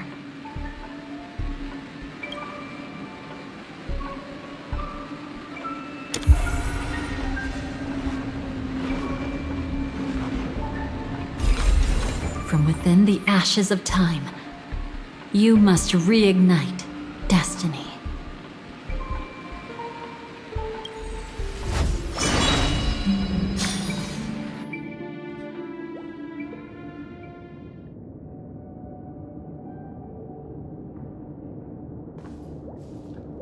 This way, darling.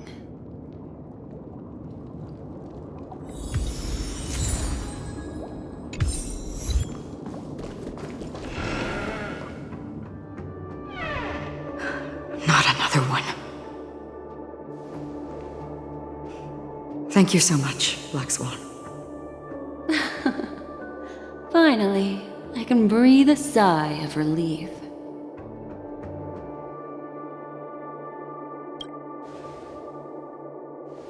I understand you must be confused, and we'll do our best to shed light on the situation. However, before that, it's essential to know that this place is the rift between dream and reality. A place reserved only for those who have awakened from Enna's dream.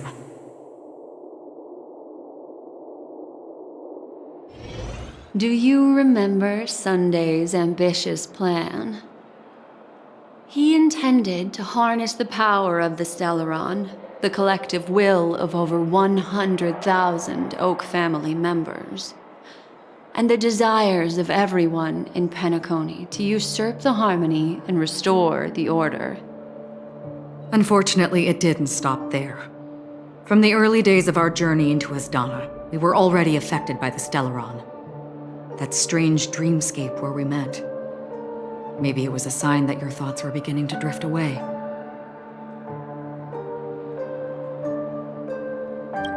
I don't think the goal of the Order was to put everyone into a deep sleep. Quite the contrary.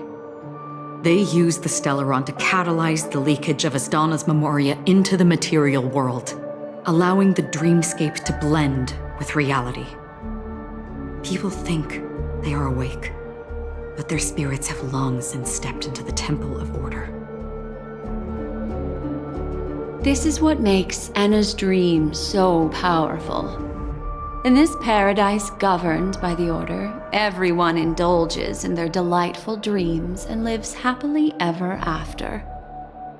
I believe what you experienced in the sweet dream, except for that flaw, was real. Only in this way could you reach the destination, lifting the crisis in Penacony and embarking on your next trailblazing expedition. If it wasn't for Acheron's plan, we might have been trapped in this dream forever. Well, I'm not as fortunate as she is. Even if I'm a memo keeper, I was still influenced by the power of the Order and fell into hallucinations. However, thanks to your memories, now we still have a chance to turn the tide. We still have a chance, though. To make it happen, please, Black Swan, guide us to those with a strong will. The truth of the dreamscape runs deeper. We must notify anyone willing to wake up, so we can end the long night together. All right, please come with me.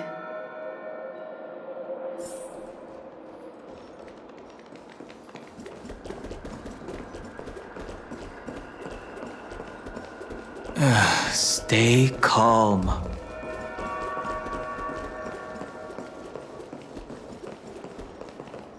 I bet that even if I don't resist, you'd still...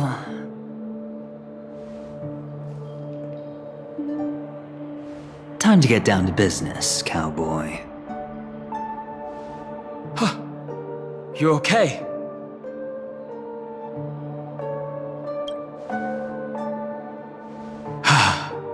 Me too. Quite the fateful encounter we have here, friend. Seems you're also a light sleeper. I'll send you some of the IPC's sleep aids one of these days. Unfortunately, we need to stay awake right now rather than sleep. We're still nowhere near capable of breaking free from Enna's dream. let me break the bad news first. The enemy we're up against isn't just Sunday anymore, nor is it the harmonious choir that he's usurped. The Dream Master has awakened the swarm disaster within the sweet dream, and cast shadows into the hearts of all dreamers through Enna's dream. The primal fear taking root in people's hearts had led them to call out to the Order for protection. The path of order is gradually being restored, and this has transformed Sunday into Enna.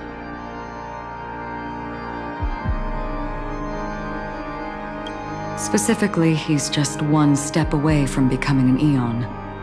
The IPC starships converged here at an opportune moment, and the power of the preservation seeped into the sweet dream to prevent him from completely ascending. However, that is only temporary. With the IPC around, the cosmos doesn't need a second order. But it doesn't make much of a difference for us. Sunday's true form has broken free from the dreamscape, becoming as vast as an Eon. The Asdana system is no more than a plaything in the palm of his hand. Indeed. Forget about stopping him. We can't even manage to face him again.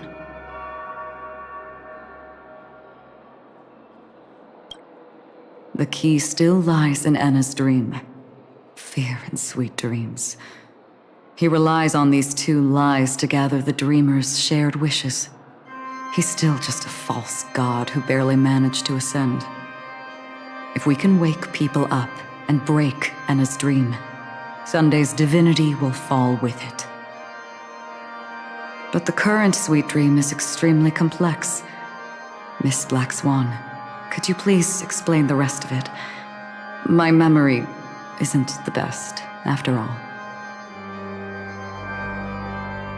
Time is of the essence, so I'll cut to the chase. There are 3 layers to the dreamscape trapping us. First, there's Enna's dream controlled by Sunday. It wove a beautiful illusion for every dreamer, making them flounder in it. Second, there's the primordial dreamscape, which includes Dreamflux Reef. The swarm disaster is manifesting again in the Oak Dream within this layer, and is continuously empowering the Order through an endless stream of fear. Third, there's the 12 hours established by the family. This layer was the first to merge with reality and is itself an enormous trap. Forget about winning. We need to cross all 3 layers of the dreamscape before we can even face Sunday again.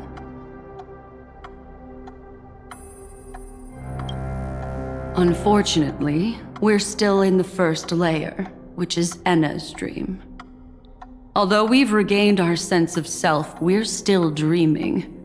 We've only managed to connect our individual dreamscapes, but have not escaped. To destroy it, we must make everyone in Penacony want to wake up from their dreams.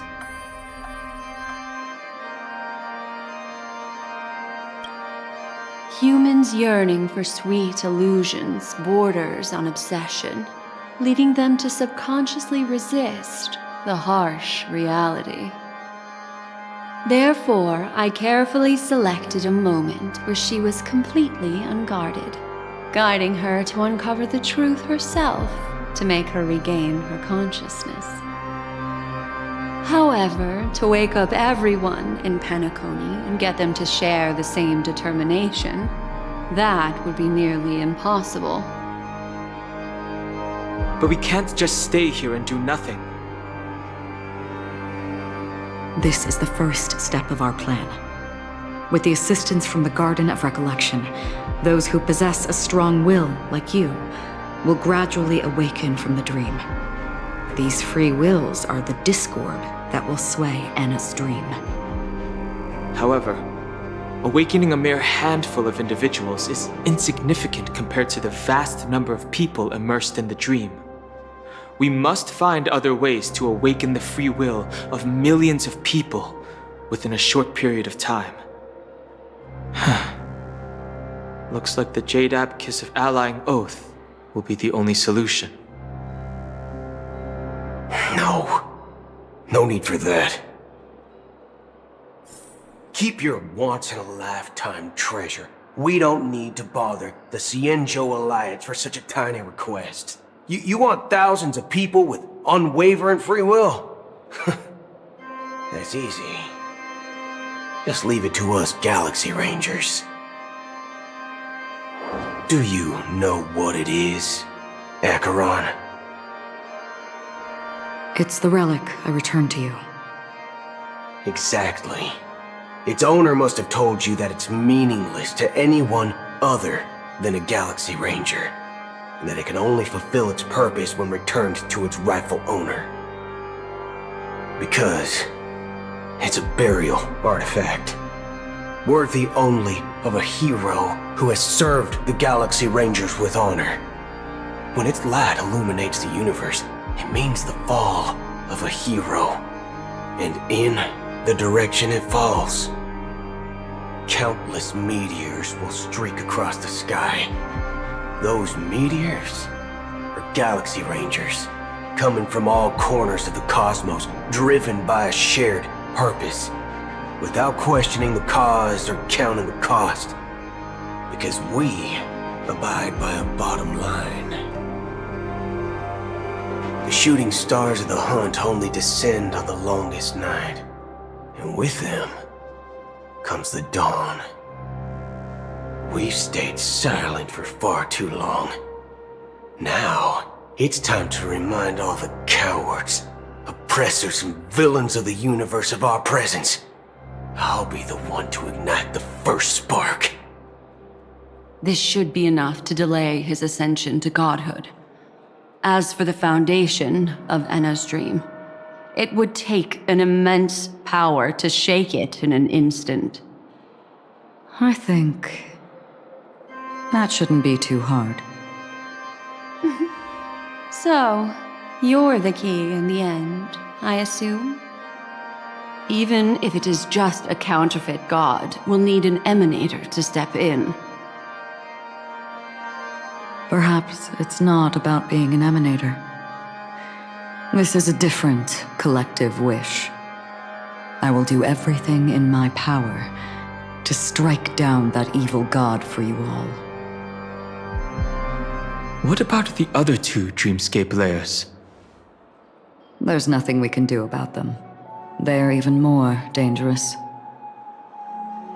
Unlike our current gathering, the dissipation of Enna's dream will take time, which will draw Sunday's attention. Exactly. Once we enter the next layer of the dreamscape, we'll be facing an eon's strength head-on. But by then, we'll have played all our cards.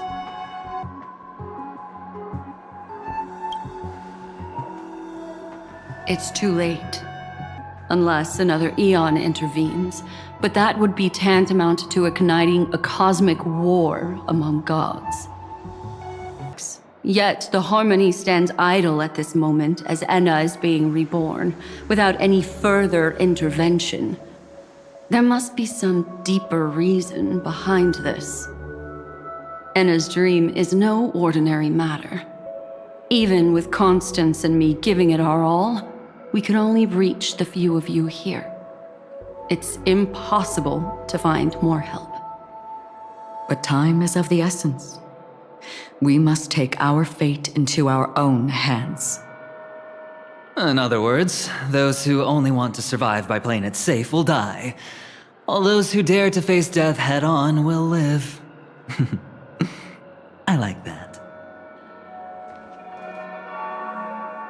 Just these few people? Oh well, that'll do.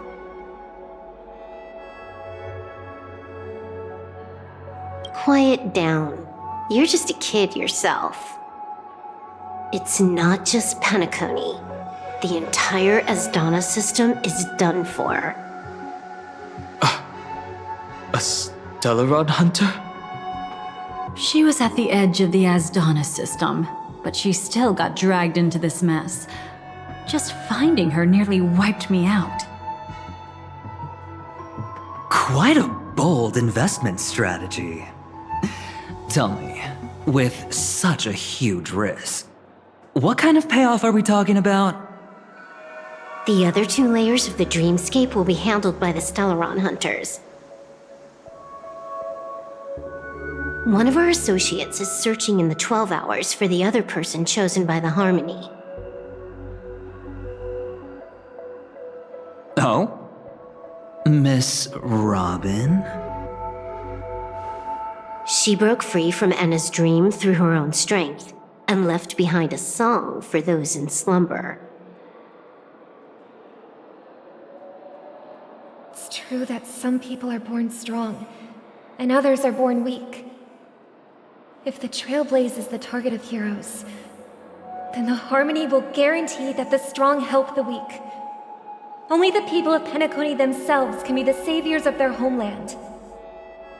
Their path of happiness should be forged by themselves. While I may not be a nameless, I'm willing to instill courage in all those who need it. This includes my brother as well.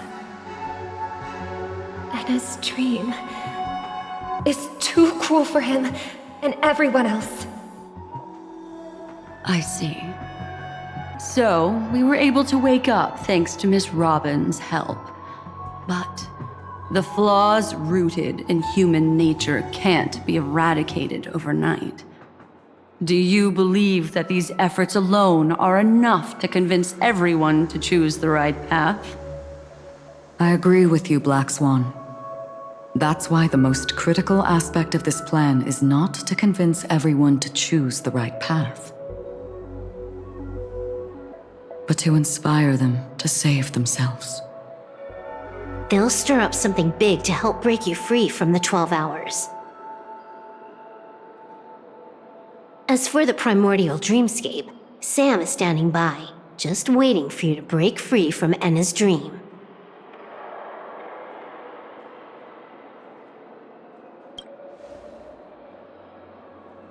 Now, I'll tell you, but don't panic.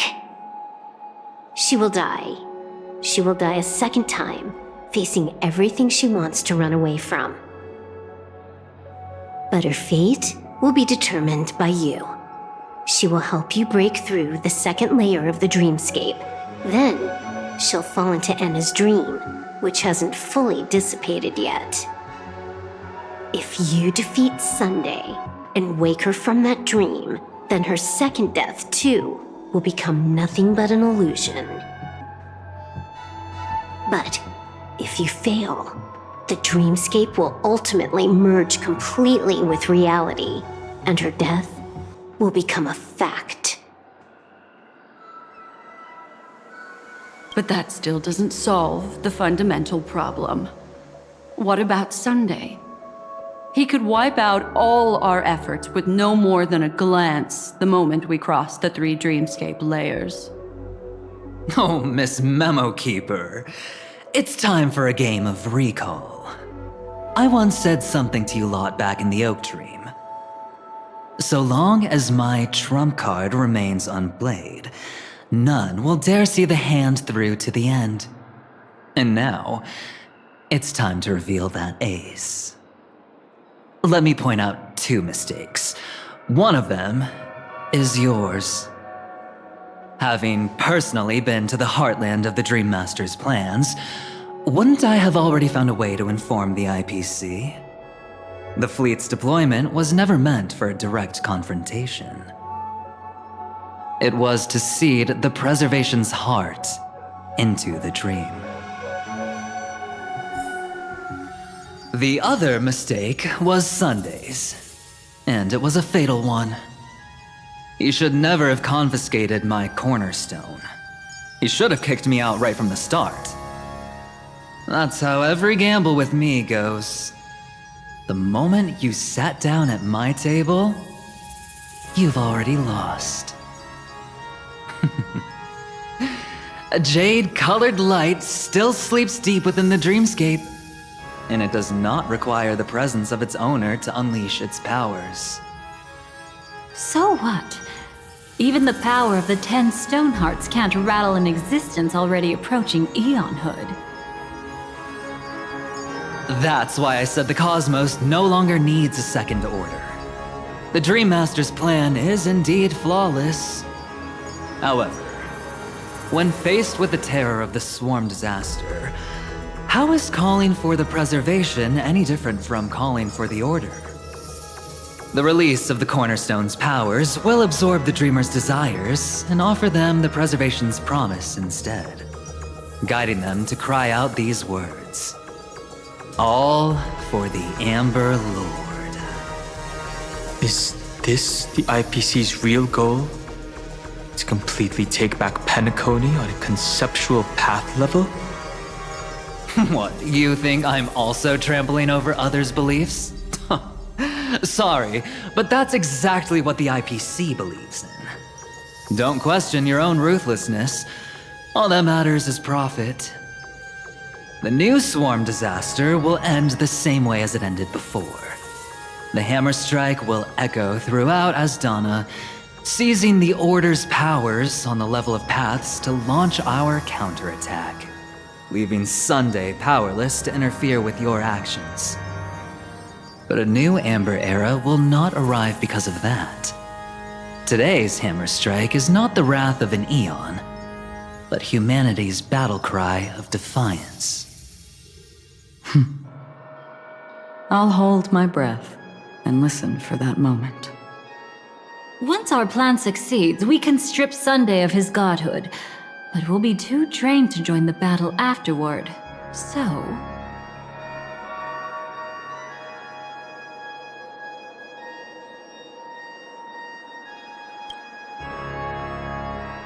take your time to prepare. Before you head out, may I have a moment alone with you? There's one more thing I need to explain to you.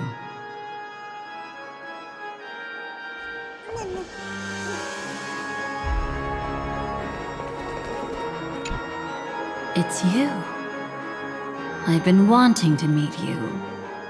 I'm curious, why does she value your existence so much? Not now. This is not the time. I used to wonder about destiny, about where it's heading. But you can decide its destination, at least for today. The bigger the stage, the more you need to be composed when stepping onto it.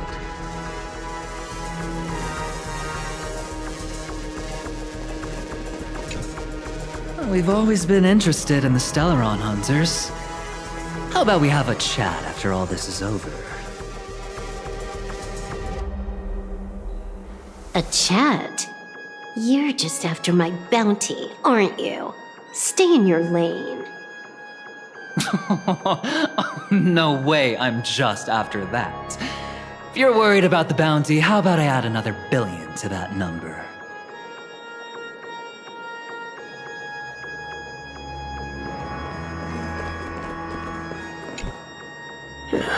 Now that our roles are assigned, let's get to our battlefields and pose a grand finale. Go. You already know what I want to say.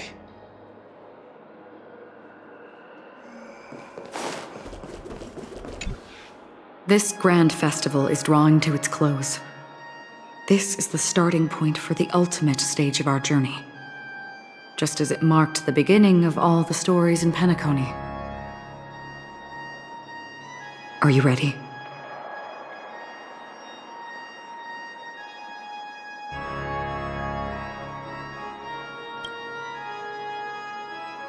Very well. Now, please close your eyes.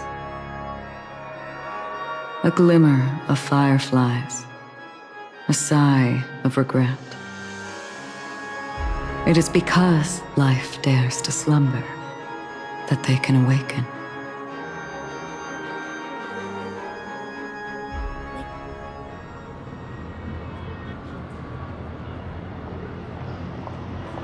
Am I awake? Sorry, Robin. It's just you. I did not wish for you to know this. It's a pity that things have turned out this way. Within the foundation of law, humanity establishes civilization, and through harmony, we obtain order.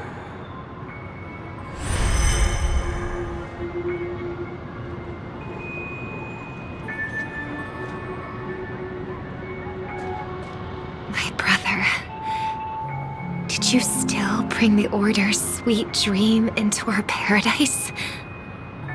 Ow! You're still trying to play the family card at this hour? Your brother doesn't exist anymore. As of now, you'd better call them Anna. Impressive. You really woke up on your own. Let me reiterate. If you've had your fill, it'd be wise to leave before it's too late. The music of the Harmony doesn't tolerate discord. Ow! Then I'll reiterate as well. I've done my part, and now I'm simply waiting for the fireworks to begin. Why don't you just cut to the chase? Time's short, so I'll condense the report. Oh, that even rhymed. I'm so talented. A nosy cremator left something on you. She wanted to use it to burn down the illusions you received from the sweet dream, allowing you to wake up from Anna's dream. But it looks like you don't need it anymore. Then, how were you able to reach this place? Well, a fool has thousands of faces. It's gonna take a lot to create a sweet dream that can satisfy me. Both you and I can still stay awake for just a little bit longer. Just a little bit? Honestly, I don't even need to find you. But I am just so kind. I've already killed you once to give you a chance to regain your home field advantage. You're the last festival host awake in Penacony. So, do you want to play a round of roulette? The wager will be the entire planet of festivities. Stay where you are. What are you trying to do by showing up in front of me? I want you to watch me blow up all of Penacony. Only then can everyone else launch a counterattack and wake up together. Think about it. Your brother is already a god beyond the heavens. You're not even gonna see him unless you rip open the sky. Ever heard of the trolley problem? Make your choice. Do you want everyone to go down together? Or to have Penacony make a small sacrifice? Why should I trust the words of a masked fool? Don't think that I'm just trolling you. My bombs are hidden all over Penacony. They took a really long time to set up, you know. Maybe I should blow up a few to demonstrate how they look. Let me see. Which ones should I choose? Stop. What's gonna happen to the Dreamers once the bombs go off? They will all die. Then you know I'd never agree to it. When it's time to make a sacrifice, reality won't be giving you any choices. Or do you want to replay the old joke about the Harmony treating everyone the same? Life is never a joke, fool. There is no such thing as a lesser evil in this world. Evil, just like morality, cannot be measured, nor can it be compared. Isn't that still the Harmony's same old song and dance? But that suits me just fine. Didn't I already say this is a round of roulette and not an ammunition showcase? Get ready to sing. Be like a bird. If you can make Shipe hear you, then they definitely won't allow me to blow everyone to pieces, right? What will you choose now? You can either watch as I blow the entire place up, or you can try to save their lives. Maybe this will be your last ever performance. Last ever performance. You feeling nervous? I know the feeling. You should feel nervous when going up on such a big stage for the first time.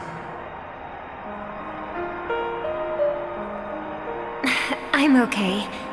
I just remembered something, that's all. Miss Siobhan, why do you think birds fly? Why are you asking that all of a sudden? That was my response as well the first time I heard that question. It's what my brother asked me before I left Penacony. I keep finding myself thinking about it. I don't know. I fly when it's time to fly, and I stop when I don't want to fly anymore. There's no reason. It seems that your answer is really similar to mine. You've also asked me, why do I sing? I think I can answer both of these questions in one go. The answer wasn't what I initially had in mind. Originally, I wanted to sing because of something specific that I experienced. A Stellaron fell into my homeworld when I was young. Everything I knew was instantly destroyed. We didn't even get a chance to react to it. No matter what we did, it was too late. But for some reason, my mother chose to hum a song when she tried to comfort me and my brother. I remember that story. Everyone thought that's why you decided to sing. No. That experience only made me detest singing. I've believed for a long time that songs can't change anything when disasters strike. That music is the most useless thing in this world. I might be extraordinarily talented in singing, and I might feel super happy whenever I sing. But its futility had always made me depressed. Then what changed? I grew up, and I realized that my brother would sometimes hum the same tune as my mother did. And I thought maybe he missed her, but I was too embarrassed to point that out. I tried to comfort him instead. However, his answer to me made me realize what I should be singing for. Obviously, he didn't give me an answer directly, but it got me to think. Maybe some things don't need a reason or meaning at all. Go and do what must be done, fool. It's for the sake of Penacony's future. But I won't let anyone get hurt. Oh, did you just have a flashback? Now I'm even more excited. Let me check one last time. If you were to die, how would you want people to remember your ending? Like a bird, she lived her life, graceful and composed. Now her beak parts slightly with a sigh, as soft as falling feathers. Like it? Drop the sanctimonious mask. Singing only needs one thing, and that's sincerity.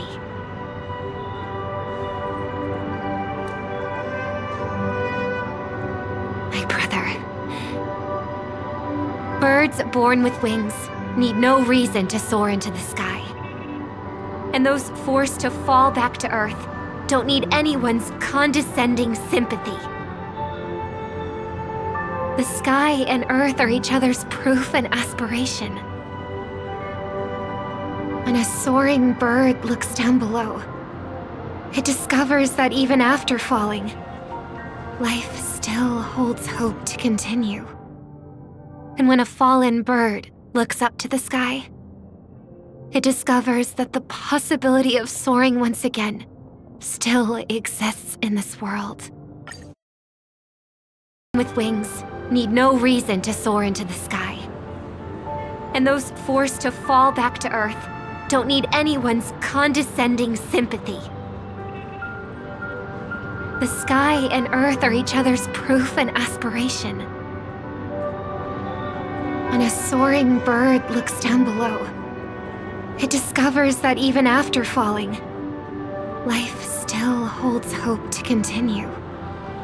And when a fallen bird looks up to the sky, it discovers that the possibility of soaring once again still exists in this world.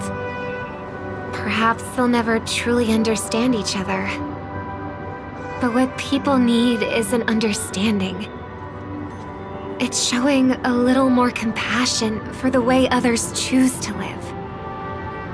And, when necessary, extending a helping hand. Even if you become the only star and prevent everyone from soaring into the sky, they will still be inspired by your radiance, flap their wings with all their might, regardless of whether they've been hurt in their fall. Thus, the Order's sweet dream will eventually fall. Oh, triple-faced God. If I manage to step onto the path of harmony, then please extend your hand and shelter those who believe in you. And if I am a bird destined to fall, doomed to never sing again, then while the sound of me hitting the ground may be my last note for the harmony, it will never be this world's swan song. In the name of the sweet dream, the Charmony Festival now begins!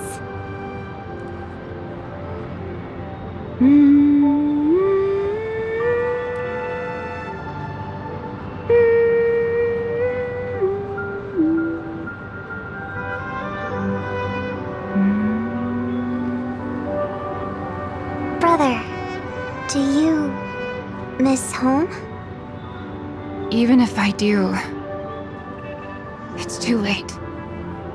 But you're singing the song Mom used to sing. Because even if it's too late, we still have the choice to sing whatever we can.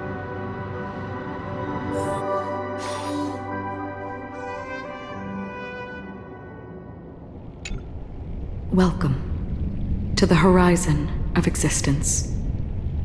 This place is one of the thousands of manifestations belonging to the sleeping and shapeless. And it's also an exit out of the nihility for the awake ones. Let's bid our final farewells here. Remember your name.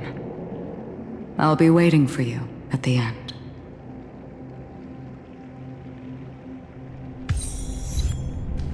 If only people could have each other beyond just memories. I want everything this world has to offer. Or perhaps, I want to find the one existence that can truly please me.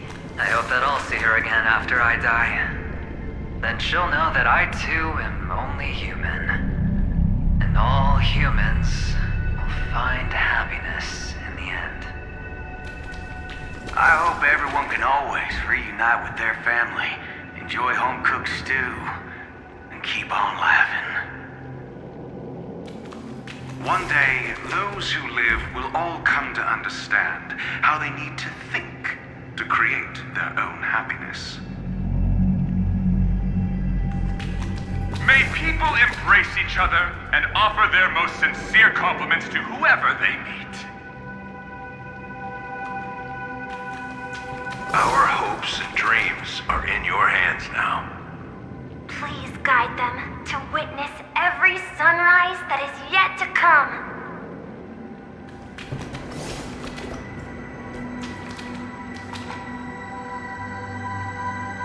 Hey, I've read the script. Why are you asking me?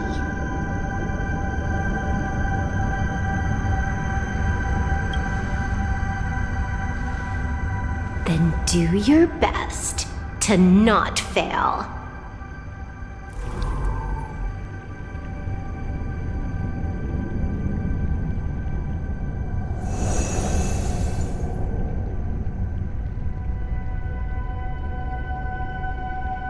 It's not the time to leave your final words yet. We all believe in you. You need to believe in us, too.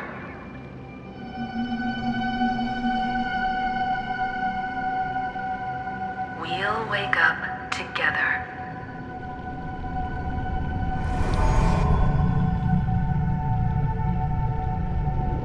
Why does life slumber? We don't know the answer yet, but we're about to awaken from this dream. Or perhaps such is the answer itself. It's the people who first broke free from the sweet dream. The sleeping and shapeless caught a glimpse of their desires. It was because they held on to these desires that they could dream. It was because these desires were never fulfilled that they could wake up.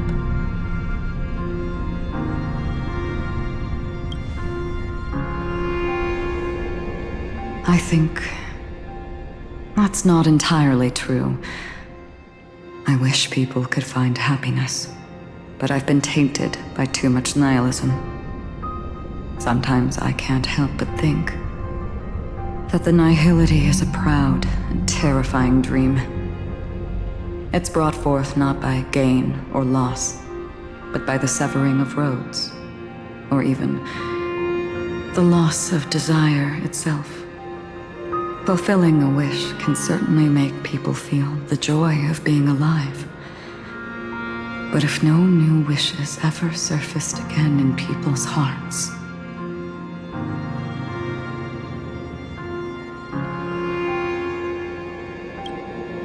indeed, behind the shadow of the nihility, there must exist the most blazing source of light in the world. Just as every life that edges closer to death fervently approaches the end of the nihility, we must pursue that primordial light. Before you go, would you tell me your wish?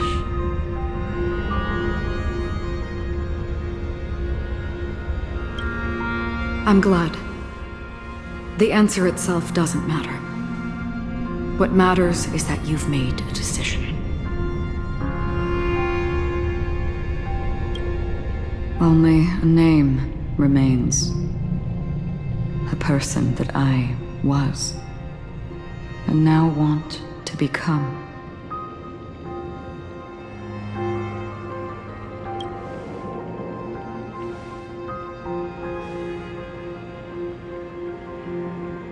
You're looking right at it. She is a hunter who treads upon the finality, destined to sacrifice her own wishes to defy destiny. But no matter which path you and she walk, death will always be the destined finale and the last reunion. Are you ready? She too was here not long ago. You can witness her resolve through this. Witness how that tiny spark of bug light broke free from the pull of the nihility.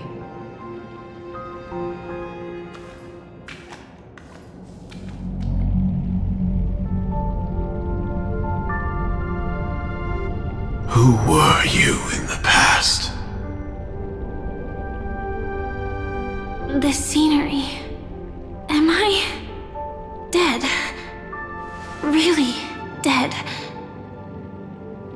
Death is one step away from here. Step over this place, and you will truly embrace death. Or you can turn back. Tell me, who were you in the past?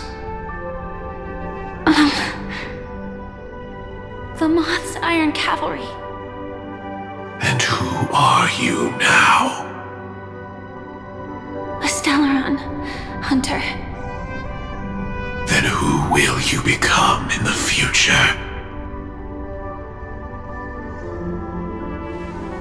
Just an ordinary girl.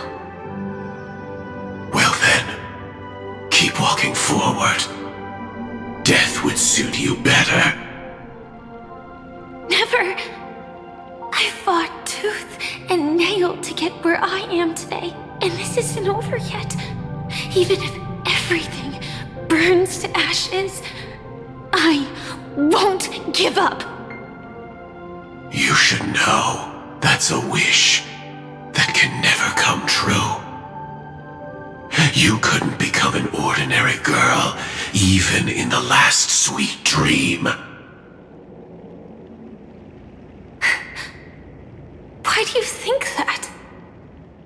Entangled in the family's conspiracy, facing the mimetic entity's blades head-on, while challenging the resurrected swarm disaster alone, armed only with the script that can peer into the future. That's more than enough cards stacked against you. Do you really think that the time you spent with her proved anything? For an ordinary girl, simple happiness shouldn't just be a matter of chance. But who's to say all of this isn't what an ordinary girl would do? What? Perhaps the Dream Master was right. All the past we've left behind has already determined our future. All my experiences so far will still make me choose to step into danger when I face it in the future. But you misunderstood my answer. I guess it's my fault too. Always talking about wanting a normal life, as if the past that shaped me is some heavy burden weighing me down. Being a Glamoth's Iron Cavalry and having entropy loss syndrome are more than just scars. They are a past that taught me to cherish, urged me to seek, and showed me how to love. All the things you listed are quite extraordinary indeed, but I believe any ordinary girl would make the same choice I did. When faced with everything I have faced. In the darkest moments, ordinary people never need to feel small. After all, they always discover that they've already become something noble and bright.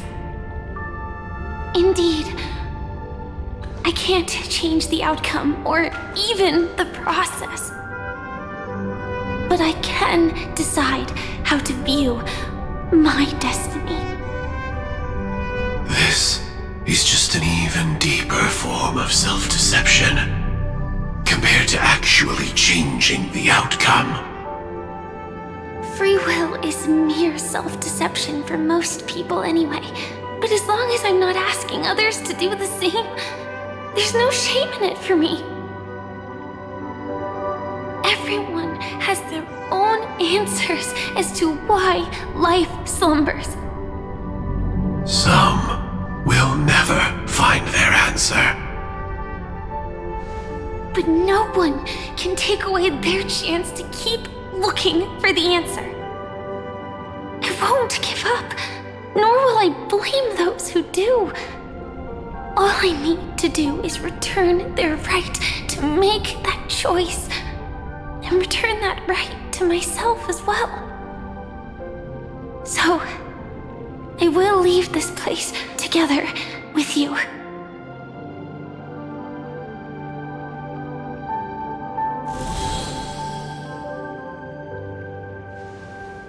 Even if embracing my former strength means speeding towards my death.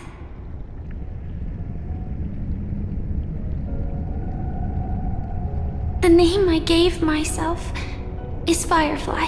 I used to think I was similar to a firefly, just a fleeting glimmer of light. But later, I realized no one would give themselves an unlucky name. It was also because I thought fireflies were beautiful. Later, someone told me that my eyes don't actually work very well. Otherwise, I would have figured out that those insects aren't beautiful at all. Beauty, love, all our feelings stem from the flaws we were born with. And that's what makes each of us unique. Yet, I can't help but love these little things. Even though I'm sensitive to cold and can't stand the night wind, I still go stargazing. Even though baking cakes is really troublesome, I'll still keep trying. Because I love giving them to people who matter to me and seeing those people smile. I love going around looking for cute dresses, not to show off to others, but because it makes me feel good. So, I won't mind any flaws anymore. I won't fear any new scars. I'll give it my all to find what I love, and I won't let destiny take them away. So...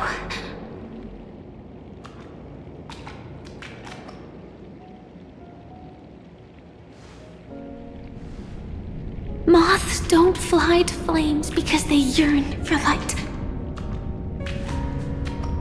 It's about going through the flames, igniting yourself and burning with the most intense light. My destiny won't fall into darkness. I will light up everything around me.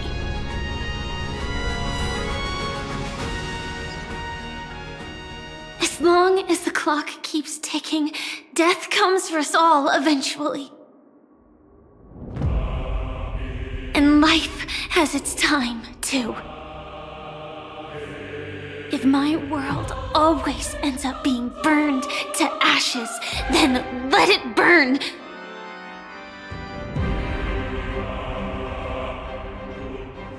As long as I can keep burning, then wherever I am will be flames, not ashes. Order. Dismember. Actually, I used to envy you. You wouldn't feel pain, even though you were born to bring disaster.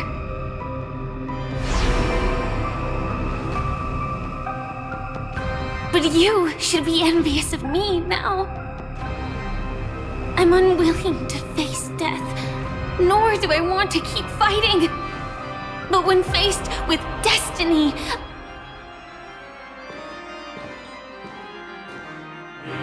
I will never run away! My dreams were always of scorched earth, where even a single new bud could never bloom.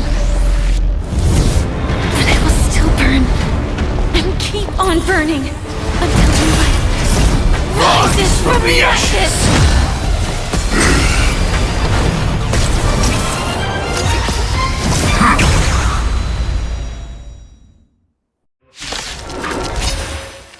If you are the Dream Master's answer, then listen to my reply in his stead.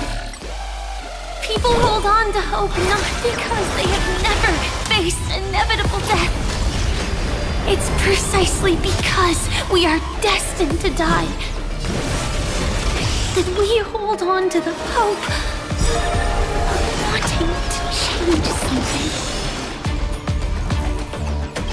Memories waiting to be woken up by a shooting star. Remember me with love. May life and death sprout new buds. Rise and shine.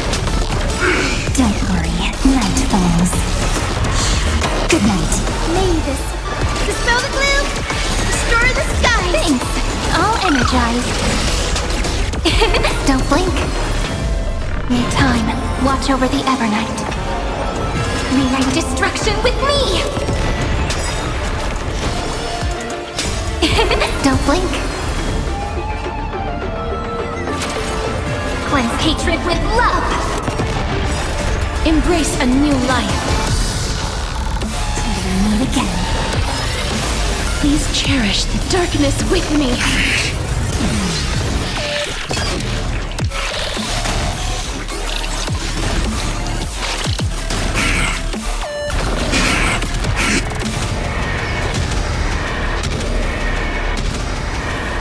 May death protect us! Adjusting organic pipe.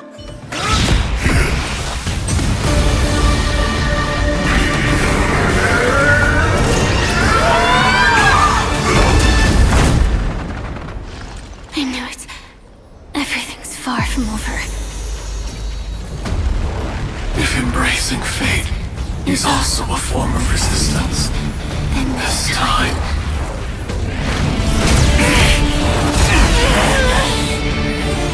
I shall embrace death!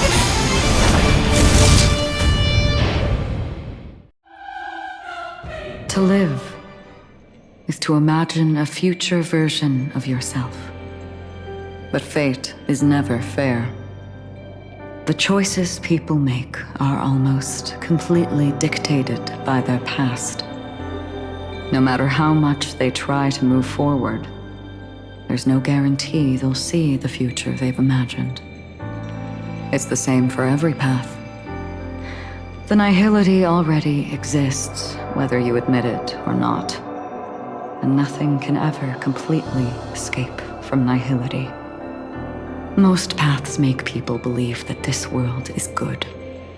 That as long as you are willing to believe, you would gain power because of your belief. But that does not apply to the nihility. The nihility is absurd and vast, capturing those who were unwilling to blindly believe, yet are powerless to fight back. It has nothing to do with good.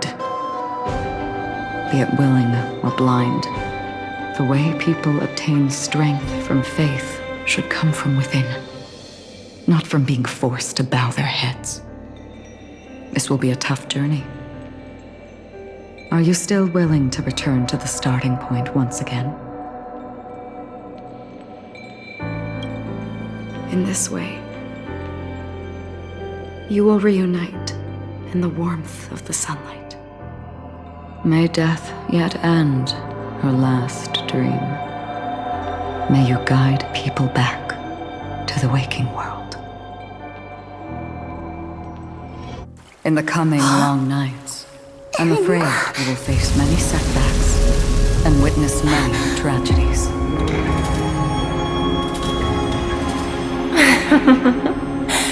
I come to greet, I come to whine, I come to claim. I grant poison for nectar, sow in spring to reap in fall. Await wizened fruit to fill livened boughs. All for the Amber Lord. But when you make a choice, there will be a fleeting red that reappears before you once more in that monochrome world.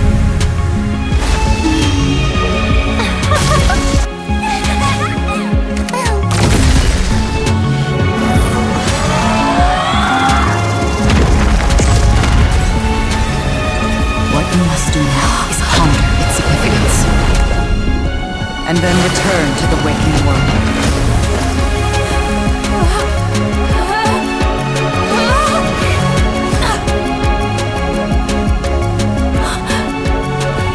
Don't worry. Even if this is doomed to fade at dawn, I won't fear waking up from this dream. Go. Take back the right to Trailblaze. For them, and for me. where we will all find our answers.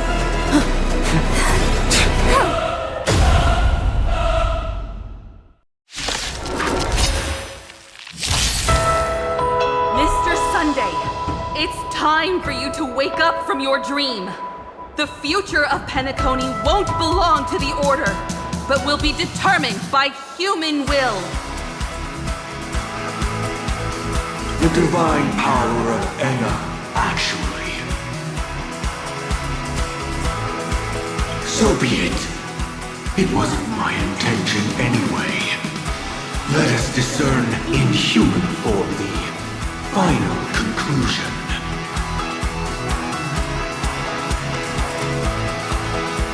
Did the gods create this world? Do the gods love all beings? Oh gods, you only need to hold your tongue here and silently hearken. All life shall grow as nature intended and reach its end. This mortal world should rest in mortal hands. All the work of creation has been completed. The inevitable day has arrived. The embryo of philosophy will reshape for us all of reality.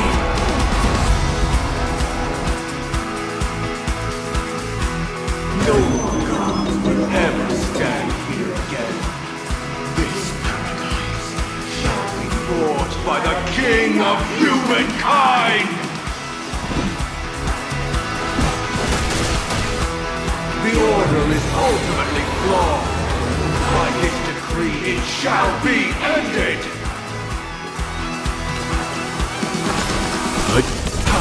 The remembrance is fleeting and impermanent. By this decree, it shall be ended! No way! Rosalina gave her life to protect the sweet dreams past. Watch this awesome move!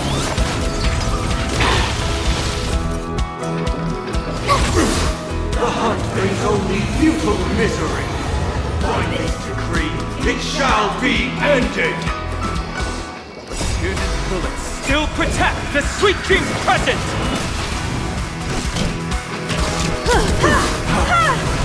The nihility leaves no light unextinguished. By this decree, it shall be ended!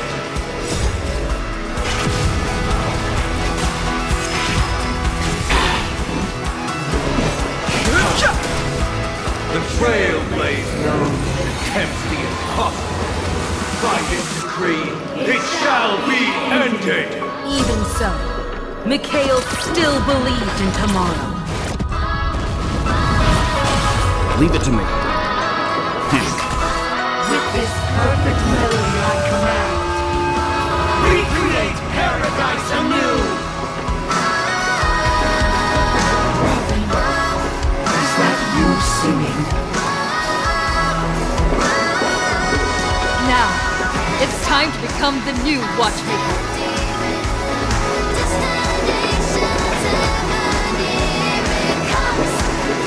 Only by blazing a trail forward can we set time in motion and give it meaning. Only after the sweet dream ends will tomorrow come. People will keep moving forward, discovering countless new wonders. Tomorrow, people will know that the world will still welcome countless marvels worth fighting for. A stagnant sweet dream can't imprison our desires. May this journey lead us starward!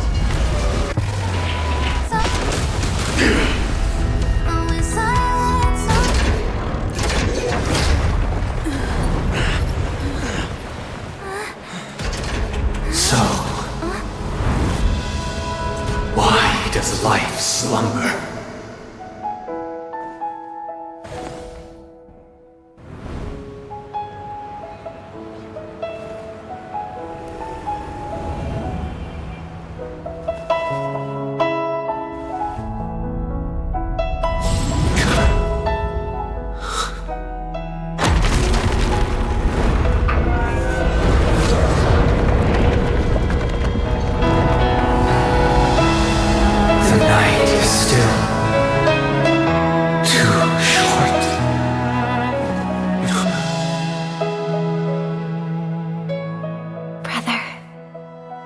dream is over.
Wake up.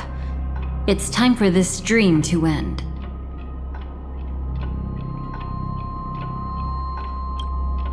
Destiny won't let me give you the answer, and the true ending is too sad. I'd rather you forget about it.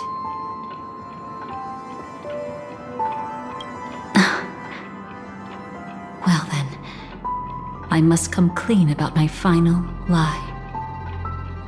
I never showed you anyone's memories, not even my own. All you've seen is a script I came across by chance. It recorded everything that had happened, and using its stimulation, you actually managed to enter the memories from your own perspective and remember everything anew.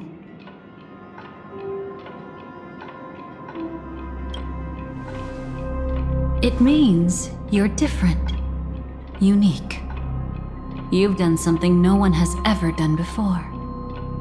Even though your memories were cremated to ashes, you were able to recall them once more, treasuring them once again in your heart. The Stellaron Hunters say you are the one who can turn the wheels of time and give it meaning. That you are the one who can alter destiny and make whole what is incomplete.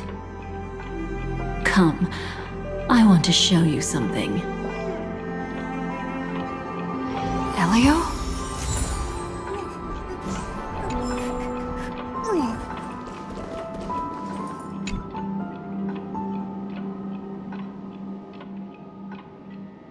This is what I promised to give you.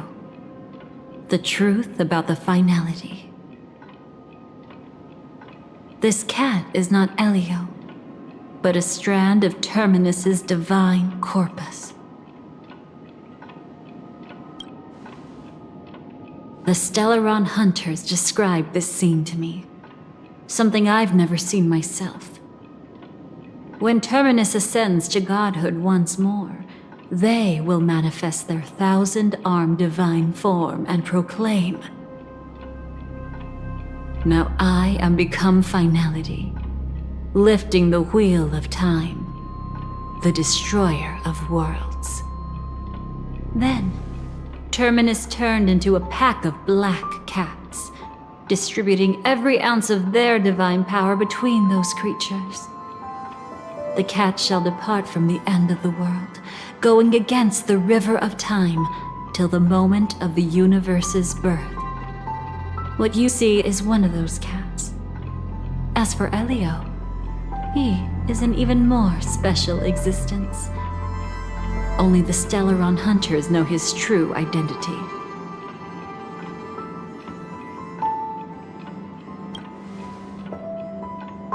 It will tell you the truth regarding the ending you haven't yet remembered. But you must be prepared. What really happened is that Firefly didn't meet with anyone between the fall of the Great Septimus and when she left Penacony. Not even you. She knew how tragic her third death would be. So she only dared to watch you from afar and hid on her lonesome when she was about to fade away. But even sad memories are precious. If you can accept farewells with grace, then you'll gain the strength to create reunions. When you bid farewell to loved ones, you should cry while they can still hear you. That's the only way they'll know just how many people love them.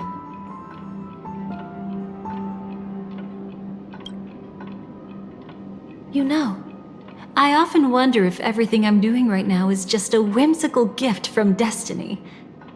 That I haven't really decided anything, but merely being tossed around at its mercy. But right now, I don't care. Because my joy is real. My sorrow is real. And you will be the same. Remember, if you have regrets that must be mended, then shout with all your might from the depths of your heart. Let it be passed to the end of time, and make Terminus, who is about to set off, hear your call. The fact that you can see this black cat means Terminus is in the process of passing by you. The power of only one black cat cannot change much, but your past is Terminus's future. If it remembers your voice and decides to change something in its own future, your past will change accordingly. Perhaps it is because the world is destined to shatter that an ordinary girl can obtain the bouquet she yearns for.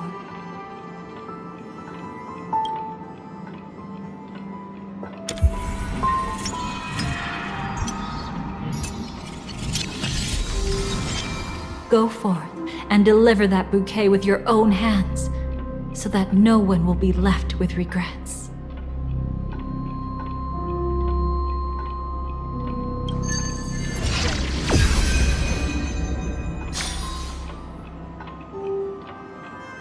I hope we'll meet again. The only one who could ever please me.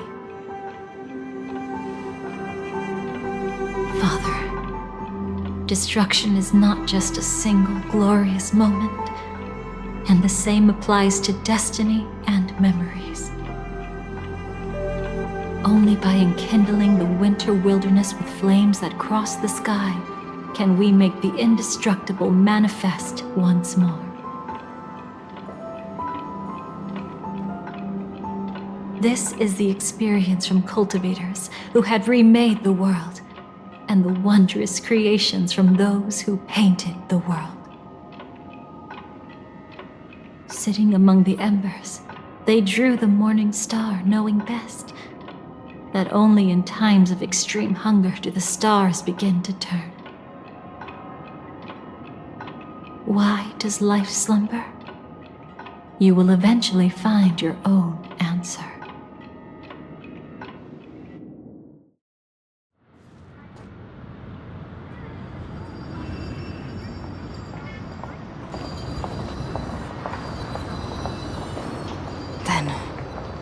Let's go reclaim everything that was forgotten.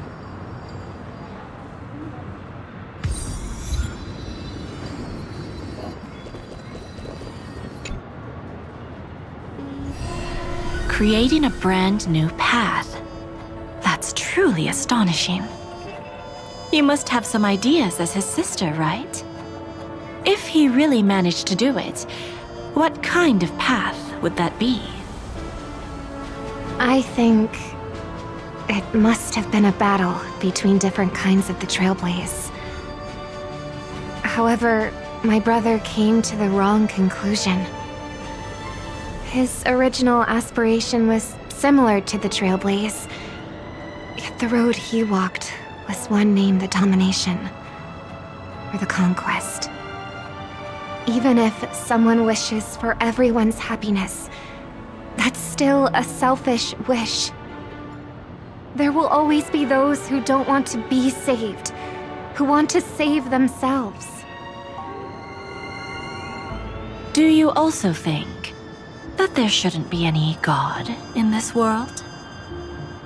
No. Even a God who does nothing can at least give people something to believe in and find comfort in. This world definitely no longer needs a king of humankind. That's why I believe my brother will come to understand all of this one day as well.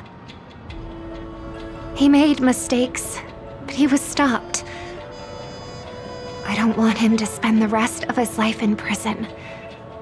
I want him to also have a chance to save himself. No wonder you came looking for me. Yes.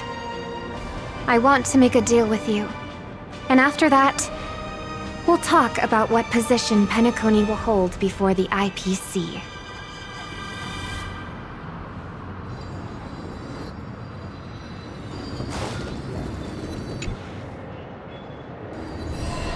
You arrogant gambler.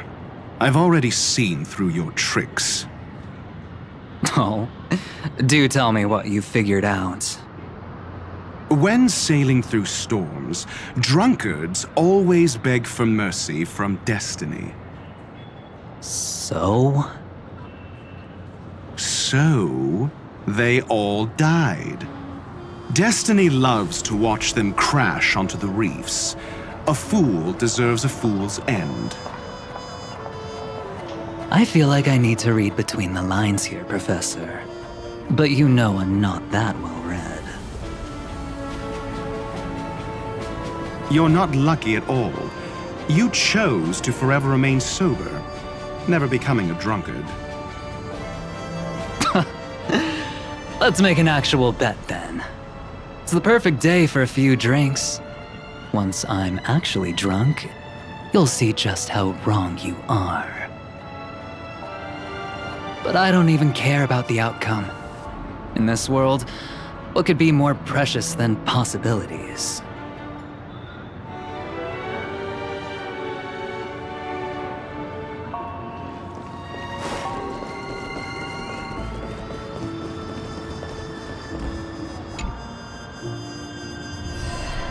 Burnt. Yes. Just like with Mr. Aventurine back then.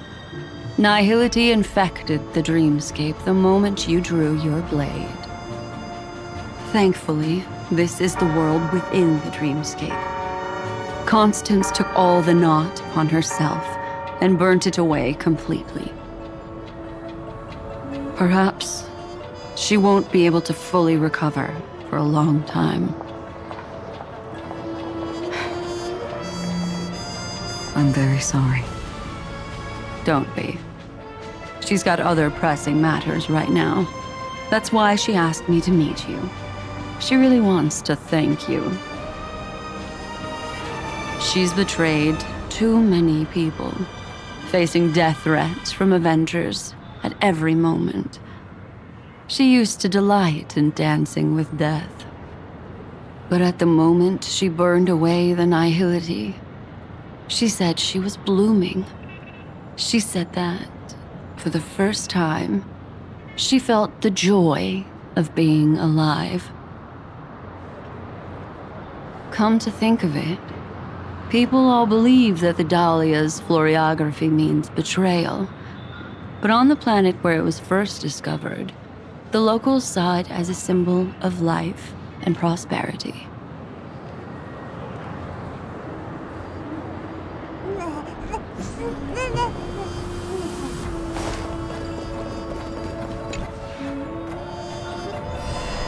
So, you still don't want me to join?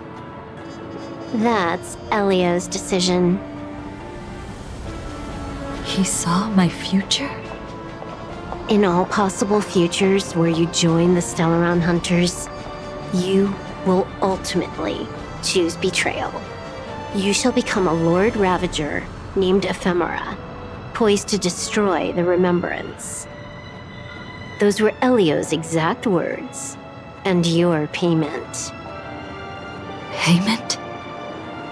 After everything is over, we want you to burn some of her memories. May I know why? She can't head to the next stop with these memories. It would draw the Destruction's attention to her too early, and she'd die there.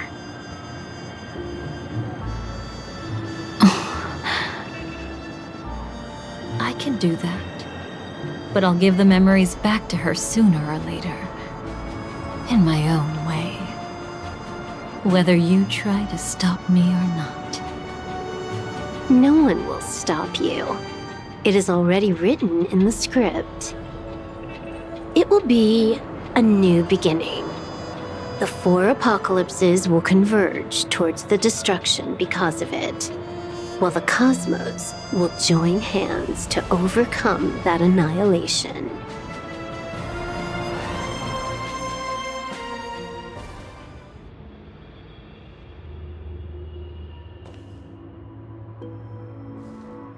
But where's Firefly? I haven't seen her anywhere.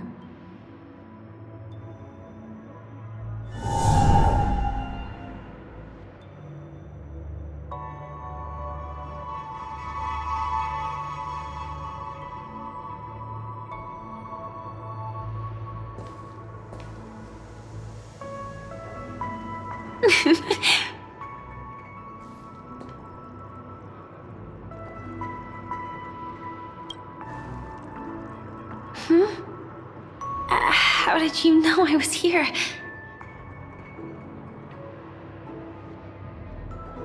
I'm doing okay. Sorry. I wasn't trying to avoid you. But I have my own reasons. Can you just let me stay here by myself?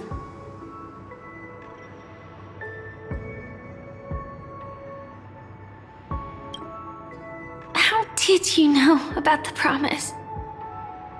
I never mentioned it.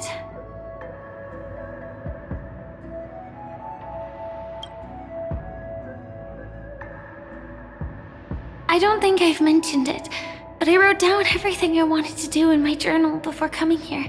I'm staying here because I want to fulfill the last wish written in it. I've been quietly following you and watching you from afar for a while, but I still didn't want to disturb you. I hope your dreams begin with a smile and end with one too.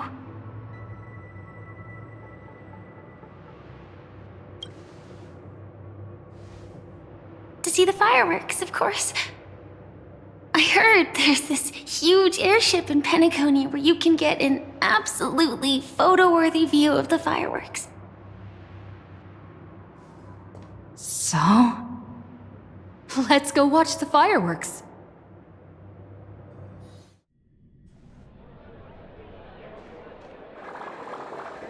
It really is the perfect spot.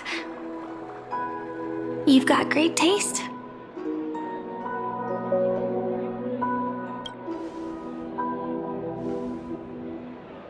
Either way, thank you. Looks like it hasn't started yet. Let's sit for a while.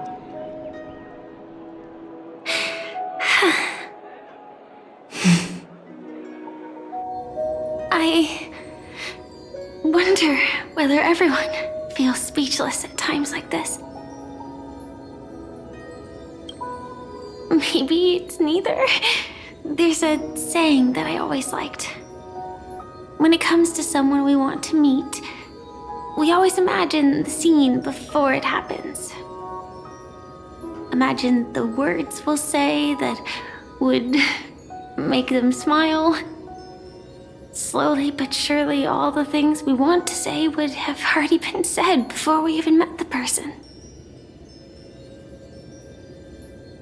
And when we finally meet again, we realize they're even more beautiful than anything we could have imagined. Yet, at that moment, we find ourselves at a loss for words to express just how amazing they really are.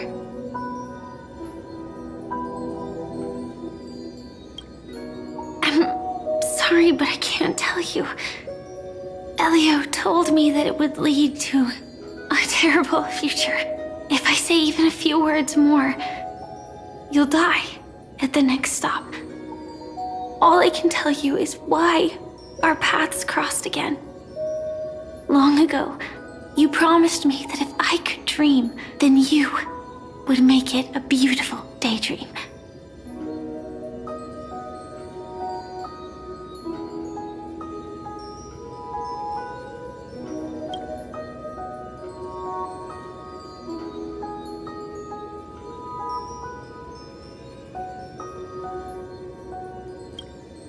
What matters isn't how they've changed, but that you still hold those same genuine feelings for them.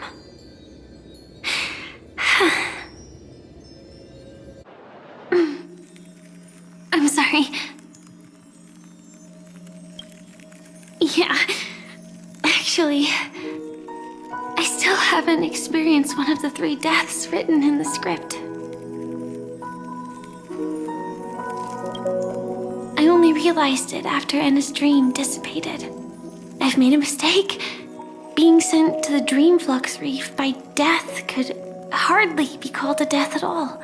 That would have been way too easy.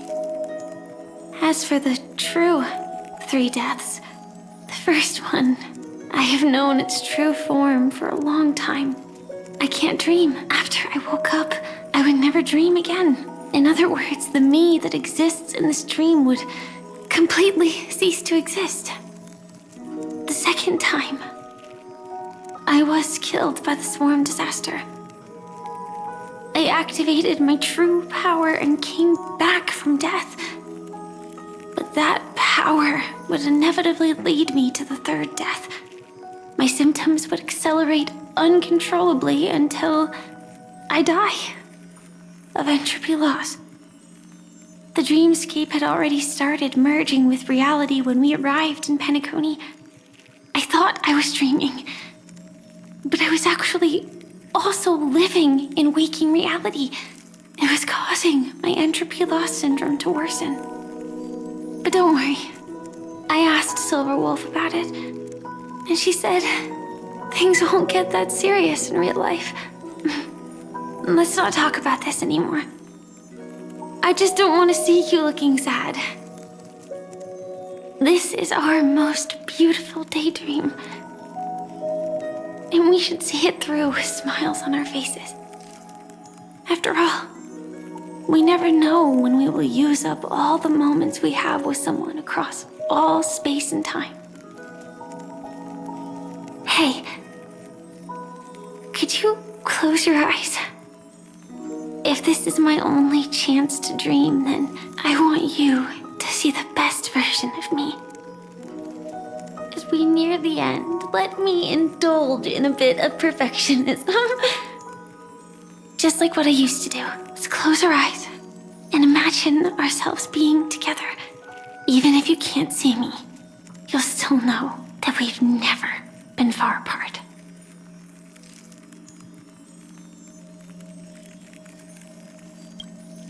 I won't.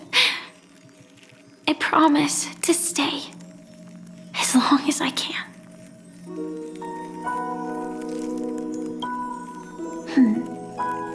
Let me think. Where should we start? Right. We should start where everything began, of course. Right at that golden hour.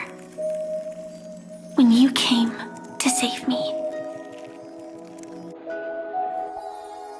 That being said, we could also pretend we're strangers who just happened to meet there. Me, I'm a student traveling to the golden hour, and it'd be nice if I had a bit more pocket money. Oh, and when I show up there, I should dress up a little fancier. And you're a student too, but you came here from a really distant planet, completely unfamiliar with your surroundings. Then, a bunch of mean-looking thugs jumped out, trying to pick on you. When that happens, I'll step up to the plate.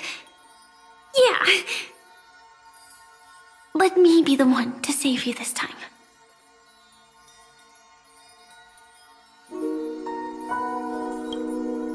No worries. That's exactly what I'm going to do. The result doesn't matter. And even the process isn't important. What matters is how we take part in this journey and how we choose to view it. So, grant me one more wish. Remember how I held you and flew into the sky when we fought against Enna's dream? Back then, I wasn't sure if I would ever wake up again, but I was happy. We were standing shoulder to shoulder once again, fighting against things that we believed were wrong, and we'd do anything for each other. Still, I have a tiny, selfish wish. I know you won't forget this moment, but when you look back on it, I want it to feel lighter. Maybe there were no enemies at all.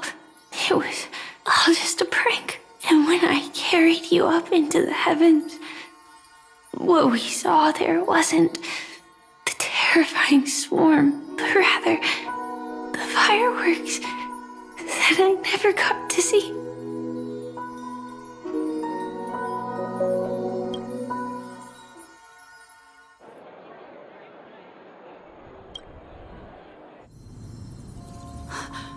Firefly? Elio said we're destined to head to different finalities, that we can't have a future. That's why you told me that you'll give me a daydream more beautiful than any ending could ever be. I'm looking forward to it. But can we really not step over the ending together? I'm not scared of death, but please don't let me die alone. They say you're destined to bring about the finality, but I believe you'll be there. You definitely will. Only you can know it, and only you can decide. This cosmos certainly doesn't exist solely for you, nor does it flow only under your gaze, but it's forever waiting for you to save it.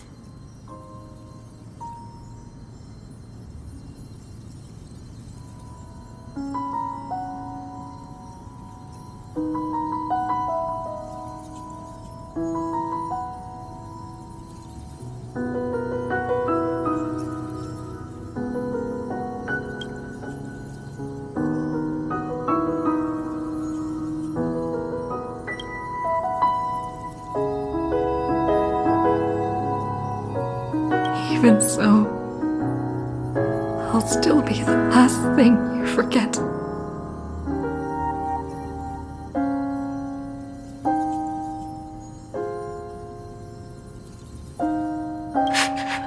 Fireworks. No. While she might still be able to see it. The result doesn't matter. And even the process isn't important. What matters is how we take part in this journey, and how we choose to view it. I'll do everything I promised you.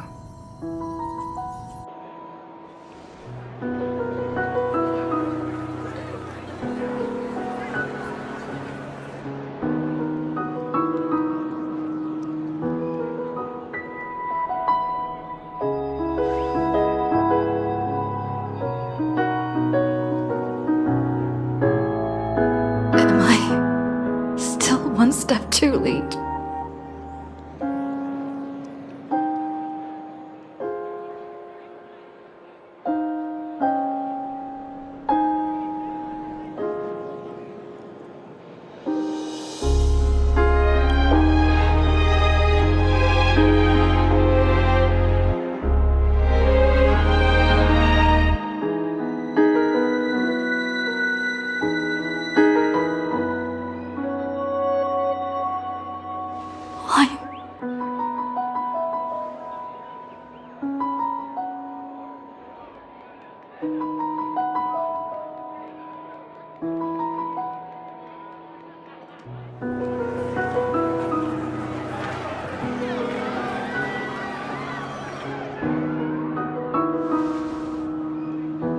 Firefly can't see it anymore.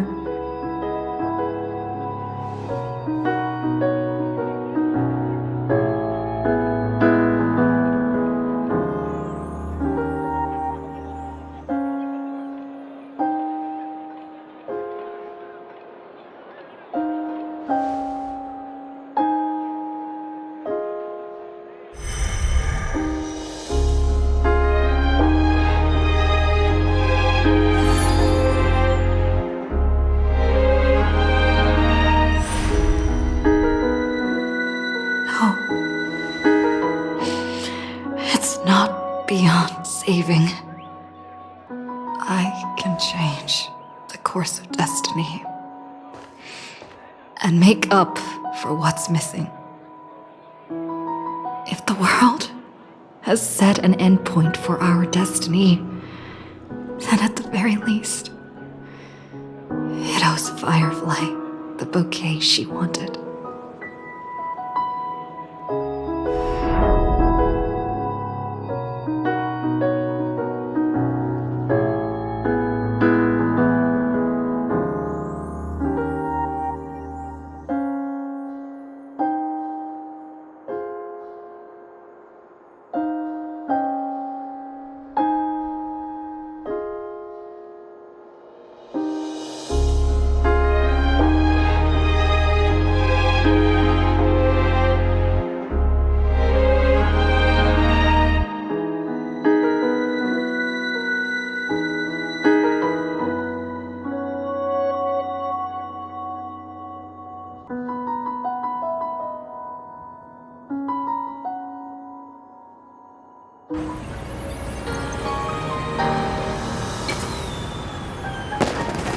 You see, everything is possible in this land of the dreams.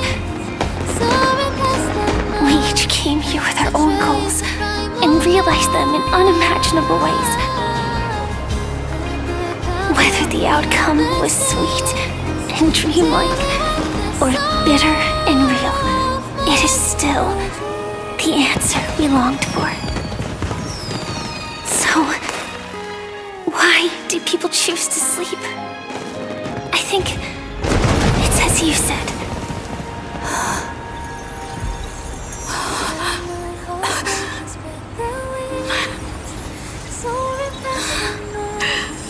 To trust the primal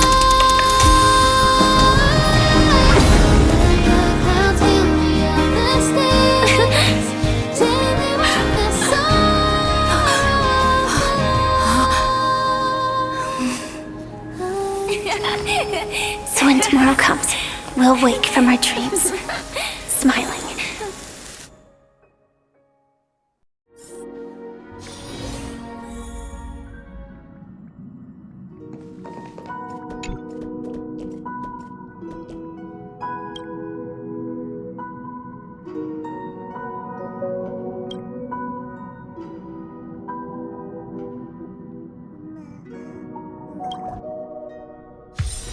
Can we please keep going like this forever?